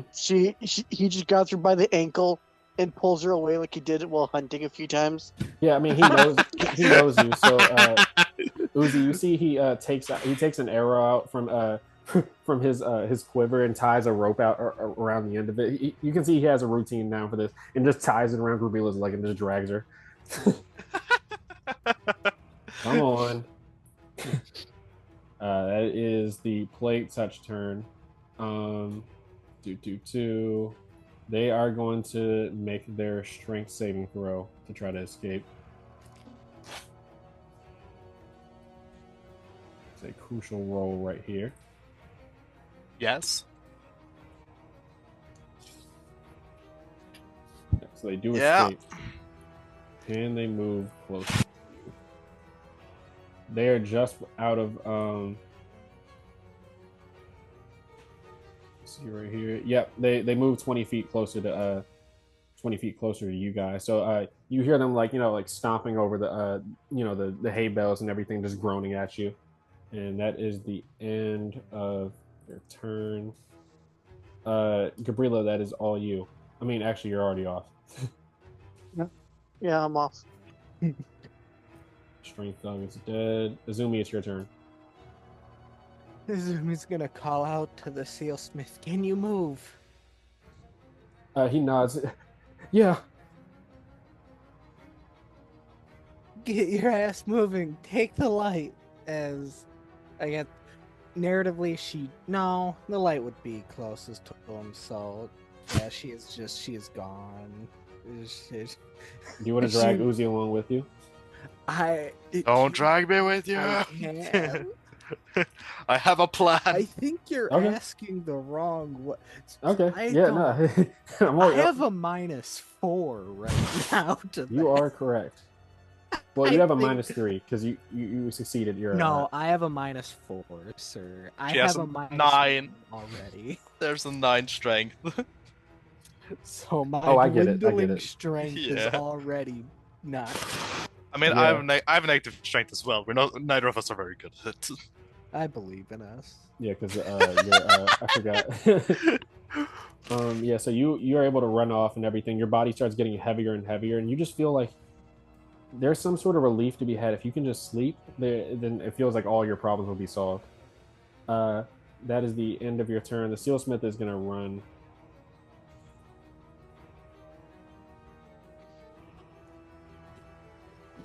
You see, he starts laughing with like tears in his eyes, Uzi, as he's like, "I didn't think I was gonna be able to make it out of this." All right, now, last one to get out. Let's try Worst this. case, just take a hit. Gauntlet of power. Nah, let's see if I can figure out how this works. He's gonna like he's gonna try and put on the gauntlet and like since he already has like chaintail, he's gonna try and attach it to the like mechanical pieces that are sticking out of what was Johnny, but it's now the weapon. Try and like hold it in place and try and use the seal on it to command them to move away from him. Okay. Yeah, go ahead and make me another DC 18. I forgot. Did I say Ninshu? Yeah, I think I You said did Ninshu. say, yeah, you said in the show. I will say you said it would Again! be on. You said God. you'd be better next time, so I would warn. No, that is true. Another 17. Let me look at my notes real quick. Okay, but it's pretty funny. You do better next time. You are repeating. I it. did exactly the same. I repeated history. Okay, I so I'll say didn't want to learn from it. with the 17 you got last time, I'll give you some information that I have here for this specific seal. You don't know the name of it, but it is a derivative of a seal from a forbidden technique that. No, I'll say you know because your family is very knowledgeable in seals. The Edo Tensei technique is a highly forbidden jutsu that research for it has been banned. But you notice that this has some very similar type of markings for it and everything as far as like the time period for when it was created. So I'll say make me a chakra control check real quick, and I'll decide if you would have gotten advantage on that Ninshu. 19. 19. Okay, yeah. So roll me another Ninshu check. That is a good point, Azumi. You guys. It's gonna be another 13. I'm not completely wrong. You're still working on it and stuff like that, but yeah, the place form isn't exactly obeying you yet. Do I know, like, is it the same like activation and deactivation as the Edo Tensei? Well, you don't know anything about how that Edo Tensei okay. stuff actually works. You just know it's similar to it because it's that same sort of time period. Edo Tensei is a very ancient forbidden technique. Okay, so that's my action, right? Yeah. Okay. I mean, I have a bonus action. Indeed. So I'm gonna run away. Makes sense. Agreed. Now, Do I take an AOO? Yeah, indeed, you do. I don't have any to do my bonus action. We believe in you. Good to know that someone does. This is going to be a very crucial role. Oh no, because they grapple you if they hit you, right? Yep. Oh. This might end very poorly. Oh fuck. This is gonna end very poorly. Go ahead and make me a strength save with disadvantage. As you try to run away, you're like leaping over top of like some of the plates, such hands and everything. And just as you think you're about to get away, you feel something grab you hard on the shoulder, like, drawing blood. Maybe a strength save with disadvantage. That's fine. Yeah. I'm gonna test out something because I don't know if this command works here, but it will be fun if it does. It works! I failed! Yeah. So now you're grabbed, like it draws blood from your shoulder, like the finger sinks into your shoulder, like literally touching the joint of your shoulder bone. As you just hear like a cacophony of screams, but like one sticking out and everything, like a little girl's voice and everything. Mom, I can't see. Well, not a little girl, but like a younger college student, like that sort of deal. But they start grabbing you up. You take 16 bludgeoning damage as you just feel like multiple like hands start like raining down upon you and everything, grabbing you and like shoving you around and everything. This is fine. You start getting bruises all over your body. This is fine. I'll say you could have moved. I will say it would be logical if you wanted to call out to people, be like, "Hey." I'm gonna try. There's one thing that I would do first. Go on. You said that they were grabbing onto my shoulder, right? Yes, indeed. And last turn, I attached Johnny to my shoulder. Escape mechanism. What? I understand. I understand your line of thought. Is that a thing I could do? I don't think that he has the escape artist like thing ingrained within his stuff. No. I specifically want to detach Johnny for myself since I attached him to my shoulder. So most of the pieces are on my shoulder. I want to No, know if I can do No, that. I fully understand where you're coming from. It's just that that part is like mostly like flavor for your War Yeah, Master okay. subclass of like attaching you're turning your weapon into a puppet on your body. I mean, I have to try, you know. Yeah, yeah. You can definitely make like a homebrew upgrade for that sort of thing. Like you can, if you have it on, you can like attach it to like Yeah, unfortunately, he only has bulky build and jutsu channel. Yeah, we'll work on that. Yeah, I do have a bonus action still though. So. Oh yeah, go ahead. But I don't have anything to use my bonus action on. I could at that doesn't help me.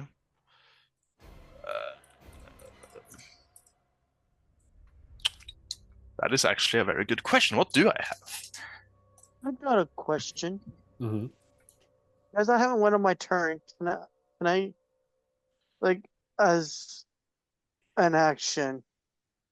No, never mind. I can't really move as. Never mind. Never mind. I don't have any juices or a bonus action. Oh, that's bad. Yeah, I do actually think the only thing that I can do is. I mean, it's never really come up because you guys have usually gotten out like by like killing the plate touch because you haven't really attacked. Yeah. You haven't really fought the swarm before. If you look at the detail, once per turn when the swarm is damaged, the grappled creature can remake the save as a reaction. Ooh. All right. Well, then it's my bonus action. Yeah, I have. Oh right, actually, It's not going to be hard to hit either. Yeah. Offensive tactics. I forgot I had this. Okay. I can make a one weapon attack as a bonus action. Oh yeah, you can because your War Master stuff. Yeah. And I can add my intelligence to the damage. I forgot I had this feature. It's for his puppet nin subclass. Yeah, the War Master. Yeah. 24. 24 hits. So go ahead and remake that saving throw and roll damage. I'll do damage first. I add my intelligence to. Wait, what's the 19, 18? Yeah, okay, it's one off. Yeah, that's 2d4 plus 7. 13 damage on the stab, and I can remake the save. Is it a disadvantage now, or is it just normal? I would probably say normal. Alright. Doesn't help. An 8. Yeah, so now you slash into it trying to like get out of the grasp, but as you get out of one's grasp, like 2 more grab you on the leg and like on your hair and everything. Like as that happens, he would audibly just go fuck. What I oh my god, what? I mean, Luminary is gonna try to. Oh yeah, you did use a reaction already to try to escape. Yeah. That is the end of my. Yeah, I've used everything. I don't have anything else I can do. Yeah, I think. Luminaire is. I'll check off 20 feet of movement. Oh wait, I do have to change one thing. Stances. Again? Are they just permanently active? Then if you only have one, is that how it works? Oh, you have to You have to activate during combat. Yeah, thank you. Permanently active. Thank you. Okay, then I understand. Then I don't have that bonus. That's fine. That's the end of my turn. Once I'm responding to a text. If not, I could have increased my AC by 1. Which, every point helps right now. All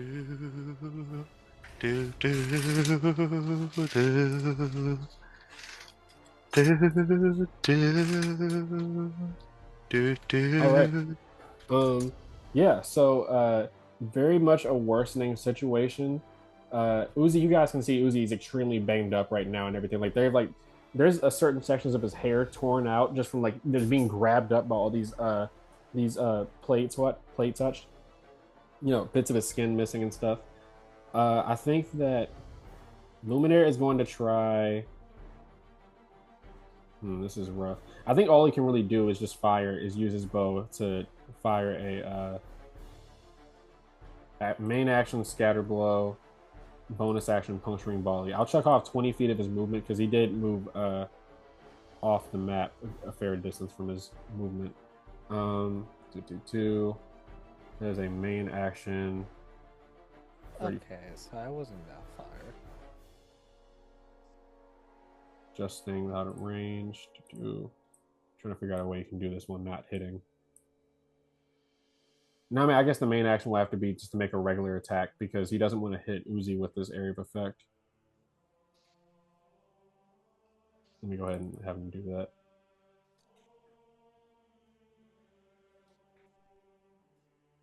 That is a 12. A 12 hits the swarm, so that's damage is halved. Takes 4 piercing damage, and he's gonna cast as a bonus action, puncturing volley that I've posted here.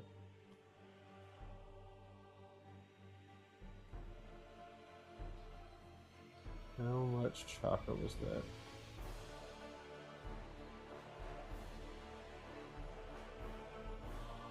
Let me know if that's too loud for you guys. I think that's fine. Okay, I want to make sure the music wasn't too loud. So, select creatures within the space. You have to make a dexterity saving throw, taking your weapon's damage plus 2d8 to the end of your Alright. Yeah, so we have the swarm roll its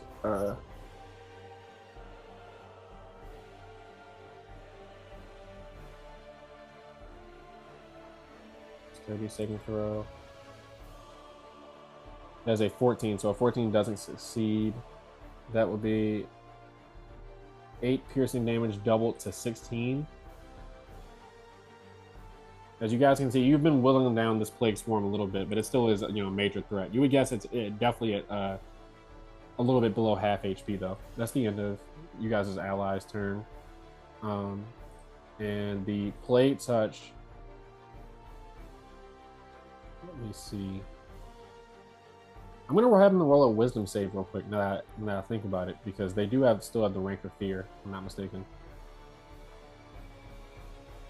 And then I don't know if it matters, but because Uzi is wearing the gauntlet, I don't know if the gauntlet itself is meant to protect the user from the plague touch, or if that's just the seal commanding them. Yeah, the seal is what commands them and stuff like that. So that's why I'm rolling a wisdom save here, because he did roll close enough to have them be affected from being this close to the seal. Gotcha.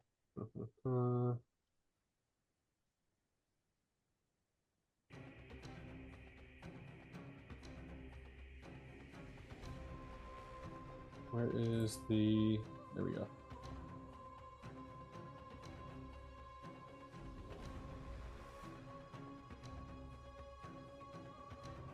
I really want to argue, but damn. That sucks. All right. I want to argue because they're a bunch of undead, but that's just. No, I mean these are the risks. These are the risks and everything. They are gonna try. They are gonna try to bite you. They'll miss. Let me roll. Let me roll for net 20. Oh my god, they missed. So they do have you grappled, so that is advantage. Oh no. Oh, they missed. Yep. Yeah. So you literally are just barely able to you see they start you see yellowed, rotting teeth and everything. They're some of them are falling out of their mouths, trying to bite you and everything, but you're able to dodge out of the way from the bites and stuff like that. That is the end of your turn, Uzi. You got very lucky there. Correct. Gabrilla, it is your turn as you see Uzi is in the middle of this swarm. Right. So I'm gonna rush. You said move 20 feet, right? Move 20 feet. Yeah, just check off 20 feet from your movement, but he is well within distance. Yeah, so I'm gonna move right here, and I'm going to pull him out of the grasp of the plague, while putting me into the range. So it's between me and, so I'm between him and the plague swarm. I mean, you could always just use an. I mean, that would just be you don't have to put yourself in the way. You can just use make a contested athletics check. But I have to get within range. I have to get within their range, anyways, to do so. Yeah, I just mean that you don't have to put yourself in place of being grappled, that sort of deal. Well, I'm not saying I'm putting myself in grapple. I'm just I'm ripping him out of the grapple. Yeah. And spacing, and the spacing between them is me. That's what I'm trying to do. Go ahead and roll me an athletic check. And I'll say that your untamed path are still active, so you do have advantage. Remember that. Yep. Do.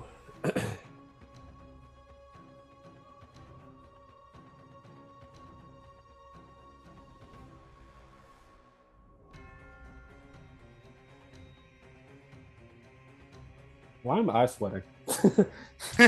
This is very intense. I don't know. I don't think you actually thought someone would die. I mean, hey, stuff can Just happen. a 22. very close moment. Yup. 22. 22. Yeah, no, 22 does not succeed as you're not able to overpower just these like multiple of these plague swarms that are grabbing Uzi's body and stuff. You still have a bonus action available. Hmm.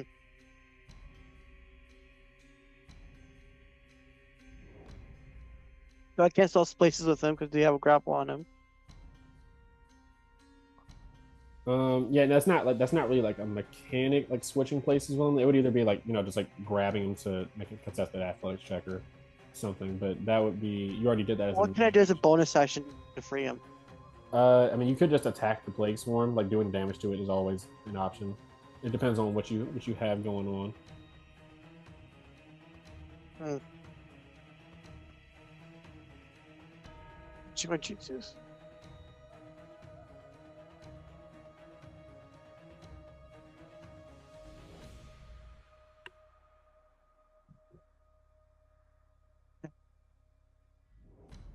So I can't attempt to pull him out again. Not as a bonus action. No, it's a grapple attempt is an action unless you have like a special feature that gives a bonus action for it.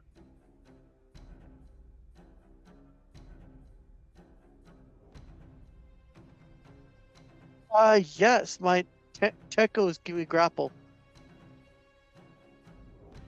I think that lets you do it as a part of the action. Let me check the property list for you real quick.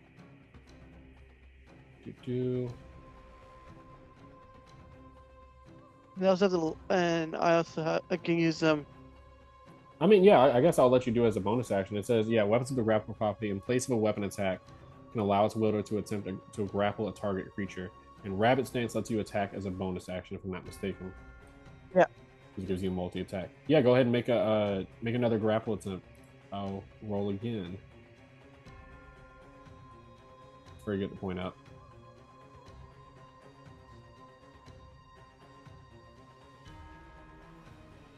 Oh my god. Oh. I'm trying, Uzi. I'm These trying. 1 point I know, differences- but this is how it felt when I rolled two 17s. This 1 point difference is getting insane. But yeah, The no, so 17. you're just trying to grab him out of there, but it just feels like they won't budge that last heave to grab him away. That's the end of your turn. Azumi, that's all you. Very much. Being further away, I'm bonus action hiding. Purely because there's everything that I can get. I kind of need 11. You know what? I have no idea if they would see me. No, I wouldn't say that. I mean, you're further enough away that I don't even think they would be registering you right now because they're fully focused on Uzi and Gabrilla. Fair enough. Yeah, Izumi would. Yeah, that's roughly. She would go to the right and up. And yeah, she is going into just fucking slash at as many of these motherfuckers that she could hit. Would this be with advantage? The attack roll. No, the attack roll wouldn't be with the. Well, I mean, actually, let me think. I'll go ahead and roll a That's perception why I check for me if you're stealth. running up. Yeah, so go ahead and make me a. Was that your stealth check right there? That was the stealth check, yeah. Okay, yeah, I'll Like go I ahead and said, roll I since you're know running up. they're Four, no, they don't see you. So this will be with advantage, yes.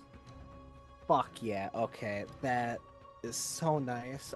Let me that is meant to be a -3, so 17, 16, 14 to hit. 14 definitely hits as you slash into a couple of these plate touched. Yeah, so Izumi comes in with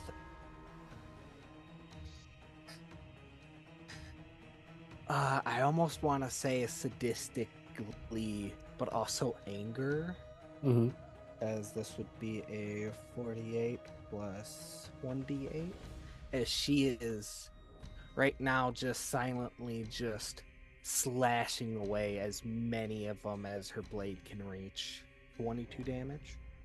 22 damage. All right, and that is halved to 11 for it being a swarm against a single target attack. Yeah, so you slash into it just like in one fell swoop, slashing multiple of them. These things are looking pretty banged up right now. Like Yeah, the swarm, there's a lot less of them than before. Yeah. She's gonna call out, if you're hurt, try to go. If not, we can try to fight it. Don't risk your life. As even as she's saying it, there's, I want to say, a hint of just satisfaction as she just feels her blade cut through the group that she did, and that would be her turn. Yeah, it's just slashing. It's like some of them are groaning, just like, "What are you doing?" That sort of thing.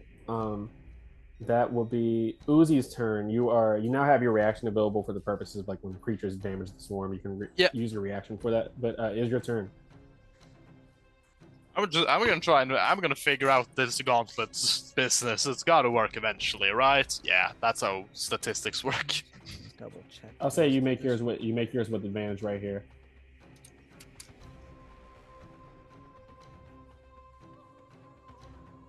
Ninja, don't fail me now.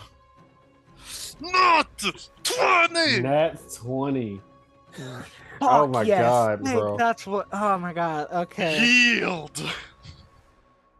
All right, so This is gonna be so cathartic. let me chalk something down real quick because that changes a good amount of.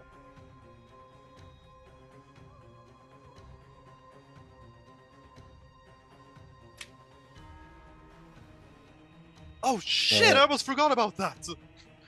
Yep. So you describe like what do you think Uzi reaches this epiphany for? Like I don't know how. Uzi's a generally pretty curious guy, so I feel like you would have gone to like maybe like some forbidden sections of the library. But what do you think is going through his mind as you almost see a storybook of sorts in this seal of like history? He's recalling every like moment he's had in the libraries of researching these things that he really shouldn't be doing for both moral reasons and just for legal reasons. Like it could put him in a lot of danger, both for knowing and with his family's reputation. Like he's scrolling through all of these memories as he's like visualizing every one of these like controlling spells and manipulation spells and all of these, especially like the Edo Tensei page. Like he's very much focused when he saw that symbol, and it kind of just like all in a moment clicks for him as he just kind of like raises his arm up against like the face of one of these undead and just yells out, "Yield!" A wave of that purplish sort of chakra mixed energy washes over you guys, and you see the plague swarm that had been like grabbing at him and like almost getting near his intestines to like gut him while he was still alive. You see they stop all suddenly as if they're like frozen by some sort of invisible force, and they all just drop their arms and like go docile, like their heads kind of droop. And yeah, that is, you can describe what you want to do from that point on. The swarm just drops you onto the ground. As he kind of drops, his body also begins like drooping a bit as he like kind of hunches over and just begins breathing heavily. Like, oh my god, I got it. Just calm down. Everything is fine. You have everything under control.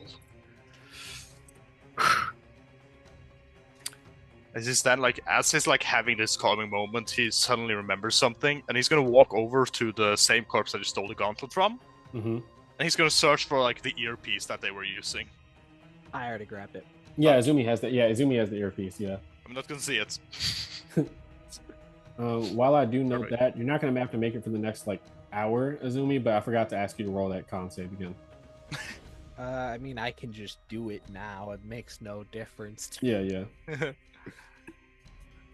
As a wonder, I haven't used my will of fire yet, have I? I feel like you guys definitely. I don't remember I've off the used top of my mine. head, but I feel like you guys have I all don't know. used your will of fire. I feel like. Gabrilla used her. I used mine. Yeah, there hasn't been a point where using mine would have been useful. I'll go with the benefit of the doubt. Yeah, I'll say you. I'll say you still have yours because I can't remember. So this is my fault. I am gonna take advantage on this because I want to live. Oh, I know one more for the nap. Damn, 17. All right. Yeah, 17 succeeds. So you only just subtract your maximum chakra by 1. But you don't gain another rank of plague, thankfully. I have a bonus action still. Yep. I'm gonna eat some honey. Go ahead and roll. Yeah, it's 1d6 plus your con mod. Like, after all of this has happened, he's gonna look so fucking smug as he just takes like a huge bite out of the honey. Just like, oh. Oh, that's good. Okay, that's good. Yeah, I'll take that. All right. Yeah. 7 That's HP a and good number. chakra. That's a good number. Oh, that was almost to my AC. That's bad. 7 plus your AC. Who's gonna hit me now? Epiphany, this honey has magical hardening properties. I'm pretty sure I just learned Hierro. Yeah, so yeah, that's the end of combat now. The plague swarm is like very docile and able to be controlled by Uzi and everything. I will say, Uzi, you do know that this isn't permanent. You don't know how long it'll last. It'll definitely last you at least until like the end of the day. But it's definitely not a permanent seal for whatever this is. This is like a temporary measure. But if combat is over, I want to see if it has a release mechanism similar to the Edo Tensei. Can I roll anything for that? You rolled a nat 20, so you don't need to roll anything. Oh, cool. It definitely can be turned off, like as far as like you can run up to somebody and try to make a chakra control check to or a ninju check to disable it. The same things before. DC 18. That would be an action like run up to somebody to disable their seal on their wrist. I will say while you're checking that out and you recognize it as a release function, Azumi, you hear a muffled voice. Boy, report back.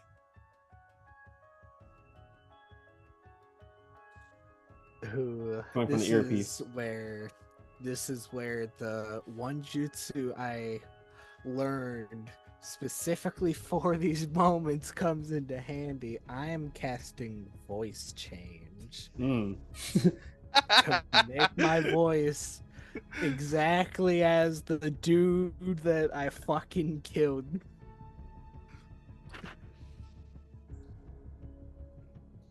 Ran into complications.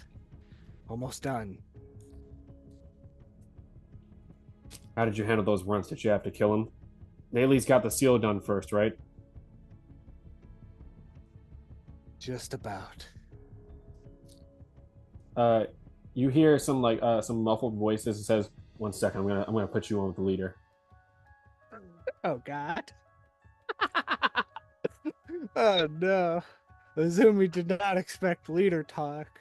And for reference, you know that whoever that voice was in the background that had that like sort of a British accent that I was doing, that is a separate person from the person that initially like picked up. He was just in the background. His voice was loud enough to be heard. Do creatures ring? Okay, yeah.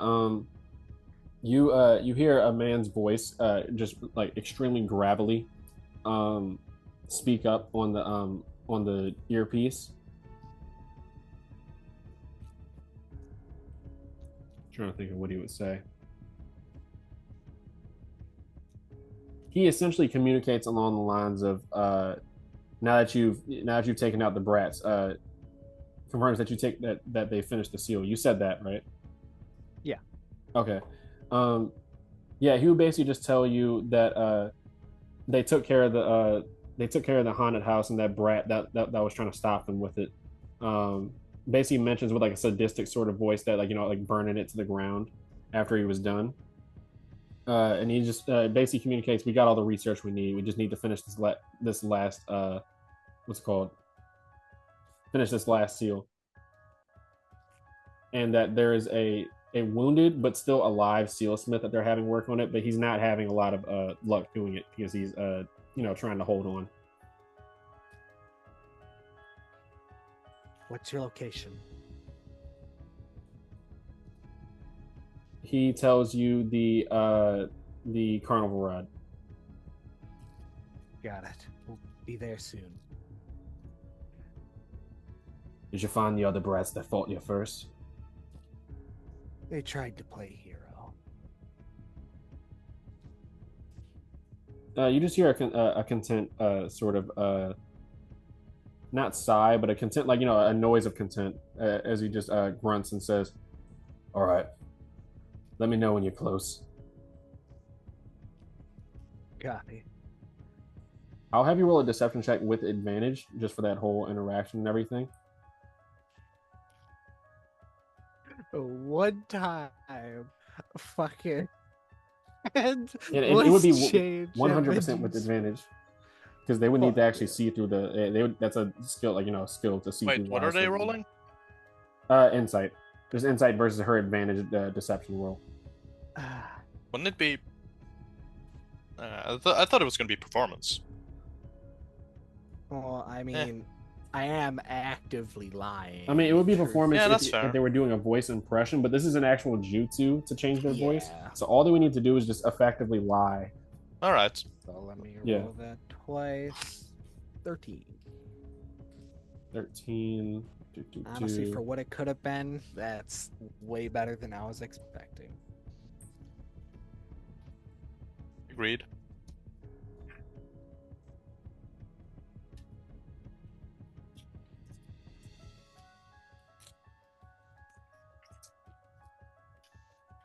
All right. Yeah. Do you say anything else? He just basically asks you to like give a rundown of like everything that went down and stuff.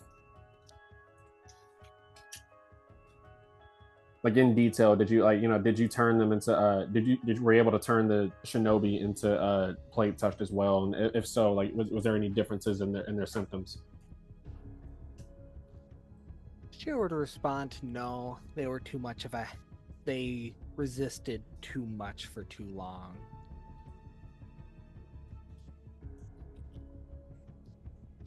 You just hear a quiet, like, understood. And they sign off. Yeah. Ensuring the communicator is not communicating, she is gonna talk out to Uzi and Gabrilla.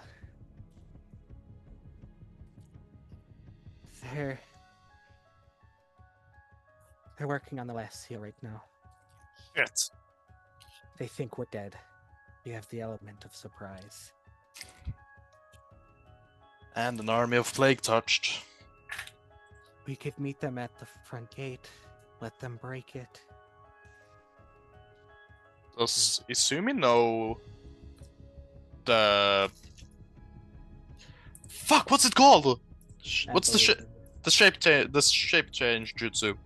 Fuck, Transformation jutsu. Thank you. Yes. Let me check because I do. However, I do not have enough chakra to maintain that for an actual encounter. I thought we didn't need to do that. Oh, you're right. You're absolutely right. There's no concentration cost. Yeah, okay, because like if we could just like plan while we're walking over there. Because I have an idea. If you transform, can you do transformation and voice change at the same time? Yes, I can move. I got them both because I can move this one. I can move the swarm behind you, so it looks like you are controlling the swarm as well. You just gotta make sure that your gauntlet, or like where the gauntlet is, not shown. And that is true. Because then we could go for a surprise swarm attack. Izumi will point out that there's every chance they have more gauntlets, and we do not know if this is a group by group basis or if this is controls the general area. Did the other thug have a similar gauntlet? I do not What? recall him. I was just about to ask. DM, can I go to the other corpse of bad guys? And see if they have a gauntlet for me to grab? Yeah, no, The you book see were only trying one to of them. take earlier. Oh, Yeah, only one of them had one. Yeah. perfect. Yeah, take the book you were trying to take earlier, Gabrilla. That is a good point. Oh, Yeah, yeah, I will you take the actually book. can grab the book. Yeah. Yeah, I'll happily grab the book and be like, sucker, and walk away. Do you open the book at all? Absolutely. But can I read is the question. I don't know if Gabrilla can read. God damn it. I I'm won't gonna make you. hand the book to Uzi. Mhm. That actually is a fair point. Uzi is the book. Okay, I prefer nerd, but alright. Yeah, I'm gonna start reading. I'm gonna read the book. It's very. It is almost like Uzi. You're very like out of the rest of the group and everything. Internally, you're the least moved when it comes to the concept of death and like having to kill and everything. But even you are at least like slightly off put just by like having humanity and stuff like that. Off put by the there are detailed depictions, like drawings of various people clearly infected with the plague and everything. And it's dated back at least like the last. Let me see real quick.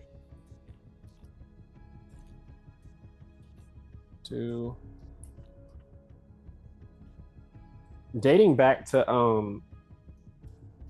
I have to look at the actual years for the timeline, but this dates back to the third Shinobi War that I think ended 12 years ago. So it's around like 13ish years ago. Just a little over a year and a half. It would start. The research goes back to a year and a half before the end of the third Shinobi War. As far as like the amount of like logs and like detailed notes and everything. And you see it gradually at first just stripped people of their humanity entirely as far as like their forms. They started like turning into gooping masses.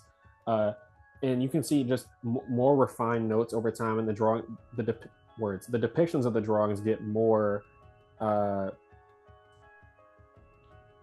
guess more human-like. Like their bodies weren't able to be intact at first when they were testing this out on people. So that's what disturbs you, is just the amount of people that they would have had to do trial and error to do this for.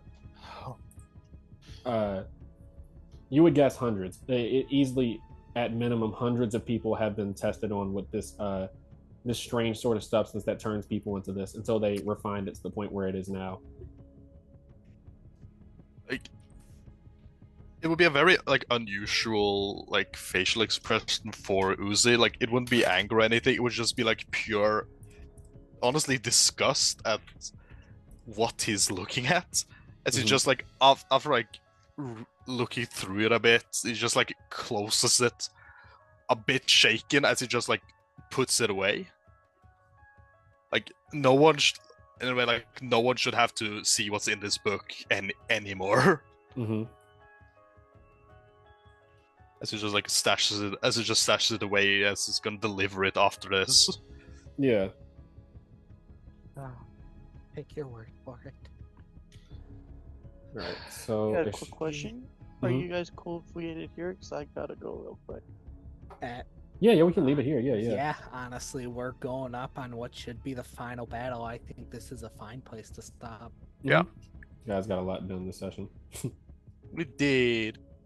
Not everything went to plan, but it went to plan. Things worked out. Oh, right. One thing that I kind of do want to do before I forget, while we're also doing that, I would like to eat some more honey. Yeah, go ahead and eat that. Yeah. Yeah, but I just don't have the thing right now, so I can't edit it.